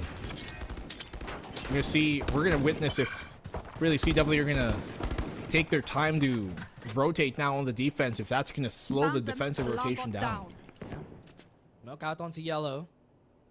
Going here. Yellow, I think this is bad. Ichi Solo actually gets a kill.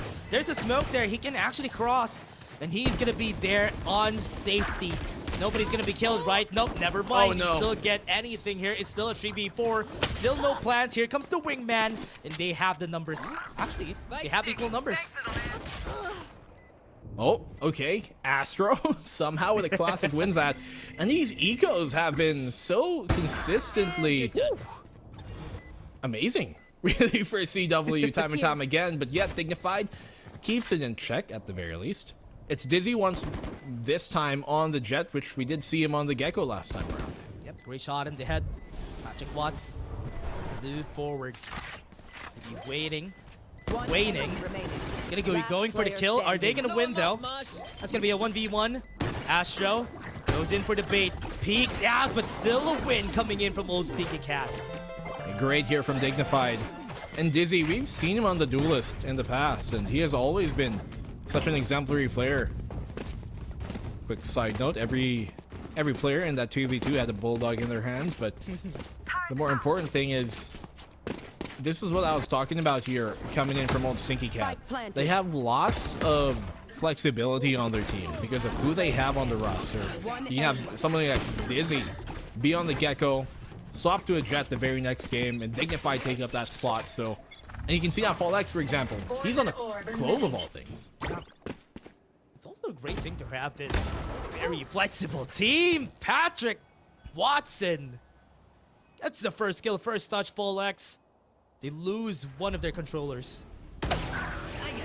Oh, a shot from Dignified. Definitely verifying his case here to be a threat everybody should be aware of. Now opening start looking good on the bonus at least. And because they have this Clove, they have so much more opportunities to re-smoke. Solo gonna be going out of the smoke. Dizzy is also gonna be seen, was able to back away at the perfect time. Super low. Still gets damage onto Ichisolo. Have to fight him, but he's too far away. It's gonna be a 1v1. Dignified has been seen, and that's gonna be the spike on their hands. They were able to trade, but they have to run back to get that spike, and Carti World finishes it off. A second wind. Let your senses come alive. It was looking like a potential winnable round until it wasn't. Obviously the fights there, somehow we're seeing OSC in these cases where you'd expect them to win a fight, but then they don't. This one was one that they were able to win, but Ichisolo just survived here way too long, found the kill on Dignified. Everything crumbled from then on forward, but it was their bonus. And now Meow have a chance to actually tie up the game. Yeah. Rough around the Rather edges hold here. off the lead. Wait, thought they got anything there. Never mind. Okay, we're just gonna go for the round. Still the same spot here. Order side, you still want to take the fights. They are slowing it down. Yellow have to. But what they're gonna be surprised with is there are a lot of people here. Watts was able to get the peek on. Here comes the ult. They're not gonna be seen. They go for the fight and they still win. It's still a 2v3 in favor of Carti World. 2v3, as you mentioned. And look at the lurk here coming from Aeonix. He has to be able to find the pick, and he surely will. Shiny Boy almost turned that back around. Another pick here goes Aeonix's way. Yes, right on time. And the A side is free. Very B side. Onyx Signified are already running through it. Astro is just gonna be going for some chase. He's gonna be seeing it. He is just gonna get executed.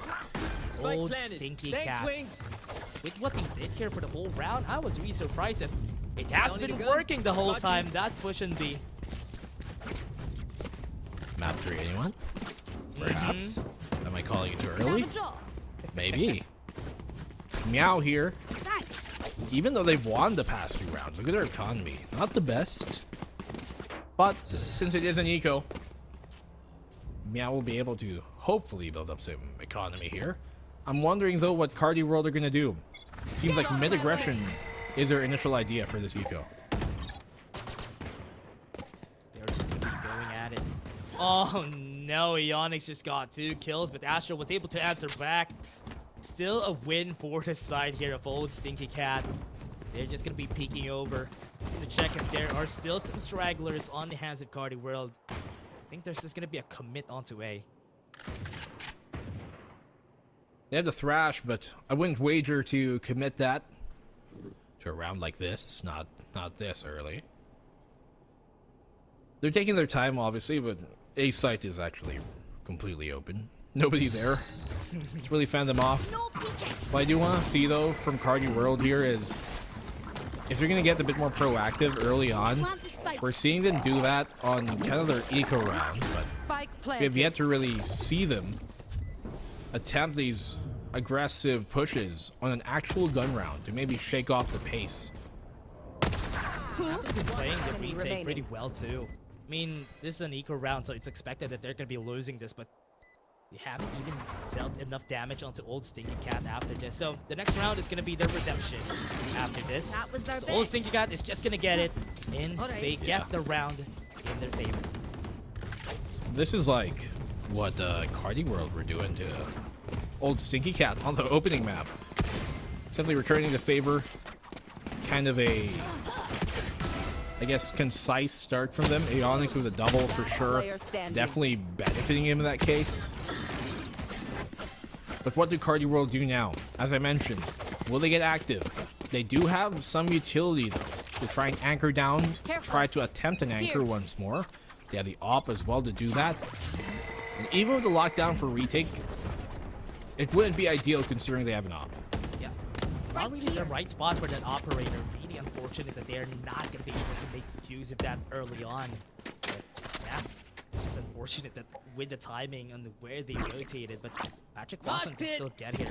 I think old Stinky Cat is trying to slow him down right now. Going to be dropping the thrash just a bit. Very awkward too, in terms of the timings here and when the hit actually comes. Because now they have to fall back because of that lockdown. They've already committed their own. It at least ensures that no one's going to actually be within the site. But things are basically just going to reset. They're going to have some space and some time to work with, but Shani Boy's right here for that punish. Good find from him. The follow-up comes in either way. Yeah, a little 3v3. Not really anything big from both sides. Wait, the timing's going to be perfect here. Oh, Something's down there at the bottom. Oh no, Aeonix, I thought maybe he could cut out the rotation here, but are they aware? Are they aware of this? And Aeonix is still not making any moves, still waiting 30 for any seconds left. movements. But the timing's just gonna be perfect here. Timing! Oh no! Watson wasn't able to get it because of that timing. He just got Valoranted right there. The timing just immaculately working out for Aeonix. Itchy solo finds timing. Both killjoys here, everything going their way. Death from above as Patrick Watts connects. And Aeonix, he's out of time. Oh man, that took so long. 3 seconds. I think he might be killed too. As he heard it, block and Patrick Watts up in the air was still able to get the kill in the end. That was a rough round, honestly, for old Stinky Cat, just because of the reset that happened, committing 2 ults onto A side, but nothing worked out just because of one lockdown also coming in from Carti World. Yeah, as I mentioned, it's pretty awkward on the timings of when the push came and when the lockdown was placed. By all means, great defensive lockdown being placed here by Carti World to stop any momentum, and then Shani Boy just looking for his one. He got his before the round was done. Now Carti World in a good spot to reset this game. That's the operator at the ready. Watching here. Is he actually aware of this? He knows that he's going to be peeking here. The timing couldn't be any perfect. Waiting, just baiting, letting himself cook, marinated, but nothing is going to hit them. Stays there too. Sees ahead, connects on a Dizzy. They're still not able to flush him out. At that point, you can't play slow once you know the op is there. You have to try and get the punish immediately, or at least send him back. Force him off of the angle. Simply didn't do enough. Poison's on. There was a Dizzy attempt there before they actually peeked out, but wasn't able to find any value against Patrick. Right now, OEC not in shambles. They're looking for a push at A. There might be somebody at 2 that could definitely surprise them later on. This is going to be a push that they're looking for here. They get the flash. Volix is going to fall down. It's going to be crumbling right in their face, but the Aeonix is keeping the dream alive, but they can't even get inside. That's the thing, though. Oh, and Cutie able to find one off the lurk. Now they know there's somebody in the site. A second for him, but Itchy solo. That's the timing that they need. You can see the problem here. Without the Sova, yeah, old Stinky Cat, they're a lot more cautious of those ops. They can't simply drone him out. Yeah. Basically blind when they go in because they don't have enough information and where to look whenever they drop into one side, and you can see that happening here. So much time. That's why Patrick was still able to get a valuable kill on that operator, making it hard for the whole round for old Stinky Cat. Well, look at this. Aggression now coming in from them. Oh, the dart confirms it, and what a shot here from Patrick Watts. Yocam going for another, and he connects. He is absolutely unstoppable, and Oyen's right here for the trade. Carti World, it's theirs, and Meow are simply living in it. Aeonix left alone. 1v3. Gonna peek it, and that's it. Carti World, what a crazy round. Starting it off with 2 kills coming in from Patrick Watts, and Uyen with the flash, flashing everybody. That paved way to them just mowing down old Stinky Cat in a round that they expected that they might be able to turn the tides around. Now the momentum shifts. Carti World has it in their hands now. What a way to tie up the round. I was mentioning, at what point do they get aggressive? It's here on round number 8 where they've established their slower play, and it absolutely catches Meow off guard, even with the dart being thrown there. Both shots connecting from Yokam on that jet off the operator. And Meow are simply caught in a blaze before they can even realize what's happening. They've lost the round. Oh man, it's really rough. Now they have to fight against this Molex. He's gonna be seeing this. Tries to jump over. And now he gets information that there's 2 more there. Is he gonna push? He's not gonna see anybody. Might not know that somebody's up the smoke. Dizzy's gonna be seen. Perfect flick One enemy from remaining. Patrick Watson. Spike That's down enough for B. them to carry over the round. Owen Cutie at the back. No information in this guy. You might have an idea that he actually crossed tube. Oh man. Whatever goodwill Meow were able to take in their opening rounds, none of that is necessarily transferred on over, as momentum has completely shifted here for Carti World. A flawless round for them to end things off. Great time for them to shatter the confidence of old Stinky Cat from winning 3 rounds consecutive, and now Carti is getting their own momentum just by really mowing them over. Just sheer firepower and how they use their utilities to cover for each other. Not even that during this round, they just walked towards the operator a while ago and they just lost their lives one by one. Placing swarm grenade. Meow here. Can they get a stop to at least tie up the game and maybe take over once more? Operator on towards the A site. So looking to commit here, maybe towards B. They got both of the anchors within it. Moving in, trying to fight. Are they gonna see something? Nope. They saw Astro and they saw the light. Gets 2 kills, but at least now they got 2 down. They don't have the sight just yet. They can go for the plant. Here it is. But there's still somebody at the back who can cancel them. Trade for trade either way. It's a 3v3. Lockdown in place as well to try and take the site.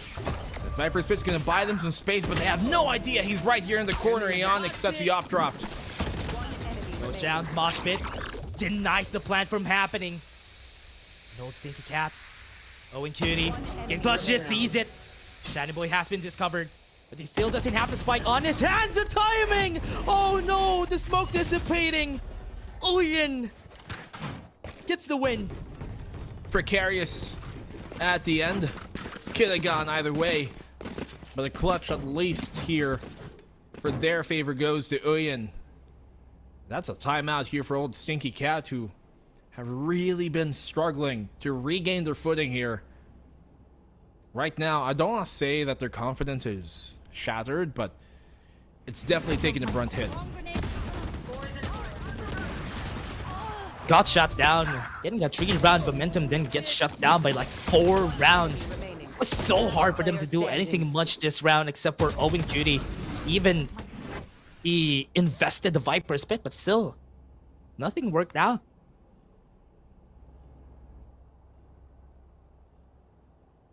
Timeout, as we mentioned. What's great about what Yokam's been doing is, even though sometimes he might not be on the same site as the hit might be coming, he's continuously keeping old Stinky Cat to have to adjust to him, and not in a favorable way. You would think old Stinky Cat here, Meow, knowing they have 2 controllers, they can continuously smoke off, you know, possible angles that the op might be, but we're just not seeing that, and we're not seeing the value a Clove might bring so far here in the attack. Yeah, especially that you don't see Polex dropping a lot of kills here, which is what Clove really wants to do whenever you have the ultimate, whenever you have the heals for yourself. That's why here, still a struggle to find what they want to do with this competition. But the Ionic starting off with 1 kill in the middle. The answer back was so fast from Carti World. Immediately retaliates.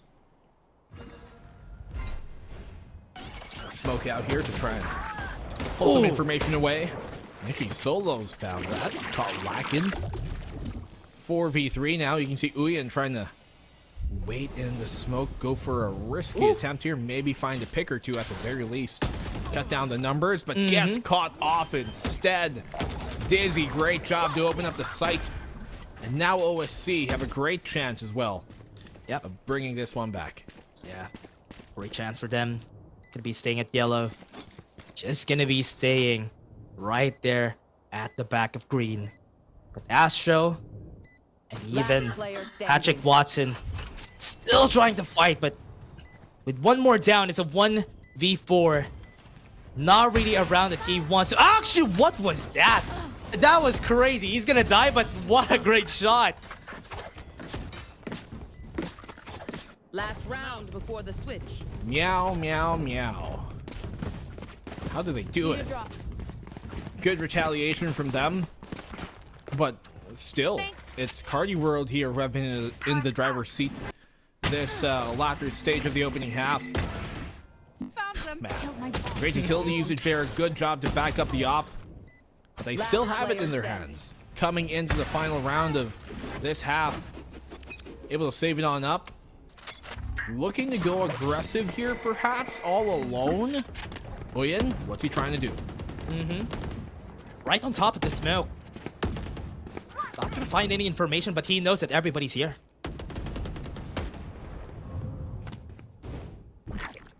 Saw you, Mosh. Whoa. No immediate commit just yet from OSC. They've got the lockdown in place, a Thrasher followed up upon, and Dizzy connects. No connection off the shot, but the Blades do. With a scan as well to help him. Shanny Boy doing so much here. Assist and the kill. He gets caught out in the corner by Dignified, but that's still good work done. Yeah, still has the lockdown. Aeonix has been killed. Now no more lockdowns on their side, though. He's gonna be backing away. He's gonna be seen. Oh, that is nobody there. Timing? And the timing was just perfect. And Solo didn't know. Has been discovered. Perfect timing. Still a 2v2, still possible. He didn't know Dignified had his back turned to him. He could have found a free kill there, maybe even won the round at that moment. But just doesn't come. Opportunity presented, but not seized. They don't have enough gas as well to try and stick the defuse off. Good hold here from Patrick Watts, but they have no idea where Owen could be. He has no snake bite though. He connects on the one, but the defuse is stuck. Committed. And the round goes towards Carti World as they take the opening half. Sends them packing. What was that? The defuse stuck it. Nobody looked at it, and that was just 7-5. Still a close match for Carti World. Even if old Stinky Cat got the advantage in the early game, it didn't stop them from really punching back in this first half.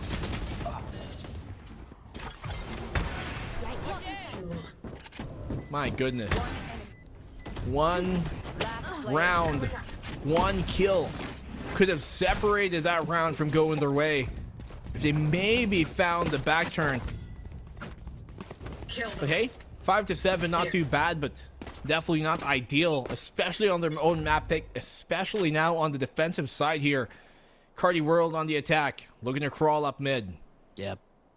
Are they ready for this? Could be crawling it up. Maybe going onto tube slowly, making no noise. They're gonna be seen by the turret here. They have to destroy it fast, go in, not stop from pushing. Owen Cutie sees everybody. That's gonna be a call for rotation here for the side of old Stinky Cat. Oh, good connection here. Coming in from Uyan. Wide swing off the angle. Does find it. Oh, Carti World are finding everything going their way. One from Fall X, but it stands as a 3v1 at the end. Yeah, Dignified is gonna be the last one here. Actually gonna be seeing him I actually have an idea on where he is. There's only 2 options here. It's gonna be 1 kill on the head. Nobody needs to look at him, but there's a perfect crossfire here for Channy Boy and Itchy Solo. I mean, this is more of what we've become accustomed to now so quickly from Carti World. Exceptional play we've been seeing from them all throughout this series. And they're looking pretty primed to close this out, to be honest. In this map, if they can continue this forward, good utility usage, everybody peeking together, having common angles of attack, intersecting sectors of fire. Just everything is pretty on point for such a newer, at least a newerly assembled team. Yeah, it's always great to start really strong at the start of the tournament, especially during Split 2. Just establishing this team at the middle of the pack is already good enough. And as we're seeing, already going in with this confidence coming from Patrick Watts, gets one undignified, gets one more on the head. Is he gonna continue the force? He is unrelenting, and that's gonna be a plan. I thought I was gonna find more there. Some damage being done though off the eco. The classics finding picks going their way. Outlaw doesn't connect on the initial, doesn't find the follow-up either. Dizzy here being a nuisance on the backside. Aeonix able to find one off that Spectre. They know the backside is theirs, but it's a 2v1 still, and Uyen will keep them in place. Dicey, but they take the round 9-5. Yeah, 9-5. Lost a round. On the side of old Stinky Cat. Great attempts that we've seen from them. But for now, Carti World is just gonna be rocking the sheriffs on the members that died during that bout a while ago. They need to lock horns. If they miraculously win this bonus round, it's gonna be perfect for them to just win this map against old Stinky Cat. OSC. They are put in a completely unexpected turn at the start of the tournament. Regular season for sure, growing pains maybe, or maybe just a slow cold start for a typically fiery team.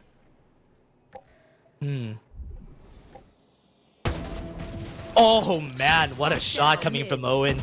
Great off angle. Stopping them from just pushing onto 2 with natural also damage. This really stops them from gaining any momentum in this bonus round that they have 4v5 already. I mean, he needed that shot. They needed that kill for a round like this. If this went for the bonus's favor for Carti World, that would have been disastrous. It will be for their hopes of this map, of this series even. You can see Meow though pushing up forward towards mid, then closing things out. They have the defense set up here towards A, which is rightfully so on point as Dizzy gets one and backs off. Yeah, backs away, tries to go for the plan, tries to go for any kills that they can muster. It's not gonna happen, Uyen.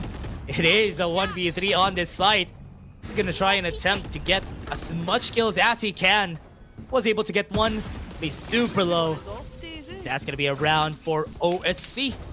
That is good. That's good already. 3 alive. I mean, could have been a bit cleaner, of course, at the end. Could have kept 4, but at least they take the round, which has been a big problem for them lately. Good off angle by Owen Cutie, yes, but I would wager, just for optimization's sake, that you do not want to pull that out on the bonus. You want to pull that out on a round, either a gun round or like maybe an eco round even, where it could really change the tide, because now he can't use that angle again for the rest of the half, because they're going to expect it. Yeah, for sure. They're going to be expecting that. That's why they're defaulted back on site. A lot of people from old Stinky Cat is already here on B side. And it's also a gun round, remember? So they're trying to be aggressive just to stop them from gaining any more momentum here from the side of Carti World. Poleaxe, is he going to win this fight? No, he's going to back away. Thrash is here. And they are going to be getting some kills. He was able to get one. Oh, and Cutie's going to be dead. Never mind. 2 of them are going to be dead. But Dizzy answers back with 2 more on his hands. Can he find another? He gets a triple. I thought it would have been a collateral. 1v2. Aeonix put into a position once more to suddenly take this map back, to take the round back. and save what the conundrum they've been placed in. They know it has to be coming from the front. They have a turret for the flank. The alarm bot confirms that the nano swarms burns even more time. Aeonix can't even isolate these fights. They're so tucked in towards B long. That's the kill both of them. Oh no, that's rough. They have a snake bite too. Oh man, that all started this round, especially with that thrash. That was very valuable. Just getting 2 after getting that first kill. That follow-up, but Dizzy made it so close that I thought they could have clutched it up on the hands of old Stinky Cat. This was a sad sight, but Dizzy made it almost possible. Enemy remaining. Should have been it. Dizzy did so much. He found a third. He almost found a fourth even on that Colat potentially. But it doesn't come to pass. And now OSC put into a very dangerous state here. They lose this round, they're going to be in a pretty bad spot economically. Not that they already aren't.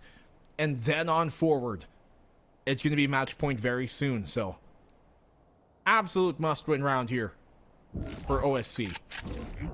Leaving 3 people inside. They would want to go for the B push.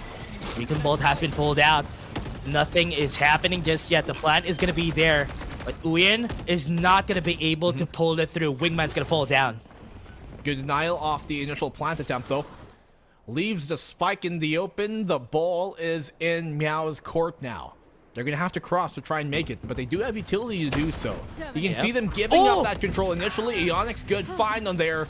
And look at Meow here collapsing now on the attempt. But Patrick Watts, Yokem, and Astro are doing so much work within the site itself. Fall X, a double for him now in the round. Dizzy chimes on in as well. It's down to Itchy solo this time. The killjoy of Carti World was a great spot to maybe find a pick. Oh, that's perfect timing. Oh no, he saw the barrel. Oh no, that was just unfortunate that they weren't able to see it. But old Stinky Cat now, that is a good round that they should win because it could have been disastrous here moving forward. But Carti World really lacked a bit there on the execution. Remember, was a great try just getting into sight, but because the wingman fell down, they had to commit and move a bit further onto orange. Push on up. And I like the proactiveness Carti World took there to take even more backside control, but an even greater defensive reaction here from Meow. Exactly the round that they needed in the moment that they needed to take. It's Carti World on the eco here. Interesting angle from Patrick Watts. Might be able to look for a kill here once he peeks out. Does he see it? Yep. He actually sees it, and Full X actually was able to read it off. Right now, they're trying to get attempts here. They have the Viper Spit, but they're not going to use it this round for sure. It's going to be difficult to push on in here. Dizzy thrown in for a second time. The utility, not the player.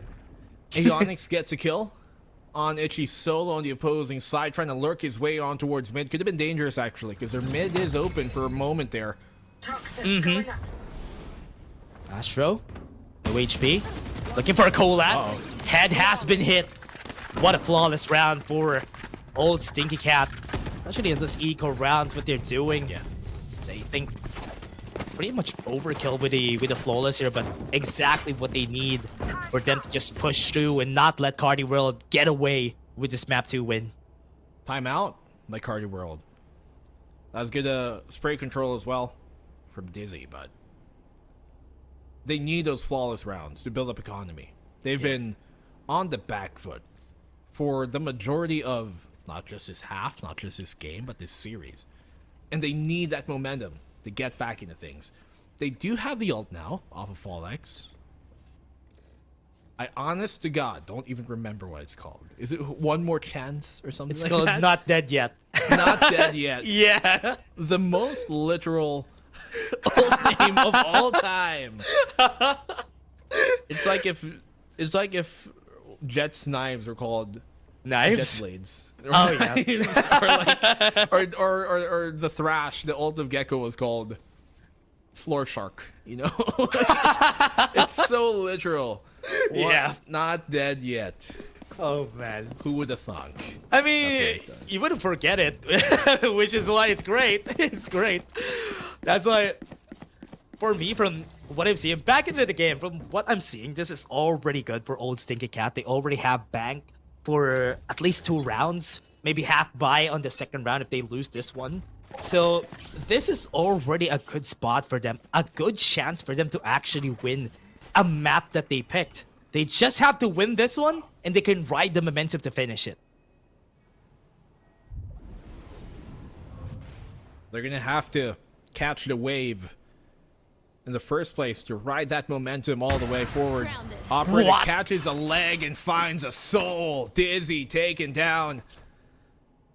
Oh, they still have the ult on Fall X on that Clove to maybe get down deep. Oh, he doesn't find the angle. At least not the shot to go his way. Yeah. He was trying to take space. I can see what Folex wants to do here. He has the ult. That's why he was confident that he might be able to take down the operator.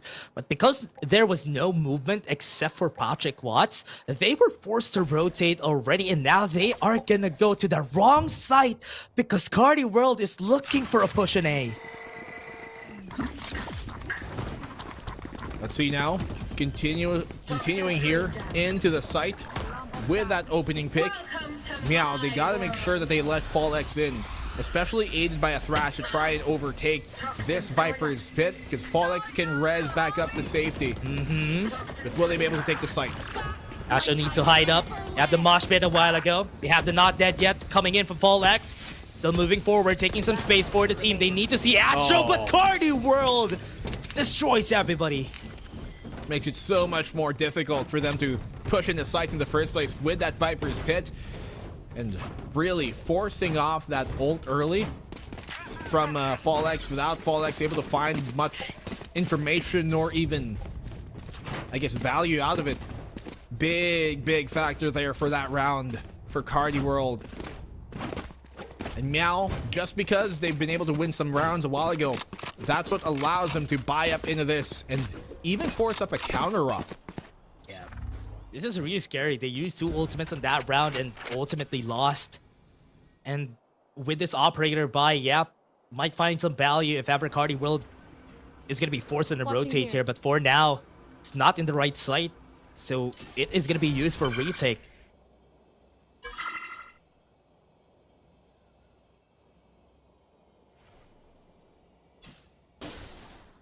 Meow here. How much will this op play into the round, considering how far it is from the action? Brunt of the force coming B. Only defender on that site being Onyx. He's got the lockdown to maybe stall some time.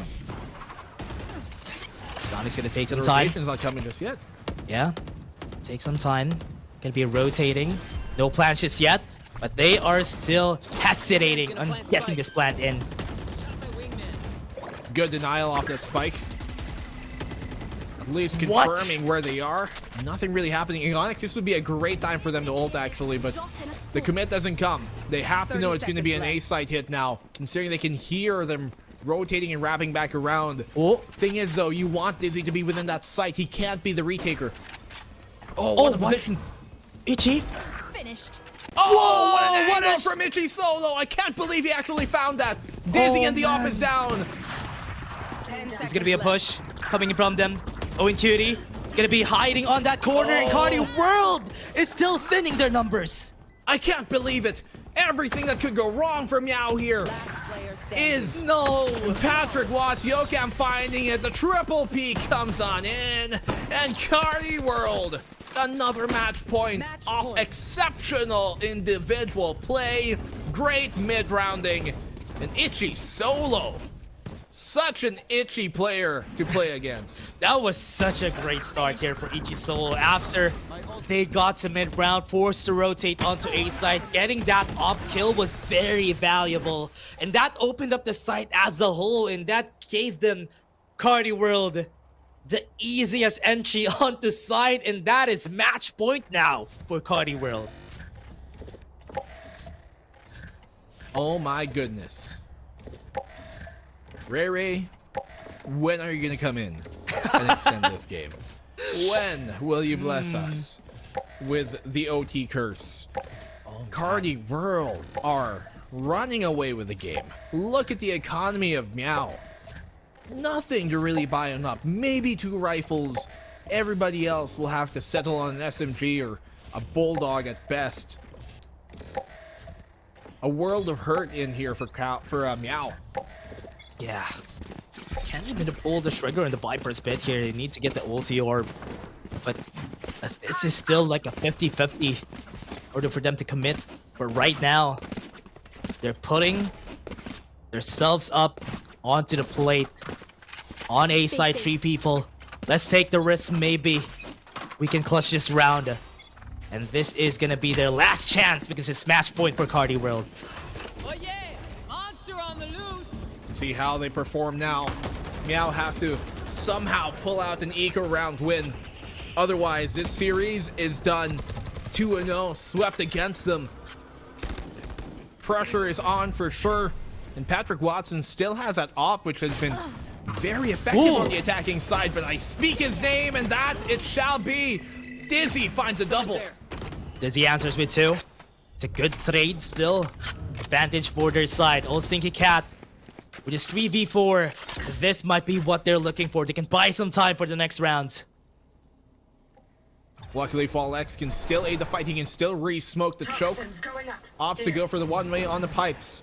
Commit here coming in from Carti World. It seems they know somebody has to be on the backside angle, even though up above, Dingyfi's able to find it in interaction against Astro. Oyen's left all alone. They know he's on the second floor, but Aeonix gets to confirm. And not the double kill from Dizzy. Old Stinky Cat.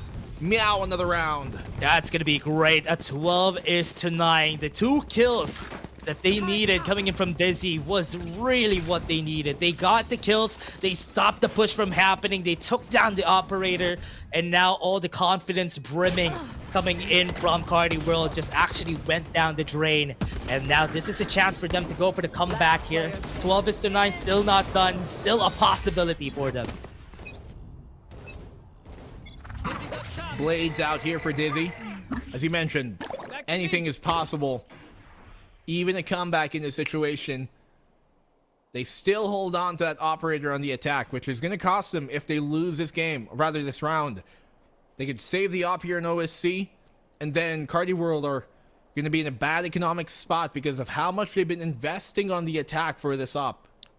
But reading off of each other, they are not committing. They're not doing anything aggressive. Look at how non-committal the angles that old Stinky Cat has. They're trying to take as much information as they have with how far they are. Far, far away. No, the movements have been heard already. And they're already in sight. But they are getting stopped by all the utilities coming in from old Stinky Cat. They do have the lockdown to buy some space. Post plant is going to be difficult to fend off against with the Hunter's Fury and the op bearing down upon them. Retake coming on in here. Hunter's Fury now used for that space instead of the lockdown. And here comes in that lockdown. Aeonix as well finds a counter flank on an Astro. And things are looking dicey now for Carti World. Find Jasho onto mid. It's gonna be their chance. They take space onto site. Want to take down Orange. Owen Cuties gonna be seen here, but he was able to run away. You have the turret on hand. Was able to see the gun barrel, but not enough. Equalizes it, but Boy also sacrifices himself in the process. 8 HP onto Patrick Watson. And this might be his chance to show us how he can clutch it up against 2 people. You still have some time, but there you go. Don't need to commit on that op. Nice wall bang there. Old Stinky Cat, hold on. The op will be saved. This is what I mentioned could be precarious. As if they are able to save this in the next round. Luckily, though, for Carti World, they're able to get the spike down, so there is a bit of extra economy there, but not enough still for a proper buy. But I think the problem was it nerves that got to him? They used that Hunter's Fury kind of to initiate when I would have argued the lockdown would have been better to buy that initial space. And then the post plant from the Hunter's Fury could come on in, but Meow at least finding an opportunity here to come back and extend this map. Also got the operator onto Dizzy. Perfect. They even have the Viper's Pit to delay any pushes coming in from A side. And this is gonna be very rough for their side. But looking at what they want to do here, they might want to just commit a bit, find Owen Cutie whenever they can. Whenever they take him down, this A site is going to be theirs.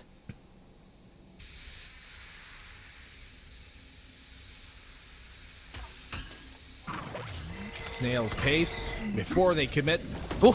Nano Swarm just for the angle. They've got the snake bite as well. They can tell one's off the boost on 4th den. He doesn't commit to it. What? Dignified! No! They're whiffing everything that should have been theirs! Oh, It no. was served on the silver platter! And all they had to do was confirm the order. Aeonic's good for the 1, but damage already done. Spike down. 3v4 at the spike on hand.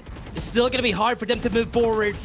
Old Stinky Cat taking their time. Fall X got 1 kill out of the wall. And now they are just going to be pressured into going in. He has the ultimate, way. but is he going to clutch it up? They don't need to commit, and they can win this if ever. That's why this is there's what no they time. want. He's looking for my it, but he has been taken down. The mistakes from Old Stinky Cat bit them in the back. Oh man, the nerves perhaps at the end. And they simply let it slip away. The round should have been theirs. What mistakes were done by Carti World in the round prior? Well, it was returned in kind favor by Old Stinky Cat, and Meow let the map slip. It was their own map pick as well. 2-0. We've had 2 2-0s so far today. Yeah, it was just a very slow game onto Icebox, but we can see the cracks slowly onto Carti. Yes, they had the advantage, but when they went into the attacker side, they have been having a hard time executing onto site. Old Stinky Cat already has the formula. They just had to work on it. But, oh man, they let it slip out of their grasp. That's why it was hard for them to finish it off. Yeah, there were so many moments that could have really turned the tide in their favor. There are so many opportunities that would have maybe swung momentum in their way. One of them, I remember being this moment where you see perhaps on the retake where they could flush out specific angles, namely that backside on A here coming in from the defense of Meow, but they kind of get, I guess, mixed up in what to prioritize on some of those retakes. They aren't as, I guess, teamwork wise coordinated as we've come to expect from them. There's some moments where you can tell they're a bit disjointed, and that is where they lost a lot of opportunities that I mentioned a while ago during the game, presented but not seized. Yeah, Patrick Watson has been giving so much to the team, especially when they were on the defense, on the operator. He was holding on that operator for so long. I think 8 rounds he has that operator on the defense, and that is so much value coming in from their jet. But also on the other hand, Dizzy was able to get some clutches in the defense side of things. That's why they were able to almost close it out against Carti World, or maybe even go to overtime once Carti World got into match point. Well, I mean, Carti World have certainly impressed everybody. Coming into this series, nobody really expected much of them. But it's a position you don't know that you should be terrified of the most, because they can bring a world of hurt when you least expect it in a matter that you do not, or rather are not prepared for. While there were moments here that Meow were able to turn things around, it never came in the most crucial ones. And Carti World were really in the driver's seat this entire series. They've been leading the pack so far, and I am more than excited to see what Carti World have got next. I'm so impressed about how Carti World played this from start to finish, from the first map to the second map, and it was all a surprise onto Old Stinky Cat. It's not saying more on how Old Stinky Cat performed badly, but more on how Carti World played it so well during the whole time. They were able to pull out some information paints out there, but again, that was just us. It was Dash in Black and Blue. We're gonna be throwing you to the panel. Pangalan lang yung unang-una nyo mababasa at yun ay Patrick Watson. Bantayan nyo na yan. Feeling ko si Taylor nung promo relegation palang binabantayan niya na grabe ang explosive na ito. Ano ba naman yun, Laika? Pangalan pa lang pang main character na sa libro eh. 'Di ba? Patrick Watson. I mean, he exploded through and through. Game number 1 until game number 2, nakita natin lahat na nangyari dito. But I just want to say, Raf, when you give Patrick Watson the jet, you have to be really careful. Parang each and every other round, meron na agad siyang Blade Storm, and this operator seems to be unstoppable from the defense hanggang dun sa attacking side nila. Yung vibe ni Patrick Watson niya it's so similar to another old Jet player from, again, Apex, si John Olsen. Tapos tanungin mo, yun ba yung totoong pangalan mo? Hindi. Ang labo nga eh. Maybe that's the secret to being a good Jet, but I feel like especially on the second map when we got the Icebox, I thought for sure this was where old Stinky Cat would adjust kasi ganun naman talaga sila as a team eh. Medyo slow start. When they adjust, when they get the data, they'll make sound decisions around it. But yung first contact ni, again, Pat Watson, kinda crazy. True. I mean, you have seen it from Sunset until Icebox nga rin natin. And sabi nga ni Laika, di ba, promo relegation pa lang, medyo nasisilip na natin tong si Patrick Watson. We were all, kami ni Vil yung nagkakas nun, kaming dalawa nagtatanong parang, sino ba tong player na to? Nag-VCT na ba siya dati? And then, turns out, it's not something that's familiar to us. And so, kino-continue pa rin, tuloy-tuloy pa rin yung kanyang pagiging consistent through and through pagdating dito sa VCT PH. And I'm quite excited to see how far makakarating itong Carti world dahil nakita naman natin even on map number 2, it seemed to be like Meow was a little lost there, Raf. Again, it's so weird to me seeing players like Dizzy, FallX, and Digny not be the most mechanically dominant player on the server. But again, this is the reason why it's so fun doing Challengers League, because we get to see so many players that come out woodwork, and again, they're just really, really good. I mean, I said that old Sticky Cat would win for sure too. Pero okay lang magkamali, guys. That's the lesson we get today. Hindi, actually, natutuwa ako na mali tayo kasi it just means na in-underestimate natin in a sense tong Carti World. Akala natin sila yung underdog, but they're happy to prove us wrong. Lalong-lalo na with Patrick Watson leading the way. Not gonna lie, nung una ko siya nakita kanina sa picture, napaisip ako, si Safe ba yun?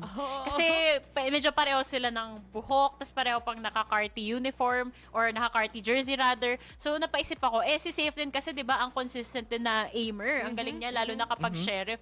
Pero ibang level to, te. Pagdating kay Patrick Watson, sabi mo nga nung promo relegation na patingin na kayo, akala ko sanay tayo sa mga sa mga duelists natin na mas comfortable sila kapag Raze, puro Raze lang, kapag Jet, puro Jet lang. Pero oh my goodness, first time ko makakita ng ganito kalakas on either of those agents. So sobrang lakas hindi na nagkasya yung buong pangalan niya doon sa MVP area natin, di ba? Pero gusto ko lang din siguro sabihin na aside from Patrick Watson popping off, that's already given. Would you say na pagdating din dito sa second map, Raf, I'm really not that the biggest fan of the Clove composition or the Clove coming in this composition. Feeling ko parang mas magiging effective pa siguro kung may another blind sila like a Reyna coming in from Follex to really shut down Patrick Watson's operator here. Kasi wala silang Sova drone eh. So you really just have to rely on this one initiator, and usually kung gusto mo mag-cancel ng operator setup, you use up some utilities, and yun yung feeling ko nagkulang sila. What about your thoughts? Grabe si Tay, no? Nagtanong, tas lahat ng answer ko, siya pa yung nagsabi. Yun din kasagot mo. Those are all super valid. I think the extra flash, maybe even the suppress that could have stopped, the Blade Storm if they had a KO. And just maybe even, let's say they play the Skyra. It's unorthodox, you still get the flash, may Scout kayo with Trailblazer. And again, the Seekers are something else that they could shoot at. There's so many aggressive angles that Patrick Watson was free to do so because yun nga, parang kulang sila sa flash.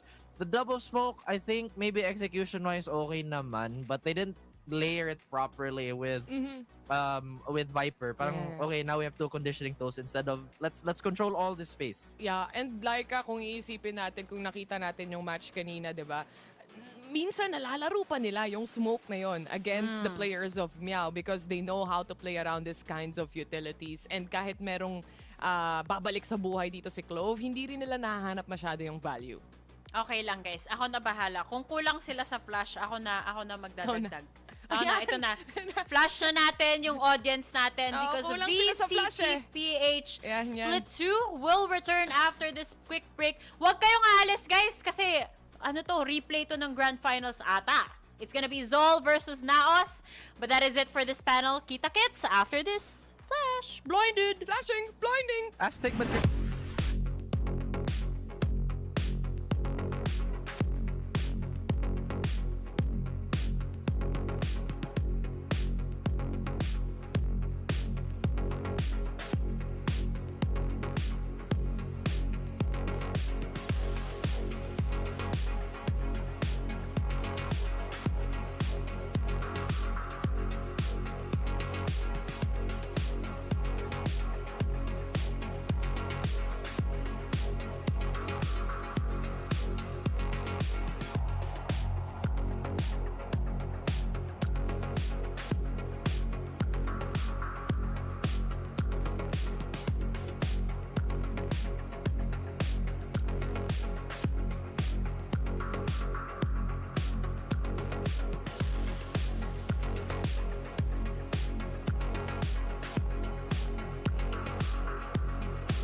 cheaper. Grab food, saver, won't make it roll. Yeah, oh yeah. Grab food saver is the one to choose. Yeah. Grab food saver meals 99 plus. Grab food saver 99 plus. Dining meals, if it's a bill, saver meals won't make you go. Yeah. All my friends will grab cost saver. The grab cost saver is a lot cheaper. Grab cost saver. Grab cost saver won't make you roll. Yeah. Grab car is the one to book. Yeah.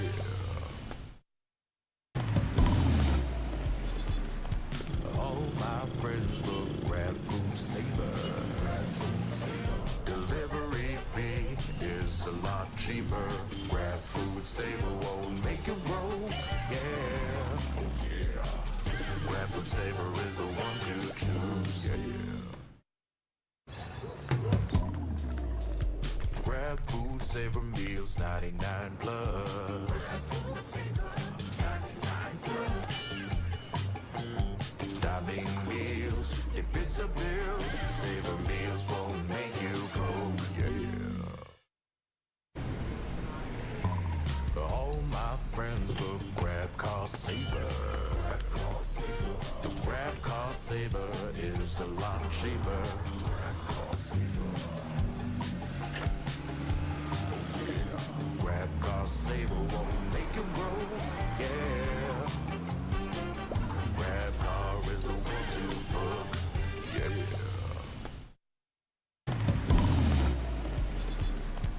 All my friends will grab food saver. Delivery fee is a lot cheaper. Grab food saver won't make it roll. Yeah, oh yeah. Grab food saver is the one to choose. Yeah.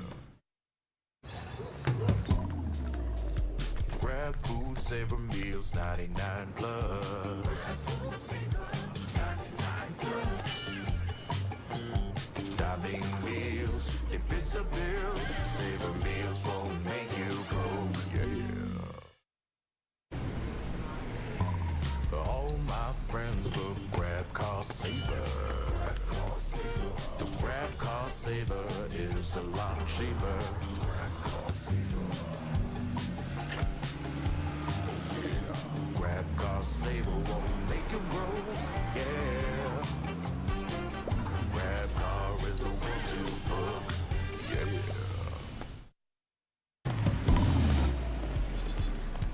All my friends will grab food saver. Delivery fee is a lot cheaper. Grab food saver won't make it roll. Yeah, oh yeah. Grab food saver is the one to choose. Yeah. Grab food saver meals 99 plus. Grab food saver 99 plus. Dining meals, if it's a bill, saver meals won't make you go. Yeah. All my friends will grab cost saver. The grab cost saver is a lot cheaper. Grab cost saver. Grab cost saver won't make it roll. Yeah. Grab car is the one to book. Yeah.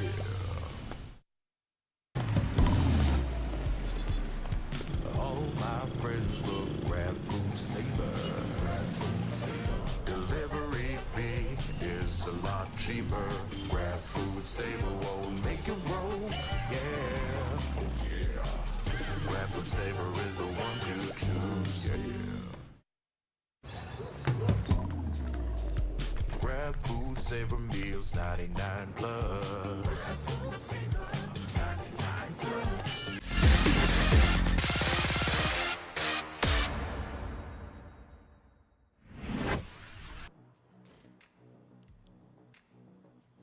Mga kaibigan, muling nagbabalik ang VCT PH Challengers Split number 2 kung saan kasama nyo ngayon ako, si Likeable, ang inyong host, at kasama natin si Black and Blue at Ray Ray na for some reason ay nag-aagawan ng pwesto dito sa panel. So, paano na pag-decidean sino nasa gitna, sino nasa gilid?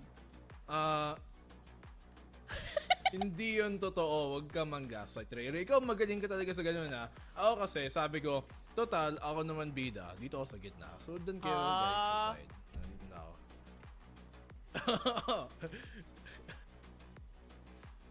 Wala ka ring bawi, best. Wala Nang-gaslight ka daw ka na, palang wala ka masabi. pang bawi. Hindi pala daw nalabas audio mo. Gusto niya ipagtanggol yung sarili niya eh. Kaso ayan, kita nyo, nakita mo yung post niya? Ginagaya niya si Taylor Swift sa post niya. Alam niyo guys, minute kasi. Mali nga kasi Black and Blue. Mali ka lang na clinic pero magaling ako mang-gaslight. Oo, totoo yan. Ayan, kaya ka na-mute ni God nung simula pa lang.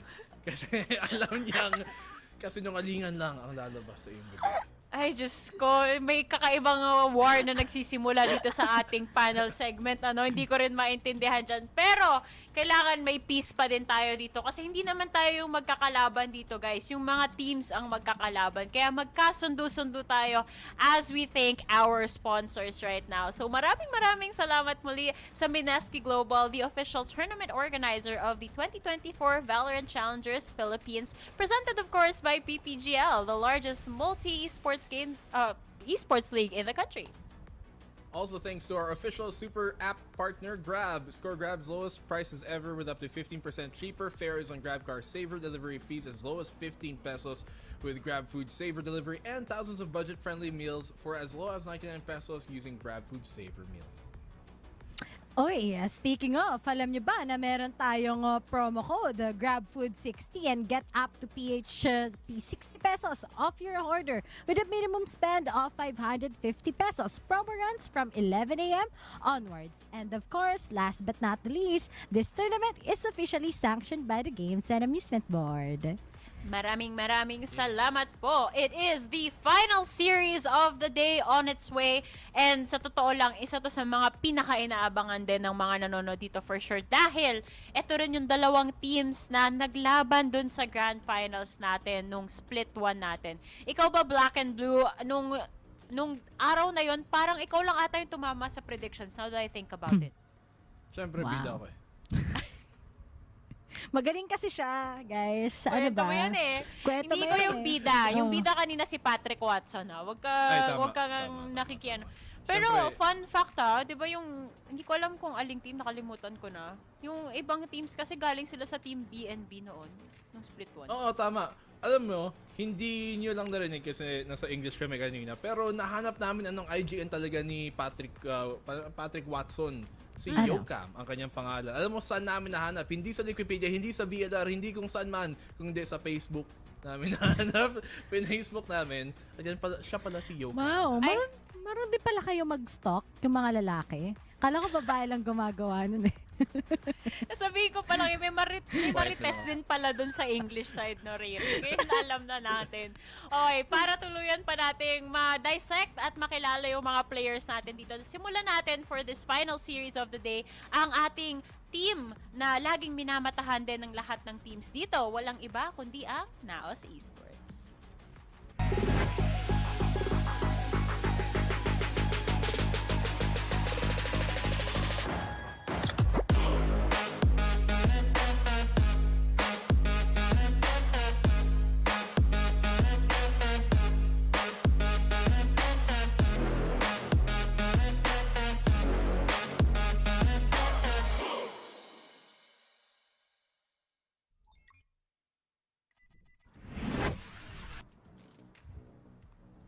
NAOS Esports, they need no introduction. We've seen them in the previous times. So sila nga nagdala ng bandila ng Pilipinas nung huling Ascension. But in this case, they did have a struggle coming into the end of last split. Papi Chulo, Ja, Nexi, Moder, and Eman. We've seen their re-addition to the team be very very favorable dun sa mga nagagawa nila ng simula, pero pagdating sa Grand Finals, dun lang sila sumablay.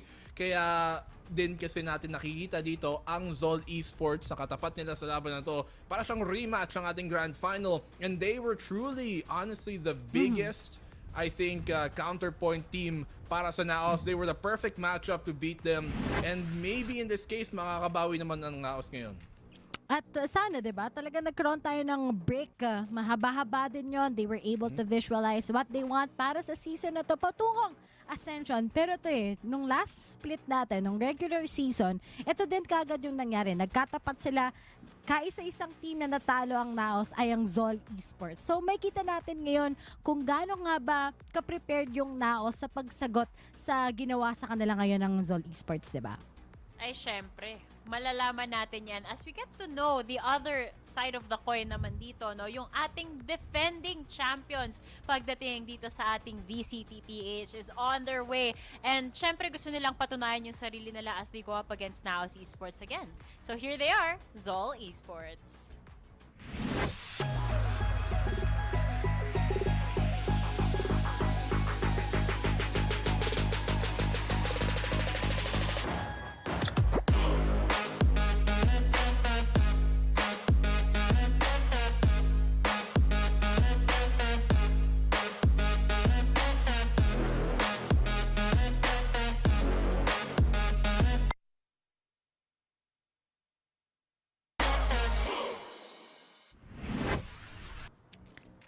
The defending champs, Zol Esports, we have Kakarot, Micro, Zid, Kevc, Patman, and their newest addition as their sixth man, which is si Jet. Pero here we have itong Zol Esports. Nakita natin na all throughout the first season, naging promising yung kanilang leg. And will it be the same going into Split 2? Dahil ang una nilang katapat ay yung parati nilang rivals na nanalo naman sila, which is NAOS. Are they prepared or are they just strong enough to defeat them in this series? Ayun ang tanong no? They are the reigning defending champions dito, Zol. And they have definitely surprised us with their performance na mismong silang nanalo ng mismong championship. They didn't just beat NAOS, they beat them in the best of 5 for the grand finals. And to do that against the current team na they went last year all throughout for the most part halos undefeated, nag-ascension sila, and then they do it to the team na was looking to do it once more again. I think it says a lot about yung maturity nitong team na to na Zol. And when you look at the players on their roster, aside from NAOS, sila din ang pinaka-veterano mismo sa pagko-compete dito sa VCT, and even just FPS in general. Madami silang mga player na nagko-compete bago pa lumabas ang Valorant dito. It really shows in their expertise, pasal na sa mga mid-rounding na nakikita natin galing sa kanila. Alam mo talaga yung Black and Blue. Batchmate mo kasi sila. Ha? Nauna naman ako dyan. Hindi na ako nakapabalik. Alam mo na yung pinanggalingan nila. Ngayon malalaman natin saan ba sila papunta. Kasi saang mapa ba tayo mapupunta as we go and check out our map Vitos for today. Actually, tinatry kong balikan sa utak ko yung nangyari na interview with Zol Esports in the past. Kasi isa-isa natin silang kilausap, di ba? Pinahaba ko talaga yung interview na yun para makilala Except natin si Zin, sila. kasi shy type siya. Shy type no? Hindi, busy siya. Kausap niya kasi ibang tao nun. May video call.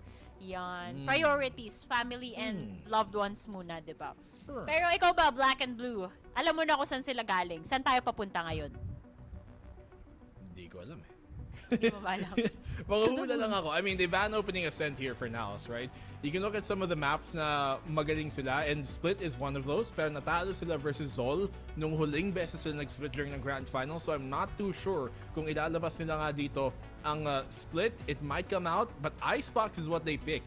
And Icebox nung huling season has been the map na isa sa mga pinaka-consistent nila. And we have seen Zol also perform on this. At natalo nga na to ng Zol yung NAOS the last time they played Icebox.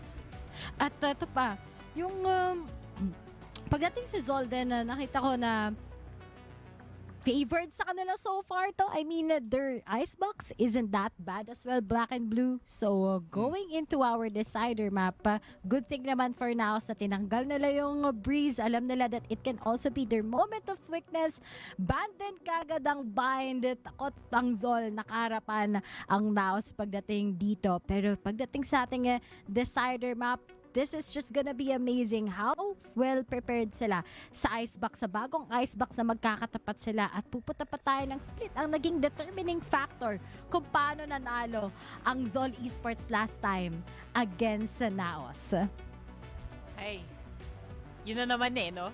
Decider map na naman siya this time around sa series na to, Ray Ray. Split ang basehan. Pero, aabot ba tayo doon, Ray Ray, in the first place, knowing na Icebox Sunset ang una? Or tingin mo, hindi na talaga, 2-0 na to? 2-0 na to. 2-0 na. Wow. Pero kasi, ang ambitious naman ng sumpa natin for the day. Uy guys, so far may tech post lang ako pero wala pa akong third map. Wag Wala pa rin OT. Wala Ito pa na OT. yun. Huwag ka mag-alala. Ito na yun. Ito na oras mo. Magpakaramdam ng Nagsisimula Ray na rin si Raf Nagbi-VCT bingo na si Raf unti-unti. Deck pause. Ano pa ba? Ano pa bang kailangan VCT bingo? May ace, may saksak, may knife kill. Ayan. Meron kanina, meron. Yes. Diba? May ace ba? Wala pa, no? Wala pa. Wala pa. Baka ngayon na yun. Ito na mangyayari na to. Sabi daw ni Mojer, nag-text kasi siya sa akin kanina. Siya daw mag-i-ace today. Ay, ba't ganun? Nag-text naman sa akin si Patman. Siya daw yung makaka-ace today. Di lahat Wow, talaga. grabe naman kayo. Mga close kiss sa mga player, mga kismoso talaga. Ikaw was tinok mo yung isa eh. Ako sa VLR ko lang nalaman yung IG. Hindi ko sa Facebook. At least hindi ako kismoso. Diba hindi ko tinanong. Hinanap ko. Uy, sila yung nag-message sa amin. Di ba? Hindi naman gaslight. Sabagay. Mga informant mo pala eh. Ay, Diyos ko. Alam mo, bago pa mapunta sa kung saan-saan tong usapan na to, i-lock in nyo na nga yung prediction nyo. Feel ko hindi talaga magkasundo tong dalawang panel. So ako yung mauna. Prediction ko for the day is Zol Esports. As kayo, bahala na kayo. Ikaw ba, Nico? Black and blue. Alam mo guys, kung yung kakalimutan na huling grand final, ako lang yung tama mag-predict. So ako lang yung magaling. So huwag yung kakalimutan yung factor na yon. And in that case, predict ko yung Zol. But here, even though sabihin natin lahat ng mapa, Split, Sunset, at saka Icebox ay magandang mapa para sa NAOS, they've lost all 3 maps nung huling beses nila nilaro and only against Zol. So I think even with that, babawi naman ngayon ng NAOS because now more to learn and NAOS will probably take this opening series 2-1. I'm gonna go with Zol. Aside from dahil parating tama ang mga babae, naniniwala ako na talagang memorize na nila yung NAOS. Confident si Tito mo Micro can actually get these guys from NAOS out. And on those span of time, I'm sure at the same time, kung anong ginawa ng NAOS, ganun din kaagad yung in-execute ng Zol. And knowing how prepared nga they are and knowing that it's NAOS that they defeated last time, it's gonna be the same para sa series na to. Yun din pala yung comparison nitong dalawa, no? May parehong team, may nice blend of veterancy and young bloods dun sa team nila, di ba? We have Zint, we have Mojer, yung mga mas bata, tapos syempre sabi nyo, yung mga tito, nandyan din, mga batchmates ni Black and Blue, nakikita natin dito. Parang yun nga yung winning formula eh. Parang di ba yung parang may veterans ka na medyo backline, tapos may mga duelists ka na medyo mas bata, na medyo frontline, tapos ayun, lahat ginagana. So, Ito ang works problema out. mo sa mga kabatch ko? Wala lang. Gusto ko lang i-bring up na, sabi mo kasi, di ba, before pa Valorant, nandyan na yung mga yan. Eh, ikaw din. Dinosaur na yan si Grabe Black naman. and Blue sa Valorant. Grabe naman. Mga dinosaur yung iba dyan. Kala mo, hindi lang tayo Si Ray magkain. Ray, dinosaur, gano'n. Favorite niya T-Rex. T-Rex na. Kut kayo ng Diba? T-Rex, guys. Diba, Paper nung X. nagkano tayo ng Paper X before. Ito yung Rar. tinuro mong sign sa amin ni Wolf. Di ko alam kung T-Rex na pusa, pero rar. Hindi ako pwede maging T-Rex eh. Maliit lang braso na. Hindi ko alam kung ano sasabihin kasi sinabi ni Black and Blue. Kaya dahil dyan, ibasa na natin sa ating mga casters para mapanood na natin tong malupit na bakbakan na to.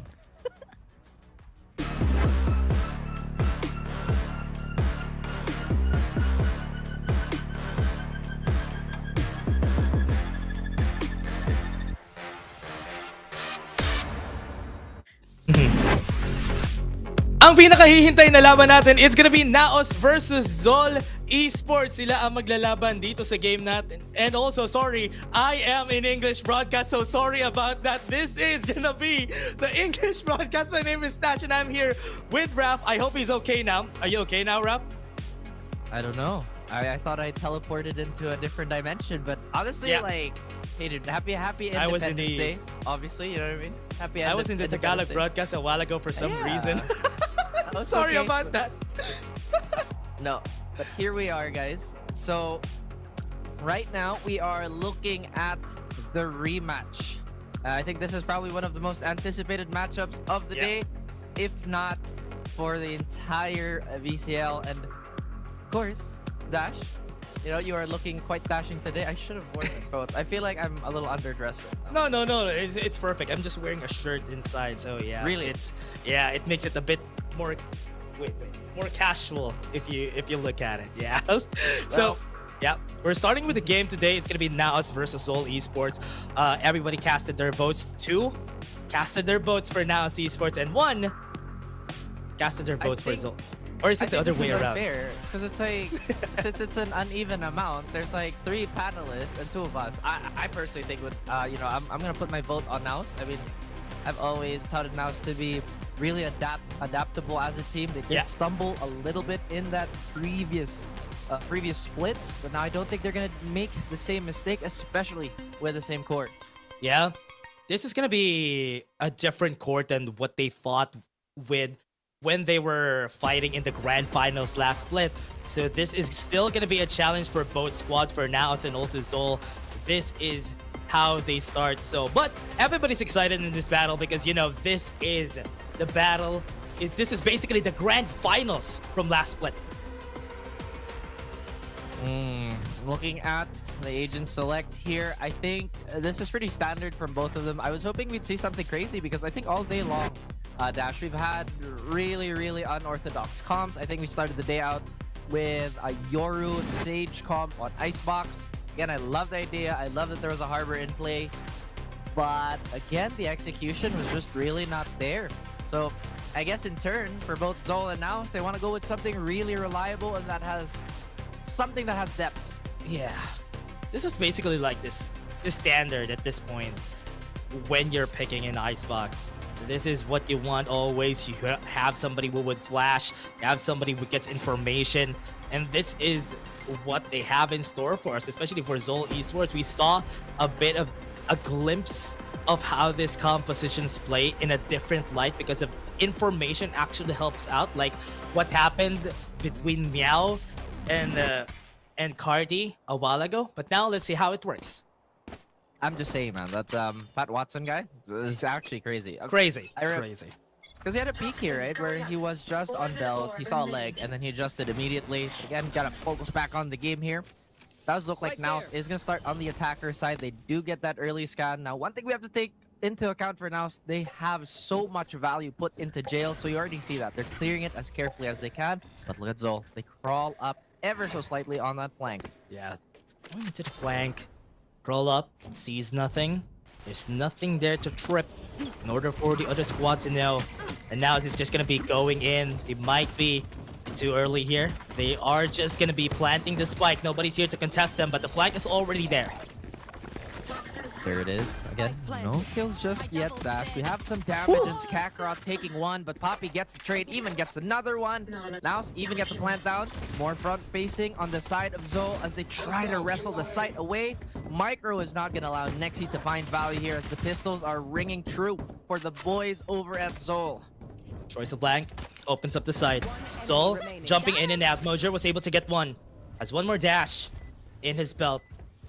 Because of that 0 point, he won't be able to use it in just a bit. Micro's losing time. Right there at the back, he's gonna be seen. He's running around. He can't see anything. He needs to go for the defuse. And this is gonna be rough. Here he goes. He went for the defuse. He went for the half. He might be able to do it, but Poppy Chulo can buy some time. And that is NAOS and Zol. What an explosive pistol round. Already see the difference, you know? I mean, there's levels to this. All the teams that we saw play today, they're very good. But Zol and NAOS, they are on a completely different level. We see the intention of everything they want to do on the map. Zol wanted to get that early control towards B main, had a little bit resistance towards mid, but immediately tried to go for that retake. But as you mentioned, NAOS, they keep it cool, they keep it calm, and they hold on for a pistol round win. Two Hero Vandals Vice coming in from NAOS. Optular Nojer championing these Vandals in front of them. On the second round, very bold buys. They just want to snowball this, make sure Mojo and Papachula gets the kill that they need before they enter site. Setting up for it. I mean, they have flashes for this, right? They have the better weapons, but oh, a jump spot denied immediately by Mojer. And now it looks like this is going to be the occasion for NAOS to commit. Yeah, enter the site. Nexy's gonna be able to get one more. 3 people standing on the quarters, really far away from each other here for the squad. There's a big flank happening, but is it gonna be a bit too late here for Ja to go for that flank? It's a bit too fast. Zind was able to get one. Yellow is gonna get cleared by Micro and Zind. They're doing enough damage here on the economy of NAOS Esports, but right there at the back, Ja was able to get one, and that's the last one standing. Micro only gets a ghost. Yellow and green. Last one, losing time. He's gonna try to clutch it up. Ooh, does get the ding towards Poppy, but too much armor and too much firepower on the side of NAOS. Convert that second round, albeit expensive, as you mentioned. Zol, though, they've been doing a really good job of keeping it tight. They've not had any real holes in their defense as of the moment. I mean, like, yes, they did lose the pistol. It did kind of snowball, but you see the idea of what they want to do. And if they can continue this type of cleanliness, then obviously they're going to give NAOS another run for their money. Yeah. This is going to come as a surprise here for Zol, that they all have Vandals onto the third round. They only committed the 2 Vandal buys a while ago, but they still have enough credits in order for all of them to get the Vandals here in Icebox. There's a lot of people already on site. Ammon opens up the site. Nobody's here already, but Micro gonna be going at the back. Glance is not happening yet. Wingman's gonna come in, but everybody's rotating. They are. And again, might be similar to what happened here on the pistol round.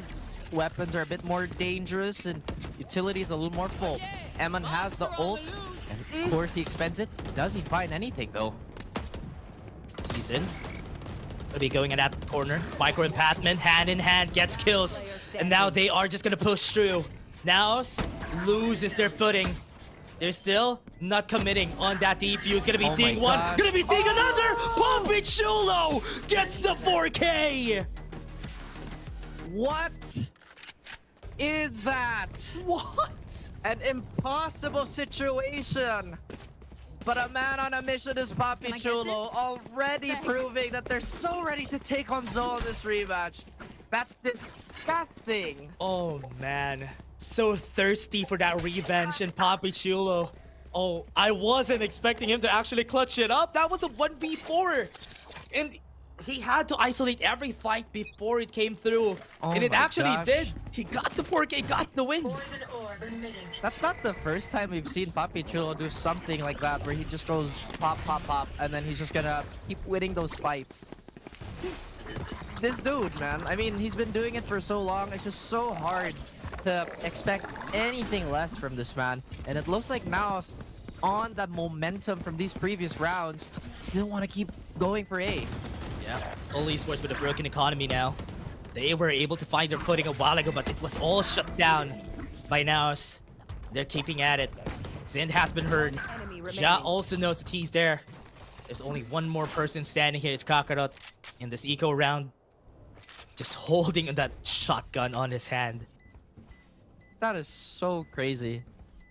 Like, okay guys, I think NAOS has made it very clear for everybody. They are here to play. They're not going to allow a slip up, or at least that's the intention. Kakarot's gonna comfortably die to the spike, perish to the spike. And that is going to be yet another clean round by NAOS. The systematic approach is definitely very obvious, Dash. And Zol, despite playing well, NAOS is just playing better. Literally pulling the big guns after those 4 consecutive losses. Zind now has the operator on hand, but is it gonna be on the right side this time? So this is gonna be way scarier than expected. We've seen now it's just going to A most of the time, but now that they're gonna go to B, this is gonna be a different spot for Zol Esports. Get out of my way. Looking like it's gonna be a mid default here, or at least they try to bait out some sort of reaction. A lot heavier defense here on the B side of things. Ja not lurking either. They're looking to deathball this as Kakarot looks to anchored. Alarm bot gets denied by Mojer. Quick call there. Swarm is gonna put a gap between him and the rest of the team. They're still preparing for this hit. It does look like we have Ja designating himself to anti-flag, potentially going for a really late flag. Yeah. Are you ready for this? Whenever that happens, you have a lineup at the ready. For that one, they're gonna go in. Mojo sees nothing. He's gonna be seeing one. Micro's gonna fall down. That's gonna be opening the site. And there's only one more person anchoring the site right now. And it is only one more person, but Batman has a sword beyond expectation on more than one occasion. Does have a snake bite here, so he can isolate. He's crawled up between most of the players, and he's still undiscovered. Look at this dash. Very tight angle. Might be able to clutch it up. Snake bite caught them lacking, but Nexi was able to get one on the flank. Chow is gonna be able to get one more. This is gonna be scary. Zin, oh, Kemzy still able to win it. So close. My ult is For ready. these teams in Seoul, they finally find themselves on the board with the first. Very expensive, but they managed to keep the op intact. I'm not sure how their gun situation is going to be moving forward. They are going to seem, or at least they're going to have a healthy armory going into this one. One Bulldog on the side of Kakarot. Maybe it's not going to hurt too much. Now they're one away from that null command. So maybe that's something that they would want to capitalize on. Yeah. Be using it for the push later on. Right now with a Viper Spit on hand for Papichulo.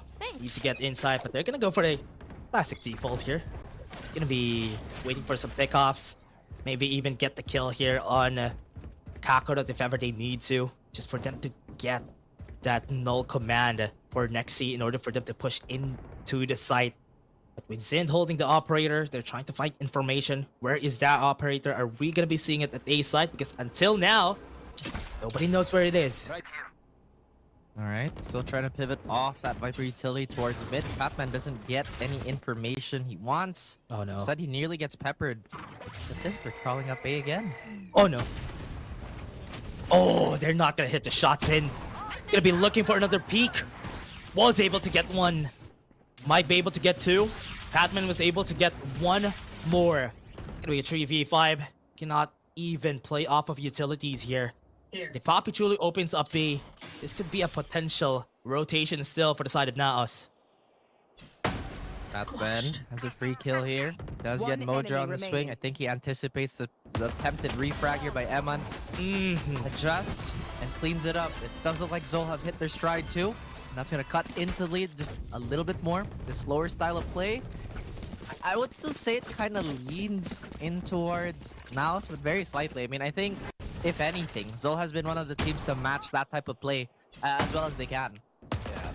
We've seen them time and time again, Zol Esports, especially during their grand finals, even in the maps that you expect NAOS Esports to win, they were able to still win it against them.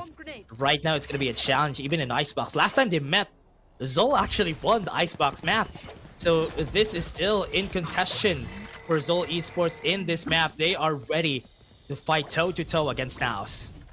It absolutely is, and we see that NAOS is kind of just defaulting to a few plays here with very, very slight variation. This time, Ja's going to make a bit more presence. Does he find the kill, though, is the question, as Kevzy's trying to dance out of this. You saw that nobody on Zol was really in a position to help, and how that weakens their defense ever so slightly. Butcher goes in yellow. Try to clear out. Even back onto Snowman. But Zol is still not giving them any information. Somebody might be close, somebody might be kitchen. They see nothing. They still haven't planted the spike. Not at all. There it is. That's going to be the first. Look how far Zol is from the site itself. Batman looks to play the hero. He does have pit. This is going to change how NAOS might approach the site. But Batman going for a long flank. Crocodile just got the kill there. Mojer. His shoulder got seen. Gonna be backing away to the safety of the Viper Spit. They have the lockdown. They have to buy some time here. Ja pulls the trigger. Should stop the momentum coming in from Zol Esports. Batman and Zin are just gonna be going in. They're just gonna be taking down everybody, but no, to no avail. Papi Chulo still alive, and that lockdown actually hit Mike, bro. NAOS takes one against Zol. Zol again, clawing ever so close to winning a round, but now snatching it away, if not off a clutch. It's off a nasty, nasty post-plant setup. Papi Chulo definitely has the hot hand here. 11 kills and 2 deaths only. Has a lot of frequency with that Viper spit, which is such a sweet treat if you're a player on the side of NAOS. I feel like on the side of Zol, they're very, very stoic with their defense as per usual. But you see some of these rotations kind of come in late. Bit late, bit rough. Even that retake. With this, NAOS is just capitalizing. Even if they use a lot of ultimates during that round, round is still around for NAOS Esports, and that's what they want to do here. It'll be a bit expensive from that one, but this is gonna be a plant, a free plant that is for NAOS. Ooh, what can Zol do here? I mean, we talked about the problems of having an op on the retake, and it seems to be rearing its head. The rest of the team has to slow down. Now look at this. There's some mental damage done by Jazz early lurk threat. You see 2 players trying to clear that out. They do get positioned towards orange. Now the wall is still going to keep them at bay. Takes out a flank. Mojer gets one. Kakarot's not gonna get in. With this, it might be over 9,000. Mojer still gets one more, and they can't even get close to the spike. Patman, the hero of the story here for the squad. It's gonna be a 1v3, but he just wants to take one down with him while he falls to the spike. What, 9,000? Well, it's a little late for that, but the scouter does say. And speaking of scouting, NAOS is very good at, again, just trying to dissect what went wrong. And again, for good reason. NAOS has been a team that's had so many expectations put on them. And for them to kind of stumble in that last split was, again, not to discredit Zol, because Zol has been amazing all throughout. A bit of a, I guess, detour. Yeah. I really do hope that they would be able to turn things around this time. And this is going to be one of the most important matches, even if it's just their first match. Because it could actually redeem them from what happened during the last grand finals, last split. And NAOS would really need to get that revenge against Zol Esports. Now a timeout has been called. Zol Esports, it's always a great retake, but they always are always a bit lacking compared to what's expected, making NAOS get them a run for their money most of the time, but they still get the win. I think the craziest thing about Zol is that this really was not a team we kind of expected to win. If not, they'd probably be a projected 3 or 4 at split 1. But again, with the trajectory that they've been experiencing for most of the year, it's been such a sweet treat because obviously, right, when we were talking about Zind in, I guess, what, the last 2 splits, he was really mechanically good, but he didn't really bloom into the star jet player that he is now. You know, he wasn't as explosive, he wasn't as clean, and you could maybe say the same for most of the cast on the side of Zol. But again, they've elevated, they've already won a championship, they've definitely earned the respect, and again, the right for teams to be wary of them. Yeah, didn't even need to heat up a lot because even during the start last split, they were already hot. They were ready to take down everybody. Now, this one, Mojer, starts off with 2 kills on site. Backside has been cleared. Perfect. They can get the spike on. Kevzi gets one. The spike's still there. It is. They do get the plant. They get that one freebie that they've been looking for. Mojer is on the menu. He's only half health, so maybe 2 shots to the body could end him. They smartly back out. The thing that I feel like is really underrated on the side of both teams really is that they don't really overheat. Once they get the advantage, okay, we play percentage. As I say that, Kakarot shows his aim. He only gets 1 for his troubles, but I think that's largely acceptable on the side of Zol. Yeah. What's really great about it is, as you said, they always back away. They go in, go out. That's really a great mark. A mark of a great team, sorry. But for this now, it's looking like NAOS is just getting the advantage on a map that they really like. This is just how they play it, getting 7 rounds on the board. Zol Esports still has a chance to get 3 consecutive rounds, closing the gap. But looking just at the trajectory, this is going to be an important round for Zol if they want to close the rounds out. Oh yeah, and plus if they lose this, they reset economy again, which is not something that they would want. NAOS definitely have done enough to rectify the loss they experienced on this map previously. Again, we talk about it a lot. They looked unstoppable on Icebox, by the way. I think the meme last split was just ban Icebox. And you might have a chance against NAOS. Yeah. Oh. Funny thing is, ooh, they still got the kill though. Potman is already down. Not a good sign for the start of this round. And NAOS has been slowing down the pace here. Oh, what a shot from Kevzi. Great flash too. And they were just able to distract him. Bit of an overheat there. That is just gonna be it. 3v4 still advantage for NAOS. I just realized it's not Patman playing KO. It's Patman playing Viper, and usually this is the type of role that's reserved for Micro. Micro, speaking of, gets the dink but can't get the finish. He's still alive. The scan is there. We have Zin crawling up, nearly gets a second. Will get snuffed out. Kakarot, and realistically a 1v2 situation here.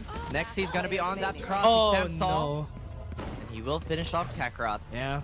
Was able to get the peek off, but that's gonna be on the hands of Kakarot, but was able to lose it. And now it's still up the momentum. They've been winning consecutive rounds right now. Still a struggle. They just load the face, and Zol gets confused for a bit. Yeah. Maybe this is a time where Kakarot removes the training weight, you know? Yeah. But at the same time, I mean, just to go back on Micro, he's been doing well. I feel like last split was where Micro had a resurgence. I mean, he was so clutch. He wouldn't necessarily have the most volume, but he'd win so many rounds for Zol. Especially the rounds that very high impact when it comes to the frags and even the clutches. That is what you expect all the time from Micro. But as you said a while ago, in the past round, this is going to be an eco now for Zol. They have to fight toe-to-toe against NAOS at this stage. Everybody at backside. Gonna be peeking over. Doesn't have information, but Mojo still gets 2 kills out of the board. That's disgusting, and NAOS is still just gonna get the plant off. Once again, this is not a predicament where Zol would want to be. They really needed that reset, and they're gonna go into the half with such a small margin for error. Granted, it's not over. We have one more buy round, and I think, okay, VCT bingo. First time of a 3-9 curse mentioned today. I think you check that off the list. I'll say it. Maybe 3-9 curse. Maybe there you Poppy, go. Maybe the rest of the gang's gonna, you know, get that 10-2. Who knows? What if it's a 10-2? We don't have a 9-3 curse today if that's the case. Aw, man. But let's see if that's gonna work. Let's see how Zol is gonna be playing this next round, because it was an eco round anyway for that last one, and this time around they're gonna be having guns. Are they gonna be changing their setup? Yes, they would for this incoming round, and I hope it actually works against NAOS. I'm pretty sure Zol is hoping for the same thing too. I mean, they've been kind of slapped on the 2 here. The adjustment phase has definitely reached an excessive point. I love that knife lineup, by the way. Eman does get Patman again and losing your controller. Ooh, that's painful. Yeah, even losing Kakarot in the process. Now it's gonna be 9-2 in the hands of NAOS. With the lockdown, that's just gonna be pushing everybody back. They're taking their time, forcing them away. They even have the toxic screen at the ready, so this is gonna be an easy plan for them. Is it really that easy is the question, as it's answered. Thought there'd be a bit more utility in the side of Kevzi and maybe an extra flash to kind of help it out, but Micro was just a bit too far. That's information on where Mojo is. Be forced to push this. There's a lot of utility being thrown on the spike, and they can't even get close. They have to clear everybody out. Micro starts with 1. They're gonna push through. They're gonna be breaching these members from NAOS, but there's so much, and they can't even do anything. That's a 10-2. Oh no. Again, if Zol won't win pistol, then it's gonna be so uphill. It's gonna be force after force. I think on the immediate eye test, NAOS has just been dominating control over yellow, and that lurk threat that Ja has posed for Zol has just been Right there. so damaging on the side of NAOS. I mean, so many times we go for that, or rather they go for that plant for mid. And so many times do Zol lose members just trying to contest for that forward space on B. Yeah. And they always have to, just because of the first few rounds that NAOS did and where they pushed onto mid, onto tube, they have to put people there, the conditioning that they did. And then they just went into sight every time. That was a great distraction from NAOS Esports. And now, for Zol, what are they going to be putting on the table? They are going to go for the default. They're going to try to play it safe. Not going to take a risk because they don't want to make this a 12-2. It's definitely the case here. I mean, again, Zol, they have to start making some plays here, start getting something going. And if Batman can find one here, oh my goodness, the Temple Ghost again, showing its head. Oh man. Mojo's gonna be here. Ghost? Oh no, what? That's gonna be one shot though. It's still gonna be a 3v4. Looking at the push that is gonna be happening here, Papichulo has himself on a great spot. Gonna be able to take down 3! And that is gonna be enough for... Wait, another 4K? Yo, some of these pistols are broken. It's not hitting! Where's the receipt? Oh my gosh. You have to return this ghost, man.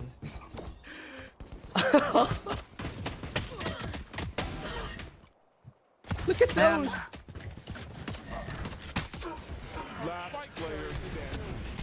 Papichulo just, honestly, just getting another 4K right out of the bat. This is looking like really hard game for Zol Esports. It's gonna be a round they give, or a game they give against NAOS. I mean, maybe NAOS. ban Icebox, you know? Maybe ban Icebox. That's true, that's true. Next time they meet, ban Icebox, please. Honestly, like, the players are so on top of this. Whoever's doing the research work for NAOS has just adjusted so well. I mean, it's not like they're doing something overtly complicated, you know? And they try to hold it down here. Micro does get maximum benefit from that classic. And it looks like this is gonna be a full-on commit towards A. Oh yeah, this is just be really scary even for Zol. But never mind. Papichulo is just gonna be the last one standing here for the squad. Gonna be a bit too late. Remember, he clutched twice already. So maybe he can do it a third time. It's kind of disgusting, you know? Like, how? And, you know, I would think about it. Like, the map that he's done this the most isn't actually Icebox. It's Ascent when he would play Killjoy. We have the Papichulo spot, obviously, which is lane. Yeah. I still remember that one clutch he had where I think he gets the kill from Market, and then he swings out from B main, gets 2, bam bam, plays from A Heaven, and then gets 2 more. So again, that was one of the craziest ace clutches I've seen. Oh yeah. He's not gonna be able to do it this time around. 11 is a 3 on the board for NAOS. Zol was able to take the fight back, was able to get a round back on the second half. Very important. I think almost every round here for Zol is gonna be important just because of how close NAOS is to match point. It is getting really close, uncomfortably close. But Zol, they managed to eke out yet another round and hopefully buy themselves a little bit of a lifeline. They do have a few rifles abound, but do they expect the aggression? No, but they still manage to get their value out of there. Zin, no armor though, but that's going to be one more Vandal in the hands of our beloved Zol players. Been shot off twice already, Mojer, on those aggressive positions, but they have the amount of rounds to do that. They can play around anytime they want just because they have so many rounds already. Wait, now Esports got 2. So this is going to be a chance for them to win even on the eco. They're going to be going for the plant. They're going to be trying for it. Kaker at the top. Going to be going for the peak. But Zol still manages to win in the end here. That's going to be 2 with the crossfire. Last one standing, and that is still Zol taking the round. I think something that we have to talk about too is that since there's a bit of a role swap up on the side of Zol, there is also a slight swap on the side of NAOS. We have obviously Ja on, I think it's Sentinel, right? And we have Nexi on Initiator, which is I wouldn't say peculiar, but it's also a testament to how flexible these players are and how much they're willing to learn to win, which is always a great example. Just also great to see, especially on a map that they really like, a map that they are really confident with, experimenting on who does things better. It's always gonna be a great experiment for the squad that could find them victories like this. But 11-4 still not done. Zol could definitely turn things around. Jaw is gonna be seen. That's gonna be it. One kill already, but he still gets it. Gets a swing off of it. And Potman looking for more. Maybe he gets the timing right. He sees nothing. Wait! He got away with it. Mojo doesn't know. I feel like I've said so many weird sounds in like the last 5 seconds, but that's how I can explain that situation. There's just no way they miss each other here too, right? Well, we don't. So 2v5. Statistically, I don't think this is doable by now, so we've seen more impossible situations, literally. I hope that wasn't a whiff on the side. No! Kakarot did whiff. It's okay. There's no way. Okay. No. That was There's no way. That was a round of all time. If I can say so. It is a round. What was that? The start of this was so ridiculous, getting 2 kills from Patman, and then everybody missing each other from that smoke. That's crazy. Again, Valorant is a game and Challengers is a league. Yeah. So many things that we can honestly point out. Zol slowly mounting their comeback here. NAOS gathering data, but again, there's so many awkward fights that Zol have handled so well, especially that first belt fight. We see the cheese with a turret. Jot tries to employ it. Again, one of the most lethal sheriffs in the land, but not finding his mark here.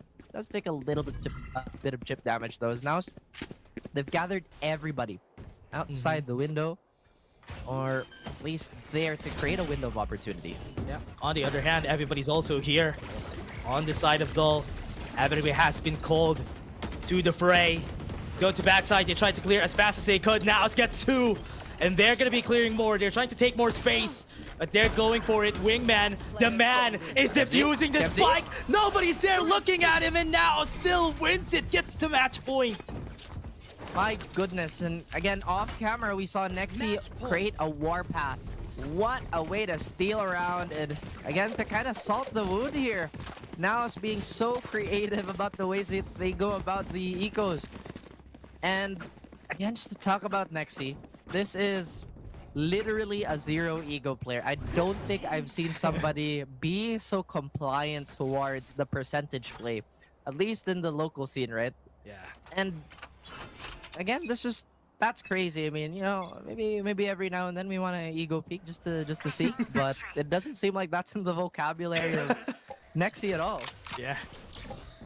Ego peak just for the fun of it. Especially they have so much rounds in their belt anyway. But yeah, you still don't see it from this guy. And now with this, okay, Papi Chulo gonna be seen. His head has been dinked, but there's still a crack in their heads. That's just gonna be a kill on their end. That's another one for Mojer, but this is already a side taken for Zol. I think we're seeing glimpses of some of these kills and cutting, but we get the general idea here. NAOS again, re-clearing, reverse clearing the flanks and whatnot, just to go for a stable 5-man retake. But Zin, quick with that -1. Does he get a second one? No. It's Jot to equalize. Yeah, the ult really on the hands of everybody. They know where Micro is at this point, but they don't know where Kevzi is. It's gonna be a good one. Nexi needs to clear it. Wins the fight. Last one doesn't have the null command anymore. Goes in for 2, and Micro clutches it still for Zol. Once again, that Micro that we saw from the previous split is rearing its head. Micro's actually not too far behind on that scoreboard. In fact, he's second on Zol's side. NAOS, one more round to win to decide the first map, but they're being very careful about this. No overextensions whatsoever. Eman's not having the greatest game in terms of fragging, which is, again, I feel like it's strange because Eman is one of those players where we really see him pop off. Kind of a what's the word I'm looking for here? It's a complete like drought. Oh yeah. Or it's super abundant. You know what I mean? Player Because standing. if you remember Eman, he's always been that arena player. Aside from the other things he does, right? But arena is probably one of the more iconic things that he does.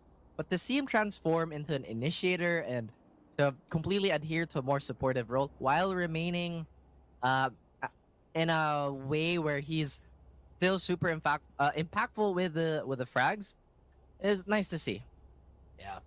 I really do hope to see a little bit more from Eman, especially this coming rounds though. We have 4 ultimates already for Zol Esports and NAOS is championing 3 on their end.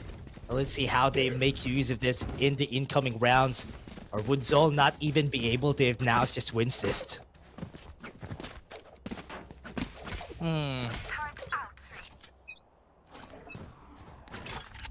It's such a thin line. Like, I'm trying to think about what is NAOS trying to do here. Again, weaker weapons. We have Eman on that sheriff. No that way! May be a strange and uncharacteristic whiff by Mojer here. Mid control has now been the domain of Zol Esports. Yep. Patman has been killed. But that was a really surprising kill here for Patman. Mojo was at the position and they were surprised. But this is now it. 4v4. Already are pushing onto the site. They're buying themselves some time with the nano swarm. And at least now Zin is taking more space for the team here. That is a lot of space. Question is, what can they do about it, especially when the null command has been popped? Mouse trying to go for the neck here, trying to go for the throat. Yeah, Micro left alone, but he gets a kill first before he dies out. That's gonna be one more, but at the side, they were getting killed. And Kakarot was able to rotate already. That's gonna be a 2v2. They still have one on their end. They have the Hunter's Fury. The Eman is gonna be getting the kill. The timing's just right. He wasn't able to hit it. He was so far away, Kevzi. That's gonna be one more, and this is gonna be the defuse. Kevzi still has the position on his end, and Papi Chulo finishes it off, and that's a win for NAOS. I'm just saying, man, when Papi's playing like this, NAOS is a problem. If they're not a problem by default, they're a gigantic problem. One of their players is invisible. Oh, man. That was a really scary game or rather for Zol. Just because of how Papi Chulo just performed so well during the whole time. And you know what, Raph, it was crazy that Papi Chulo clutched a lot of times during this game. That, again, it's silly with the way that he's been stealing rounds away from Zol. It's not something that you can take lightly. I mean, I think the second one was probably a little less... I don't know. Okay, I'll say it. Zol had a really terrible whiff. The guy was standing there, but again, it's kind of hard to shoot someone who's not looking at you. But either way, you know, I think Zol put up a good fight. I mean, the round 8, they didn't. But you saw, again, the cohesion that won them the championship is kind of there. The way that they can handle heads-up plays is really, really prevalent still. But now, they're on something else. Yeah.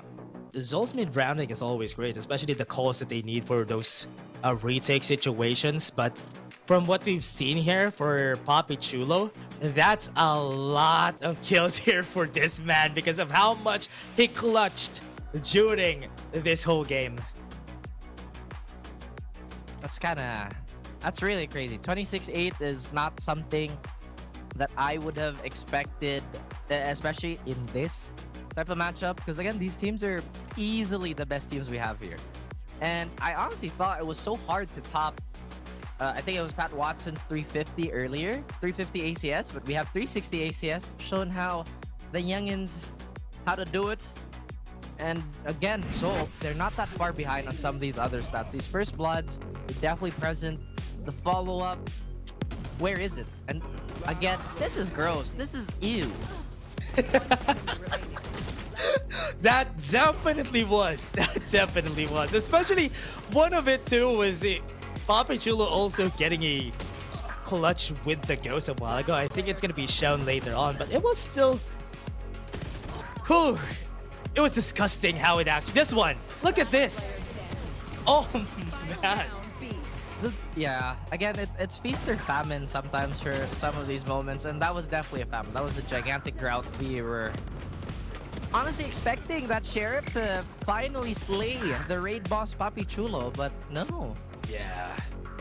still so hard for Seoul to even... I mean, they're getting a good amount of kills, but also in the first half, they were getting so close to winning the round, but there was still problems for them closing out. They're just lacking just a bit for them to win some rounds, but it was still not enough. Now it's just maybe just woke up differently today. Yeah, they definitely woke up on the right side of the bed. I think maybe the way that NAOS was shuffling the presence towards the map was Zoe's biggest problem, and I think Zoe is the type of team, and just from the eye test alone, right, they really want stability across the board. When you have so many lurk threats like Ja has been presenting in such a pivotal part of the map, especially mid, then it becomes like, oh guys, we have to invest a little bit more time here, a little bit more people. We saw Patman kind of shift from being the B anchor to kind of like a, you know, a switch type of role. So, you know, there it is. That's map 1, by the way. We still have an entire series ahead of us, guys. Yeah, and that's map 1, everybody. We are just going to be taking a short break before we head into the next game. See you guys.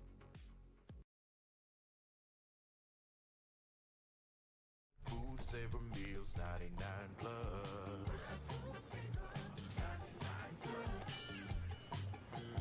Dining meals, if it's a bill, saver meals won't make you go, yeah. All my friends will grab cost saver. The grab cost saver is a lot cheaper.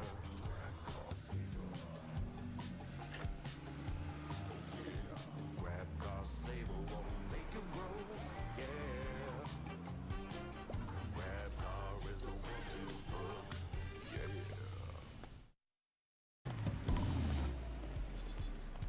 All my friends will grab food saver. Delivery fee is a lot cheaper. Grab food saver won't make you grow, yeah. Oh yeah. Grab food saver is the one to choose, yeah. Grab food saver meals 99 plus. Dining meals, if it's a bill, saver meals won't make you go, yeah. All my friends will grab cost saver. The grab cost saver is a lot cheaper.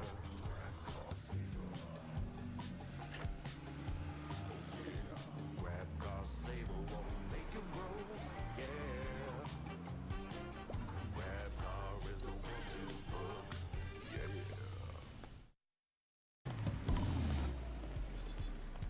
All my friends will grab food saver. Delivery fee is a lot cheaper. Grab food saver won't make you grow, yeah. Oh yeah. Grab food saver is the one to choose, yeah. Grab food saver meals 99 plus. Dining meals, if it's a bill, saver meals won't make you go, yeah. All my friends will grab cost saver. The grab cost saver is a lot cheaper.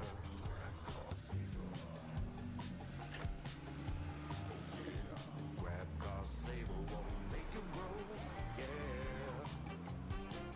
Grab car is the one to book, yeah.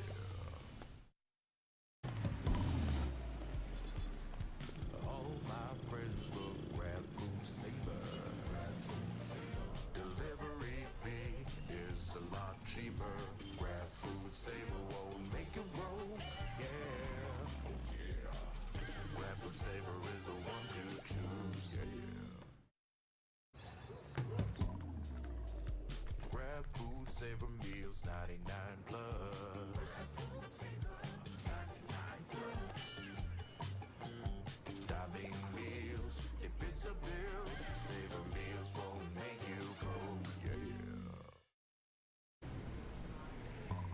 All my friends will grab cost saver. The grab cost saver is a lot cheaper.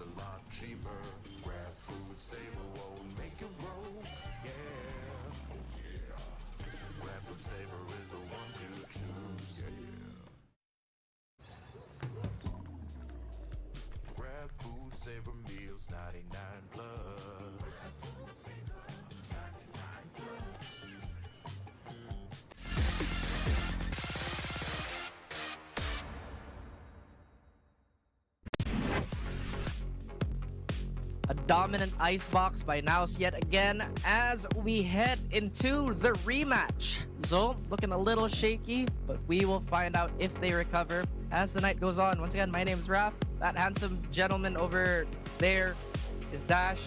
And we are going to be your casters tonight. Oh, yeah. Nice. And this is going to be really interesting, Rap, because with what happened during that past game could be the next chapter. I hope it would be different in this next map. Sunset, the last time that they met here, NAOS versus Zol, Zol won the map. But also that happened last time. Icebox, Zol won that in the grand finals. I mean, you know, that scouting report of how not to lose these maps have been really, really good on the side of NAOS. We have yet to see how this map is gonna turn out for them. I think they've run a few interesting comps here too off the top of my head. But again, we'll be jumping right into that very, very soon. Right now, we're just going to be stuck with speculation. What are the things that we should probably talk about and highlight for the people who did miss the game one? Papi Chulo had 2 almost impossible clutches, which is strange. We've had a few role swaps here on both teams. Zol, it's not usually Patman playing that primary controller role, but there he is. Yeah, I'm really curious on how it is gonna move forward here for NAOS and for Zol, because as you said, there are some players with switch roles. Are they gonna be sticking with it? Or is this just a map thing in Icebox they're gonna be switching the roles, but in Sunset it would be a different game overall? Because I remember during last time that we've seen Zol Esports in Sunset, they have a Phoenix on Sunset. I mean, it's not the worst thing in the world. I think there's a lot of places where you can max out or at least be efficient with Phoenix. I mean, the curveball is something that's, I think, kind of criminally underrated, actually. I think it took so long for the rest of the Valorant world to realize, oh, Phoenix is still good despite everybody else being really good too. Sunset, I don't know. I think, as I mentioned earlier, it's becoming a bit of a darling map for us. But I think that's going to be thrown out the window once Haven is going to go back into the mix. Yeah, I hope we see that time come around and where we're going to be seeing Haven again. Now Esports didn't let Zol have any position at mid. Exactly. I mean, this is the NAOS game plan, right? Although they did start on the attacking side previously, they're still doing a good job of dictating the pace here. Zol did get some freebies there. Ultimately, not enough to close out the round. I kind of would have expected them to force here. I mean, it's not like it would be the end of the world to do that. Now still seem to go with a standard buy. Yeah. Not like what they did during the past game in Icebox. Might be a bit more conservative in this map because this is Zol's pick. They also won in the last time they met here. So now, for their side, what are they gonna do? Zol Esports are looking to do the same. Still looking for any space that they might be able to take at mid, forcing NAOS to take a conservative angle at top mid, and forcing them to rotate down to Boba. Kakarot's a little exposed from tiles here, and he knows that. He's got his eyes trained on it. He barely misses with Patman on that duelist, something that's more familiar to us. Gets that opening, but Ja also gets one across the board. So look at this. There's a lot of movement everywhere around, but NAOS have the right idea. Yeah, gets the flash. He's gonna be there. Zin's not gonna be seeing anything. He's gonna be seen by Ja and can't even get into the site. There's still 2 people for Zol. They're gonna be rotating onto A site. No movements. Nothing. They can't hear anything, but now they hear it. They're gonna be forced to rotate here for NAOS. That they are. Bill could get one more here. Nearly avoiding that crosshairs Mojer. Falls back. Kakarot still very interested in that fight. Just to hold down as much as he can. Kevzy is not all that healthy. One more shot could do him in. There you go. Kakarot does get one. Maybe he clutches up. Maybe he doesn't. That was a nice try from Zol again. Stopped from pushing.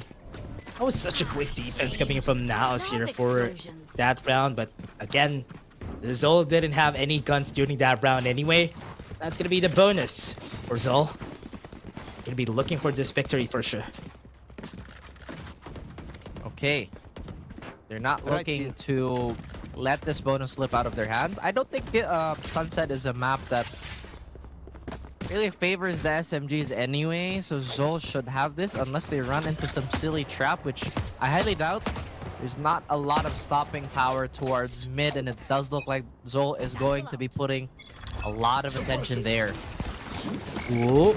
Goes out. Mojer too aggressive. Sees nothing. Poppy Chuli is also on the other side. Was able to take one. Make that two. With a close range gun. With a Spectre. Was able to make it work. This is going to be the last player on this squad. Kakarot against 4. He's going to be peeking on this. Spike's not on him. And this is death for Zol. I guess I lied, chat. My bad. Again, it's okay to be wrong every now and then. That's true. That's crazy. I mean, again, I didn't expect that set play to actually work because it seemed a little telegraphed, right? They had early aggression from A main, and then we saw the mosh be thrown out. Again, NAOS has a lot, and I mean a lot of tricks in their bag, and so I'm not sure if they're all that prepared. Look at all those free vandals that they stole away in that previous round. Perhaps Patman could... Never mind. Yeah. Still gonna be 2 kills on their side though. Really unfortunate from the past few rounds. It's looking like NAOS is on top of their game. It's constantly surprising Zol. Actually, that 3rd round, they were not expecting that. That is gonna be 2 for Poppy Chulo again. Make it 4 Zind. Just gonna back away. Zind, you saw early pick in the round with a share. You can do the same. He gets 1. Nearly gets a 2nd, but Emman dances around that. And again, now it's just walking away with such a hot start to the entire league. I mean, I think this is like, what, 2 back-to-back bonus rounds that they've won convincingly into a really strong convert. Zol must be stumped. One enemy remaining. That is a lot of rounds already on the belt for NAOS. It's almost the same as what happened on that Icebox map. And NAOS just showing us the past 2-3 months they had a break. They were not sleeping. They were practicing every map. It's looking like Sunset is going to be one of the maps that they're really good at. Well, it seems that it is. And quite frankly, I didn't think NAOS would be this dominant on both maps. Again, this was a map that they allowed to fall. Maybe this was all part of the plan. Yeah.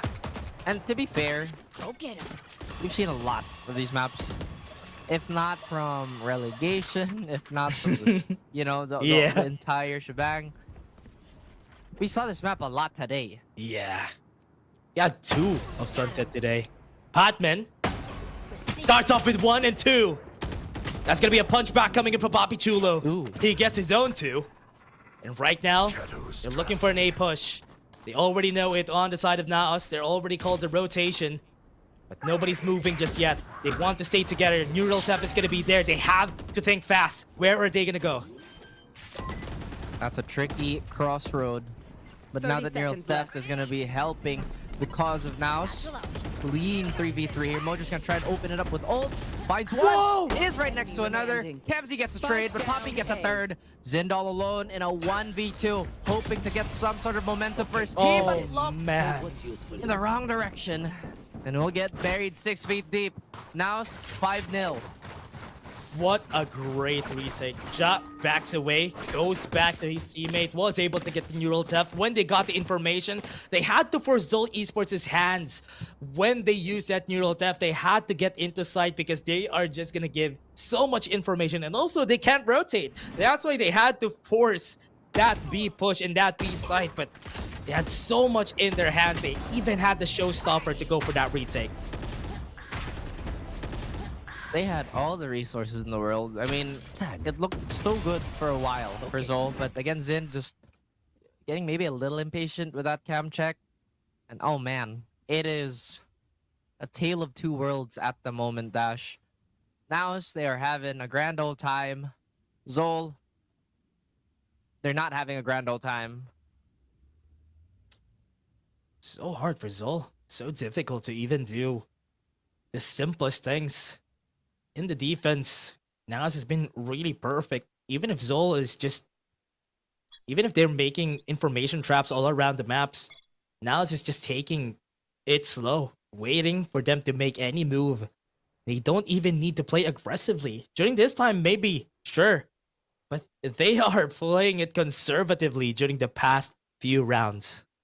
Yeah, it's been a war of attrition. NAOS has just been kind of letting the slide. Zol, I think right now they're flinching a lot just because it's their map. And they really don't want to give this many rounds away to NAOS. Batman responds back, as we mentioned. Lose a lot of flinches. Maybe they're going to lose diligence. They're going to get stopped by the trap. They're forced to pop that showstopper with no real real estate to speak of. Yeah, everybody's down in Boba. Just let them plant the spike. They can even take the retake here easily, which is why they're not even afraid on this fights that are gonna happen. Batman is also gonna get 1 kill at the back on Boba. He got 2. That's gonna be good. Everybody's gonna go for market, and this is gonna be a good time for them to change things out. It's still gonna be a 3v3. Still haven't stepped in front of the site. They're taking their time. They're losing it. And Zol is just waiting on that smoke. They're losing time though. Papichulo Mojer, they need to fasten it up. This is going to be a round for them. It's so close. Patman jumps in, and he's not going to get away. He's going to go get close. Shorty's not going to hit, but it's still a round coming in from NAOS in the end there. But that was a nice try from Zol. I thought for sure Zol could have stopped that plant, but that's so frustrating in the side of Zol. I mean, they had the lineup. NAOS, they could have gone, again, not maybe the greatest of results there, especially that duel with Papi Cholo jumping around the smoke. But it's one of those things where it is what it is, you know? The shots just didn't hit, and Patman, unfortunate. That was a big investment. They lost their big punching ult. Kind of enter a site here. Micro Kakarot and the rest of the gang, they do have it. Null Command, I wouldn't be surprised if they use it here. What? Mojo got the kill out of elbow.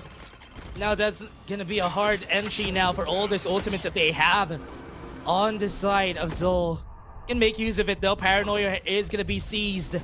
And that is gonna be it. One has been taken down. One more ult out of the bag here for Zol. That sucks. Like, I'm watching this game unfold, and that straight up sucks. Yeah. The initiating ults, where'd they go? Now NAOS again, not allowing anything to get past them. Do they greed for this kill? Do they actually challenge this? As Micro takes a bit of chip damage from that. He does have a recon belt, but he doesn't want to give it away, and he swings into 3. No way. And what? They get a 7th on the board. Oh dear.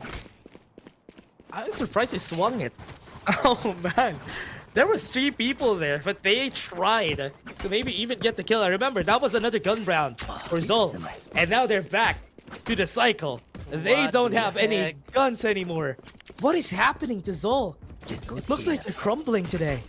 I think this is where Zol say, it's like, guys, don't worry, we're the Dallas Mavericks. We're gonna lose the first 2 games, and then we're gonna lose the rest of the series. I don't want Boston to win. I think I'm a hater, you know. I'm a straight hater. I don't have a single hating bone in my body, but I'm made out of adamantium. Oh my. Maybe. Let's see how this turns out here for Zol. It's just... By the way, for clarity's sake, I'm not hating on Zol. I'm hating on the Boston Celtics. Yep. Remember, everybody, Boston Celtics has 2 wins already. Oh. I'm honestly hoping that Zol turn this around. Again, this is their pick dash. They have to make something happen here. They have to make us believe that they're ready to defend the title. Oh, man. That's rough. He lost Kakarot. Losing that neural theft pretty early on. But Batman already got the space here. How is he getting away with this? He got away with a top mid push, now a market push? Oh, man. Nobody's here to defend it. Now we're left with 1 person on site here. Left in his lonesome, and nobody's here to help him out. Batman is already crossing the bridge here at the back, and that's gonna be 1 more kill. This might be their chance to get 1 round. 30 seconds left. I don't want to say anything. Every time I say something good about Zol, something just does not go their way. They've already lost Kakarot, and the weapons are in the hands of NAOS. Again, we're believing in Zol right now. They have a nasty crossfire here, but they could give away one kill. They both look away, and that's the thing. No! That's exactly what happens! They still can't finish the kill! Oh, and Kexi gets the Vandal. Look at this. NAOS could still potentially have a defuse here. It's already half. Yeah, they got the half 2v2. They don't have the best of guns though. They have to exhaust every remaining bullets that they have. Papichulo gets one, and he gets two? No way! Did he get away with it again? That was fun. This is crazy. Lucky number 7 previously for yeah. NAOS. And what does the 8 ball say? No points yet for Zol. Unfortunately, you know, if there's any consolation prize to this, Patman has been really sharp with the share of kills. I feel like it's been such a great way to kickstart these eco rounds. Somehow there's been a lack of diligence on the side of Zol. Perhaps they need the reps. Perhaps off-season has been tough. Again, these are the things that we can only speculate. Oh man, confidence shattered here from Zol. Even finding it hard. I mean, Patman has been getting the kills, but everybody's finding it hard to chip in on the kill department here for Zol. That's why it's really looking rough here. At the end of the day, still you need to win gunfights. You have gun. Have to hit the head. I mean, that's a start. Again, Kakarot flinching yet again. That will still pop, and that's going to be giving the rest of Zol valuable information. Papichulo is not going to be on the board here, so now trying to take those fights is going to be that much more unsafe. Batman has the showstopper. Timing not in his favor. Oh no. Are we going? That's gonna be it. Oh no, never mind. It's gonna be Zol already on site. Kemsey has been seen. No way. He is gonna be winning that battle. Showstopper's gonna hit. And this might be the round. Still a 2v4. Could be going to Boba. And even cross the bridge. This is gonna be hard. That's gonna be Patman. Oh my gosh. Wow, winning the round for the team. There it goes. We are not gonna have a shutout here as Zol. They finally fire back, and in an impressive fashion. Utility-wise, that was expensive. That was the null command being burned, the neural theft being burned, and Patman obviously had to try to make do with what he had. Operator now on the side of Ja, as NAOS look to tighten the defense even more.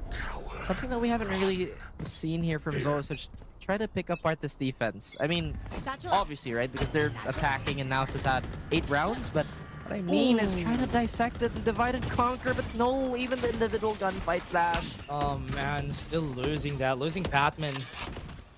Oh man, he has been hitting those shots, and if they lose him, not gonna give as much space as you expect now. And this has happened a lot of times. If ever Patman pulls, the round falls with him. And I hope everybody steps up this time around. They're gonna be trying their hand onto this push shot with the operator. The timing is just perfect. And now he sees 2. He's gonna peek out. Not gonna get the flick on that operator shot. Okay, now they crawl towards A. They've gotten themselves quite a bit of room to work with, and now they will be delayed here. Don't have any info towards mid, so that might cause them to get stuck with Ja right on the money. Oh man, cracks their head. Neural Tough is also here. Now they get information on where everybody is. And with that, they look at the utilities here inside, and with the showstopper, that is gonna be it. Decorating it with fireworks for NAOS. Red letter day for the boys in blue. Speaking of, they have new jerseys again. I think that's like the 3rd redesign we've seen in a row. I think most of them have been really nice. But away with the pleasantries as we focus back on the game here. Eman, as I was mentioning, right, they kind of have to try and loosen up this defense by... Okay, maybe that sounds like, oh yeah, of course, right? Because they're trying to break the defenders down. But what I'm trying to say is, I think they're trying to walk into the death ball a little bit too much. And the one time they did try to go for a divide and conquer and try to have a bit more presence towards mid, Eman lands a silly shot. So demoralizing could be one of the best ways to describe this interaction. But hopefully, Zol, they come back from this. I love how resilient Zol is. They are always trying something different here. I mean, hasn't been quite a big success, the mid pushes that they have been doing. Right now, they're gonna try it again. To maybe even confuse NAOS Esports here. No information on where members of Zol are. Emin didn't expect that. Batman already breached our defenses, and again, we're losing! And that is Kempsey again, alone right here at the back. Didn't hit the shots. Paranoia is gonna be thrown at him. The spike is also still in his hands, so he still has a lot of choices here. He could take the orb just to be one away from ult. Min-max a little bit. Yeah. Does have 2 smokes. No! Teleports. I think he doesn't dodge that either, so he's gonna get caught by the 0 point. Kevzi might just have to get a straight up duel here, but Papi Chulo, it is not looking good for Zol. No way. Zol is just... Oh, man. Zol. Don't tell me that this is gonna be... If ever this thing turns around its head. But it's gonna be looking hard if ever that happens. But for now, it's looking like NAOS could definitely just win this game too. Just because of how... Honestly, they woke up the right side of bed. They are hitting their shots. Lopsided. Yeah. Like, Zol look lost. I mean, normally this isn't the case. They're usually very solid with their game plan, and again, they're getting the initial picks, which is step 1, but the follow-up is just lacking. This time, Jock could be caught out if there was an immediate jump, but perhaps Zol not as confident as they would be if this round lead wasn't as high, but they get a freebie here on Mojer. Yeah, it's like the risk. Maybe getting a lot of kills here for the squad. Mojer gets punished. Maybe 1 kill on the board for them.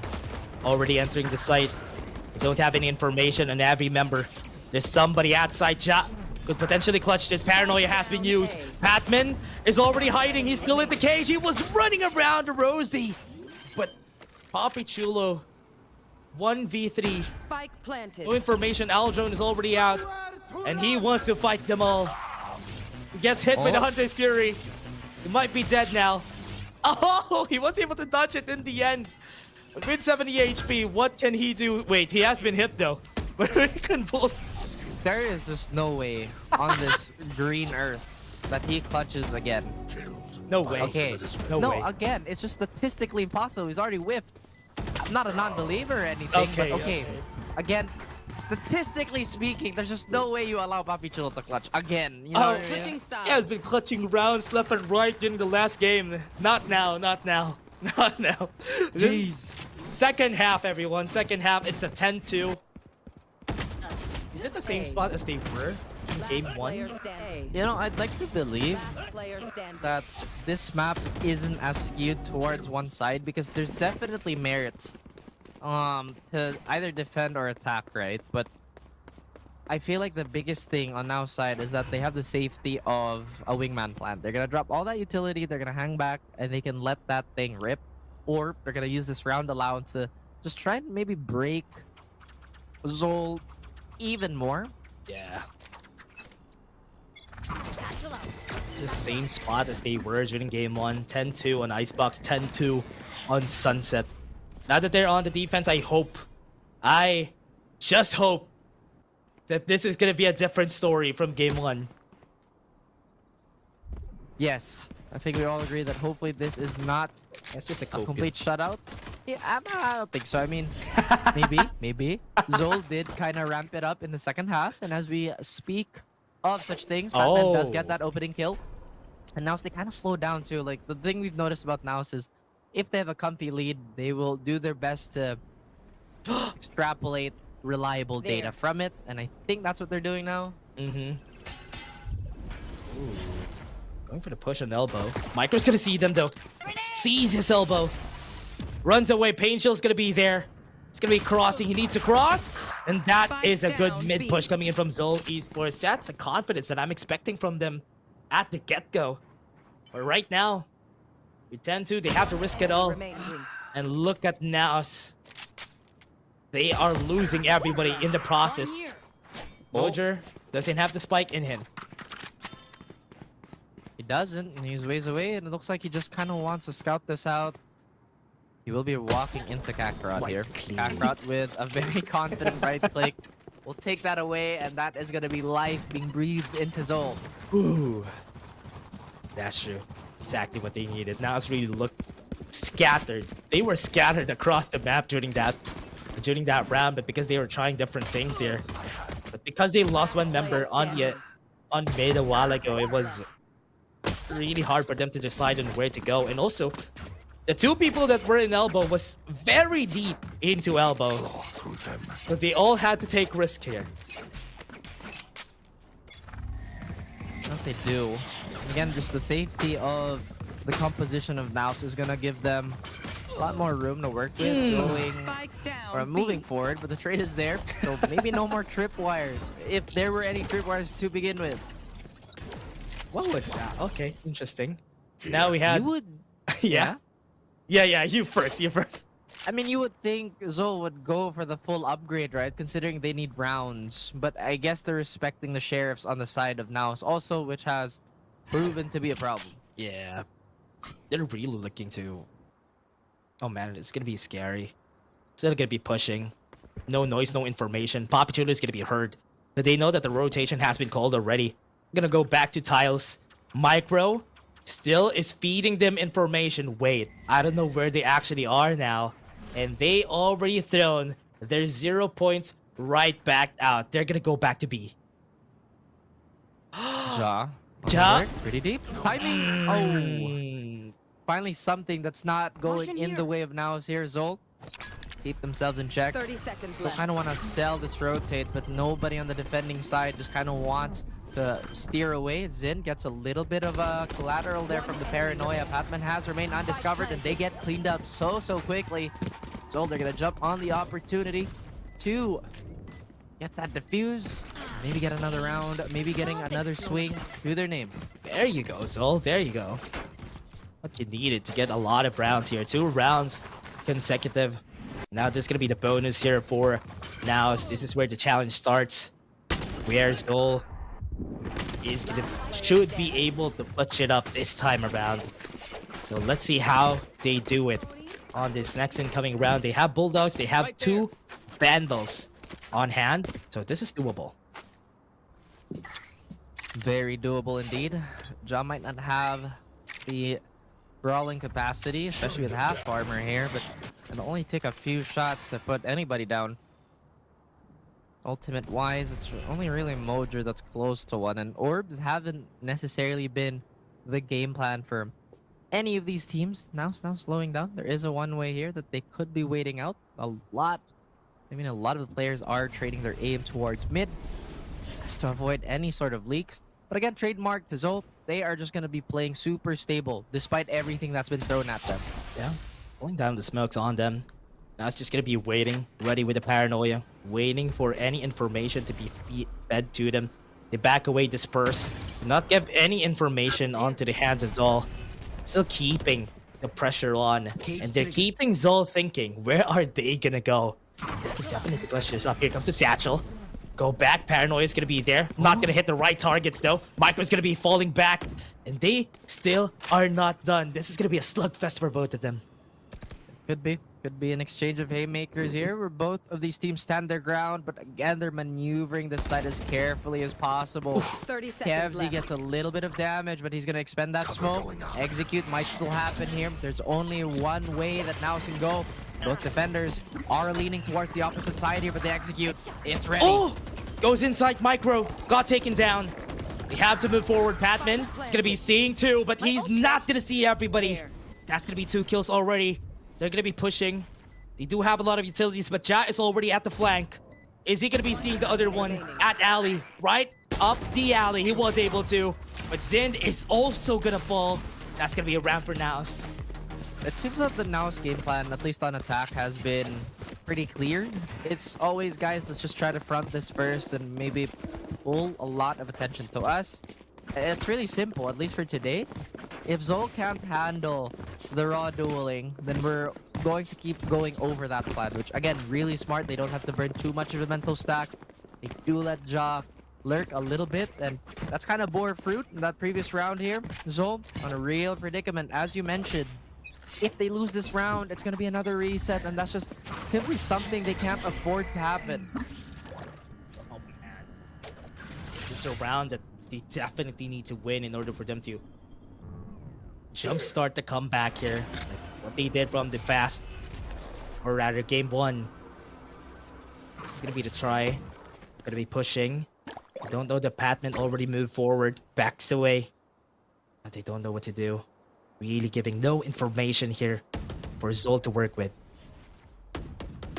There. A lot of silence, and that can be deafening. These teams trying to get some sort of reliable stop here.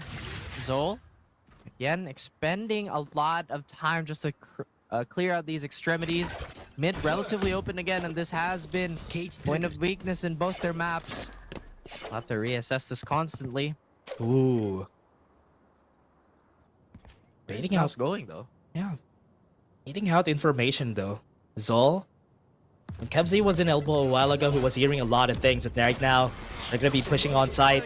We don't want them to get any advantage here for the squad. Mojer goes in with a showstopper, gets one. Zen drops down, needs to get back up. The plan is not yet there. They have a smoke right there in front of Zen, so they are still not getting any more information onto the side. Zen is gonna be seen. That's gonna be a kill next scene. They move forward, and Patman paves the way for the team. It's gonna be a big advantage that they could work on and work with. The smokes are coming out. Paranoid only catches one.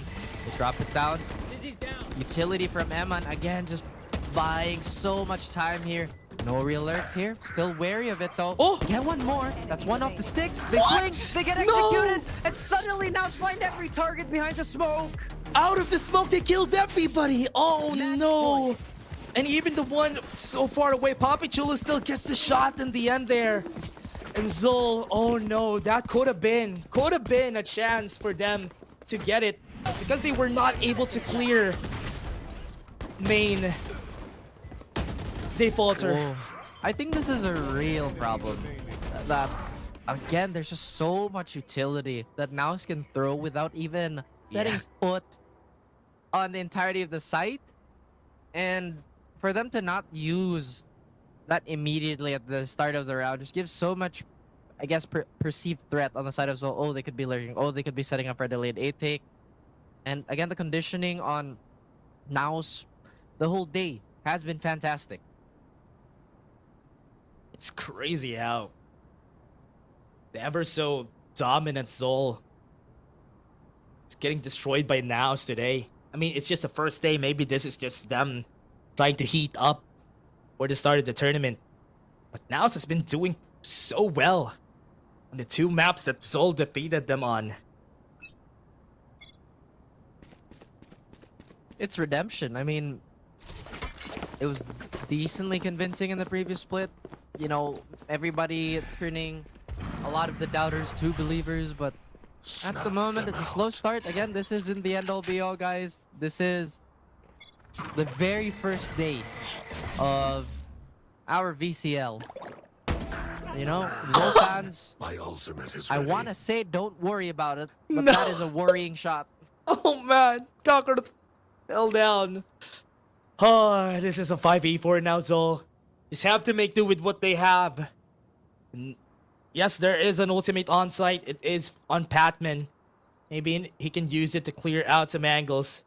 Right now he's gonna be peeking. Emin gonna be winning the fight. No more showstopper for Zol. They're taking the risk. Micros, right here. If he actually sees this, but actually everybody's expecting it. He gets the headshot, gets one more, but not enough for him to actually get the most impact out of. Seems like that neural theft is gonna be a bit of a problem on the side of Zol, as NAOS is looking for the killing blow yet again. Kevzi takes one straight to the face, but no follow-up on the side of NAOS. Look at this. As he's in, he's trying to desperately reconnect with his team to potentially give the anchor a fair fight, but Kevzi's completely blind. He has a paranoia. This could make or break. Sin assist. They don't even need it. I have Ja, Vandal, completely blind. Safety of his cage. Can he get this? Enemy remaining. No way. No way. It's gonna be 23 HP, 15 seconds on the clock. Doesn't have the best gun, but Kevzi still buys some time for the team for the next round. Another lifeline to hang on. ult economy on the side of Zol is looking really good. We have a judge in the hands of Patman, so he is looking to cause some shenanigans here on a potential jump. And beautiful recovery despite losing out on so many things in the earlier portions of the map. I thought for sure that they could have probably funneled them with a paranoia, but it's a heat of the moment type of thing. But now still did their job in terms of just kind of hurting that economy still. There. Yeah. Still not really a great economy here for Zol. They only have one rifle on hand, or the Bulldogs too. But with what they have right now, not really the best buy that they can have. But they all have ultimates, so they can work this out just by using those ultimates. They're gonna be running in. Mojo's in front. He's gonna be killing too! With the judge! Malicious intent. Now let's try to go for the dagger this time. Eman has the ult. And against all odds, also try and stand strong. They do have 3 ults available. I think Zin, if he pops this, that's gonna make this post plant that much easier. Can they cancel it? Maybe he missed his window. Oh no. Oh no. Gets pulled over. Gonna be taking time for him. Is he gonna be able to clutch it up? They still have a lot of people here. They have some smokes to work with, but they still have on NAOS. They have a lot of utilities to work with on their end, and this is still not done. One has been killed. Make that 2. Zin falls, and he's gonna try his best to stick it, but no. NAOS just stuck it on them that they're gonna win game 2. And that is a shutout if I've ever seen one. NAOS will take first blood in their duel against Zol yet again, potentially, well, slowly but surely trying to claw back away from that championship loss. And I know we talk about it a lot, but that's really the biggest story of the last split. They defeated their demons, so NAOS was able to get that redemption story. Just in this game, they're gonna be meeting each other soon, maybe, with Zol Esports. But for now, NAOS just got the first punch, just got the first win. They did it so... What's the word? Convincingly. Convincingly. Yeah, there you go. Yeah, they did it so convincingly. It was definitely a really hard game for Zol.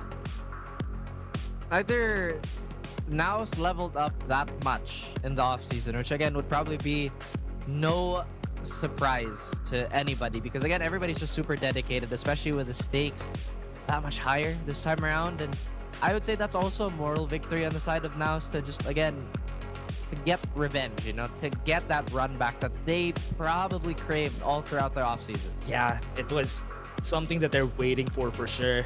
And Zol got defeated, and NAOS really looked pretty nice. They look really perfect during the start, during the ends of the round. They always finish. And I thought that was just the map. During the first map, Icebox, NAOS just won their favorite map, but in Sunset, they also did their assignment and they were dominating. I think it might just take a few reps to get Zol going. I mean, that polish and that stability that we saw all throughout was just absent in moments. I mean, again, yes, they've done so well. At the same time, it's like there's so many moments, if they cleared it this way, if they used this piece of utility, if they just did the protocol that needed to be done, then maybe it could have turned out different. But at the same time, NAOS did such a good job of snowballing the early rounds so well. Yeah, it looked really rough. That's what I've seen here for Zol Esports. I hope they would be able to turn the volume up here for the squad. Maybe they would be able to do it on the next time that we're gonna be seeing them. This is definitely a wake-up call because they lost against NAOS Esports after defeating them last split on the regular season. And now this is their chance to make that comeback story after being defeated by NAOS. There's also so many rounds where there's just no way NAOS should win this, right? Yeah. But yeah, again, it's so far a league full of surprises. I mean, it's always been that way, but it's always nice to be reminded of how often these things can happen. Yeah. I feel like the biggest thing was maybe they should have popped that ult before they heard the... Yeah. Before they heard the Gecko ult, before they heard the Thrash. Maybe that could have made the difference in the final round. but it's something that they might just have to go over in the VOD room, which obviously they will. Yeah. Wow. What a great game from NAOS Esports. Not even just this map, even in Icebox, they were doing really well, especially this shot from Papi Chulo.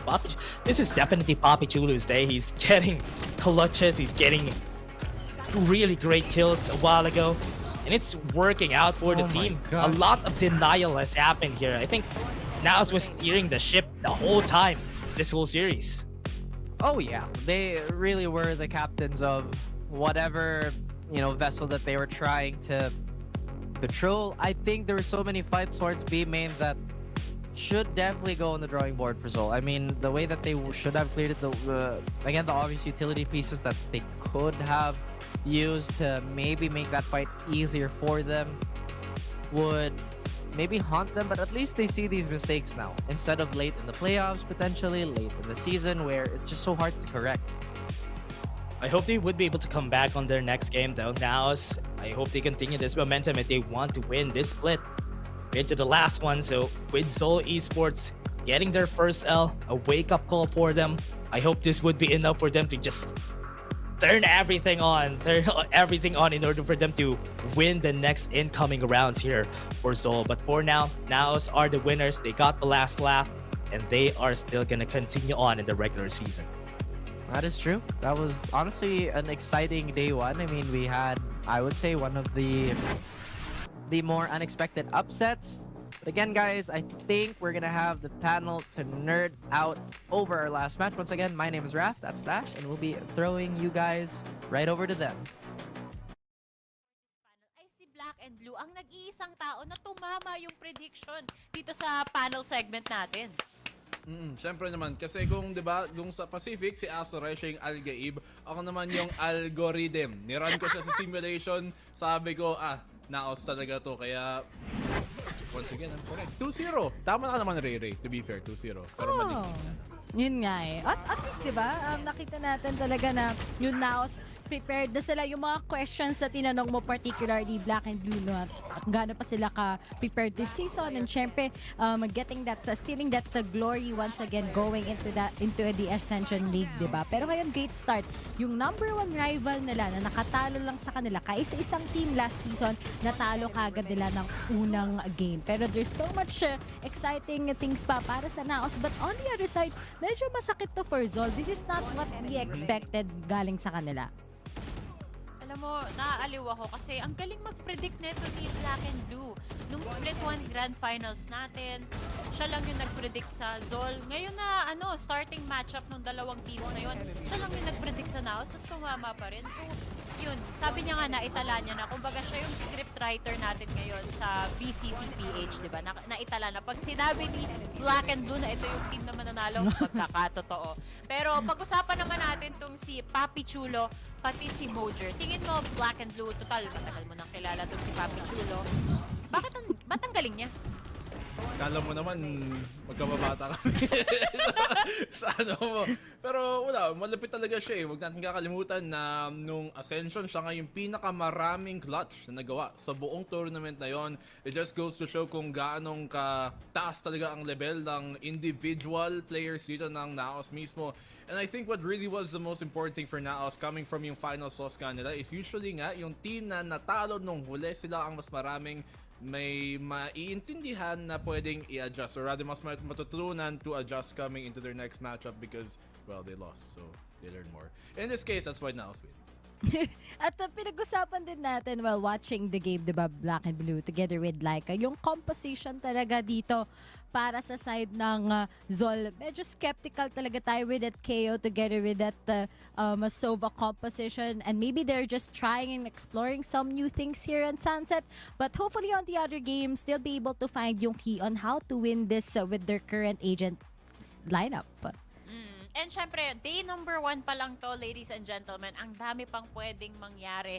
This week alone, meron pa tayong day 2 and day 3. So, syempre, makikilala pa natin tong mga teams na to. At tulad nga ng sinabi ng casters kanina, we get to know more about these teams at magkakaroon sila ng kanya-kanyang VODs. Pero kilalanin natin kung sino nga ba ang MVP for this series. kunyari na-surprise tayo, pero kilala naman natin lahat kung sino siya. Siya yung may hawak ng judge kanina sa Sunset. Akala ko nga mai-ace niya, kaso inagaw ni Eman eh. Sayang. Pero actually, since na-mention mo yung compositions natin dito, Rere, kapansin-pansin na nagbago rin itong roles na naka-assign sa mga members ng NAOS. Would you like to elaborate a little bit further kung ano yung tinutukoy ko din dito? Siguro most probably nagulat tayo. Number 1, si Ja, nasa Sentinel role. Well, we've seen him naman on that Sentinel role, pero usually talaga nag-mix with the Nexi. Tapos si Nexi ngayon, naka-initiator.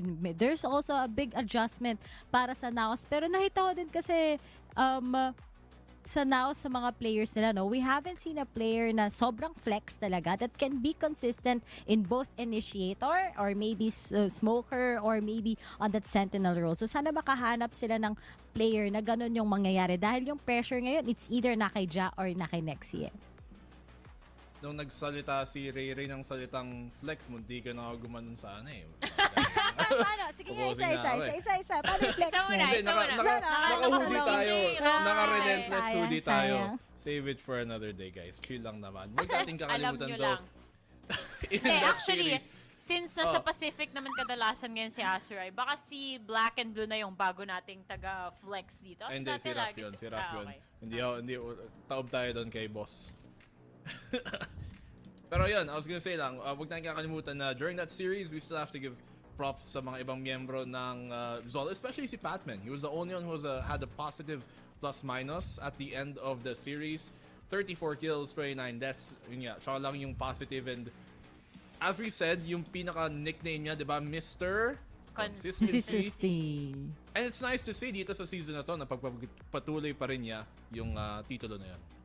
Unfortunate nga lang na hindi niya nahatak yung ibang members ng team niya to go with that consistent run with him. Sayang na lang talaga. Pero again, siguro first day jitters din, konting warm-up pa yung kulang para naman para mapakita pa nila kung ano talaga yung full potential ng Zol as we move on forward sa split number 2 natin.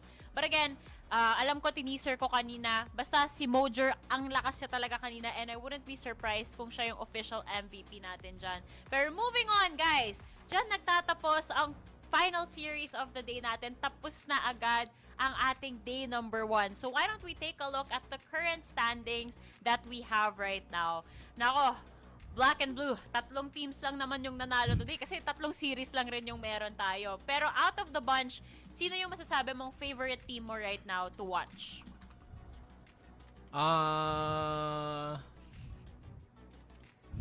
So totoo sin, even though like, sige, NAOS, nasa puso natin lahat, so nag-represent dati, na-impress talaga ako dun sa Carti World because kinalaban na yung old Stinky Cat and they defeated them in a way na hindi talaga natin na-expect na they were completely leading that series. Kahit natatalo sila minsan in a few rounds, you can still see that they were definitely controlling the pace of the game. And so, para sa akin, Carti, to start off this season dito sa Split 2 natin, they are looking like one of the new, parang hopeful teams na malay natin makapag-upset pa sa katapusan.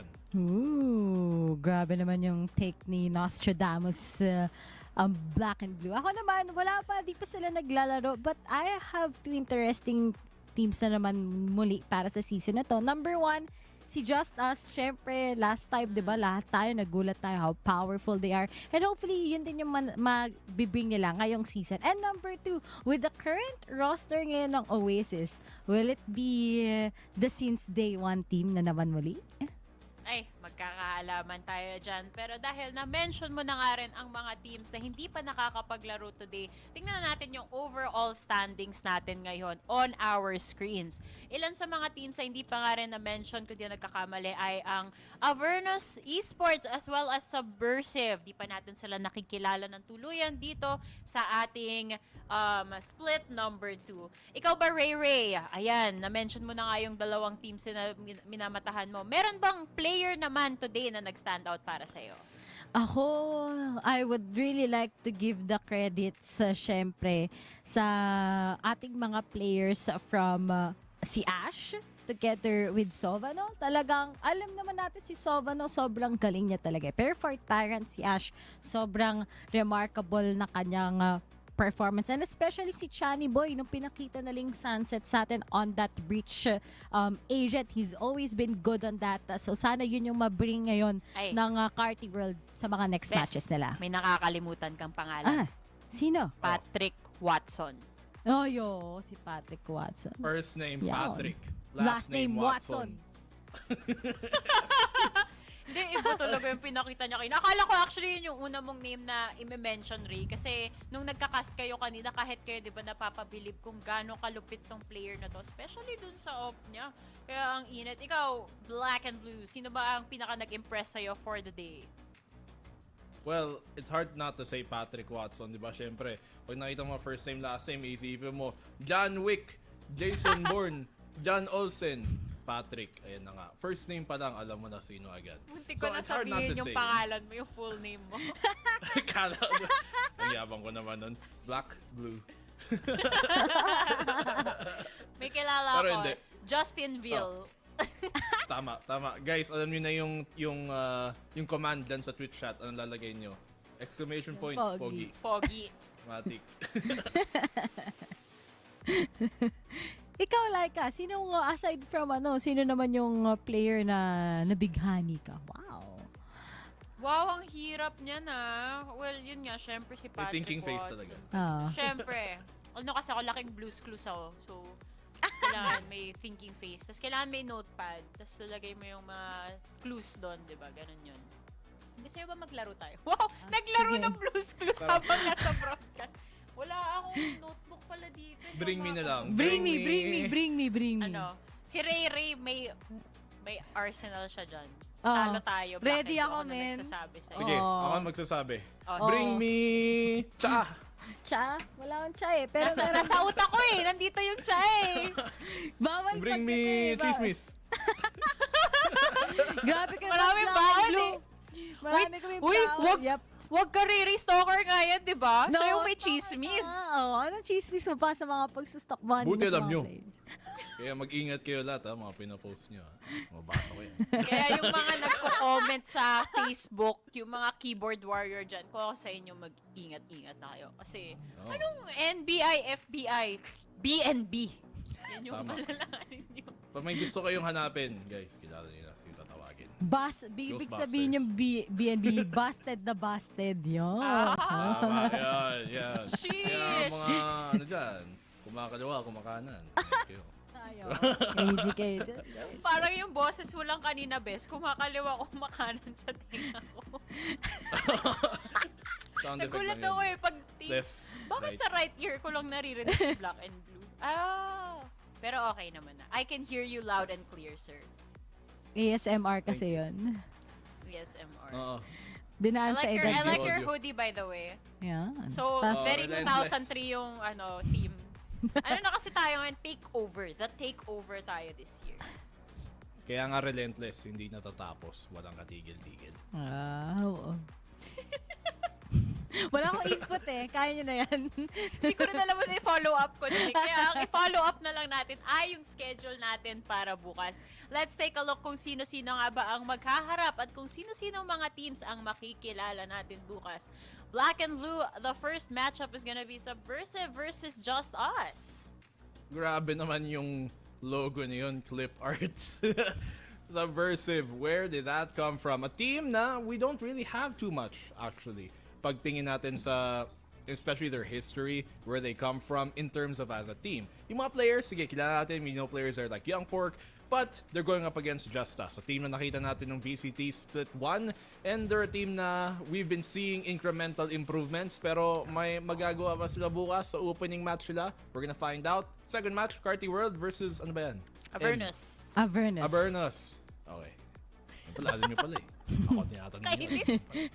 Riri, ikaw na ba? Ako na nga. Hirap kausap nito. Tapos, syempre ito, excited ako, Carti World ulit. Ano nga ba yung same performance din ba as what they did today? At sa last natin, it's going to be Old Stinky Cat versus Tyrant. So talagang, ito na pala yung araw na magpapakilala yung mga teams natin like Avernus, syempre, and the SVR as well. So, let's see. Ano nga ba yung mga explosiveness na galing sa mga miyembro na to? Excited tayong mapagpatuloy pa itong explosiveness nga na minimension ni Ray. Pero, syempre lahat yan, wala yan kung wala ang ating sponsor. So, one more time for today, maraming salamat po sa Mineski Global, the official tournament organizer of the 2024 VALORANT Challengers Philippines, presented by PPGL, the largest multi-game esports league in the country. Also, thanks to our official super app partner, Grab. Score Grab's lowest prices ever with up to 15% cheaper fares on Grab Car Saver, delivery fees as low as 15 pesos as well, with Grab Food Saver, and delivery and thousands of budget-friendly meals as low as 99 pesos with Grab Food Saver meals. Use the promo code GrabFood60 as well and get up to 60 pesos off on your order with a minimum spend of 550. The promo runs from 11 a.m. onward. So, pang lunch hanggang dinner yan. Uy, talagang kung ako yan, ginamit ko na yung promo code yan. At syempre, last but not the least, this tournament is officially sanctioned by the Games and Amusement Board. Maraming salamat po for the final panel of the day. Once again, it has been your girl, Likeable. PNB. And Hey. Riri! Thank you guys so much for watching, and we'll see you guys again tomorrow. Good night!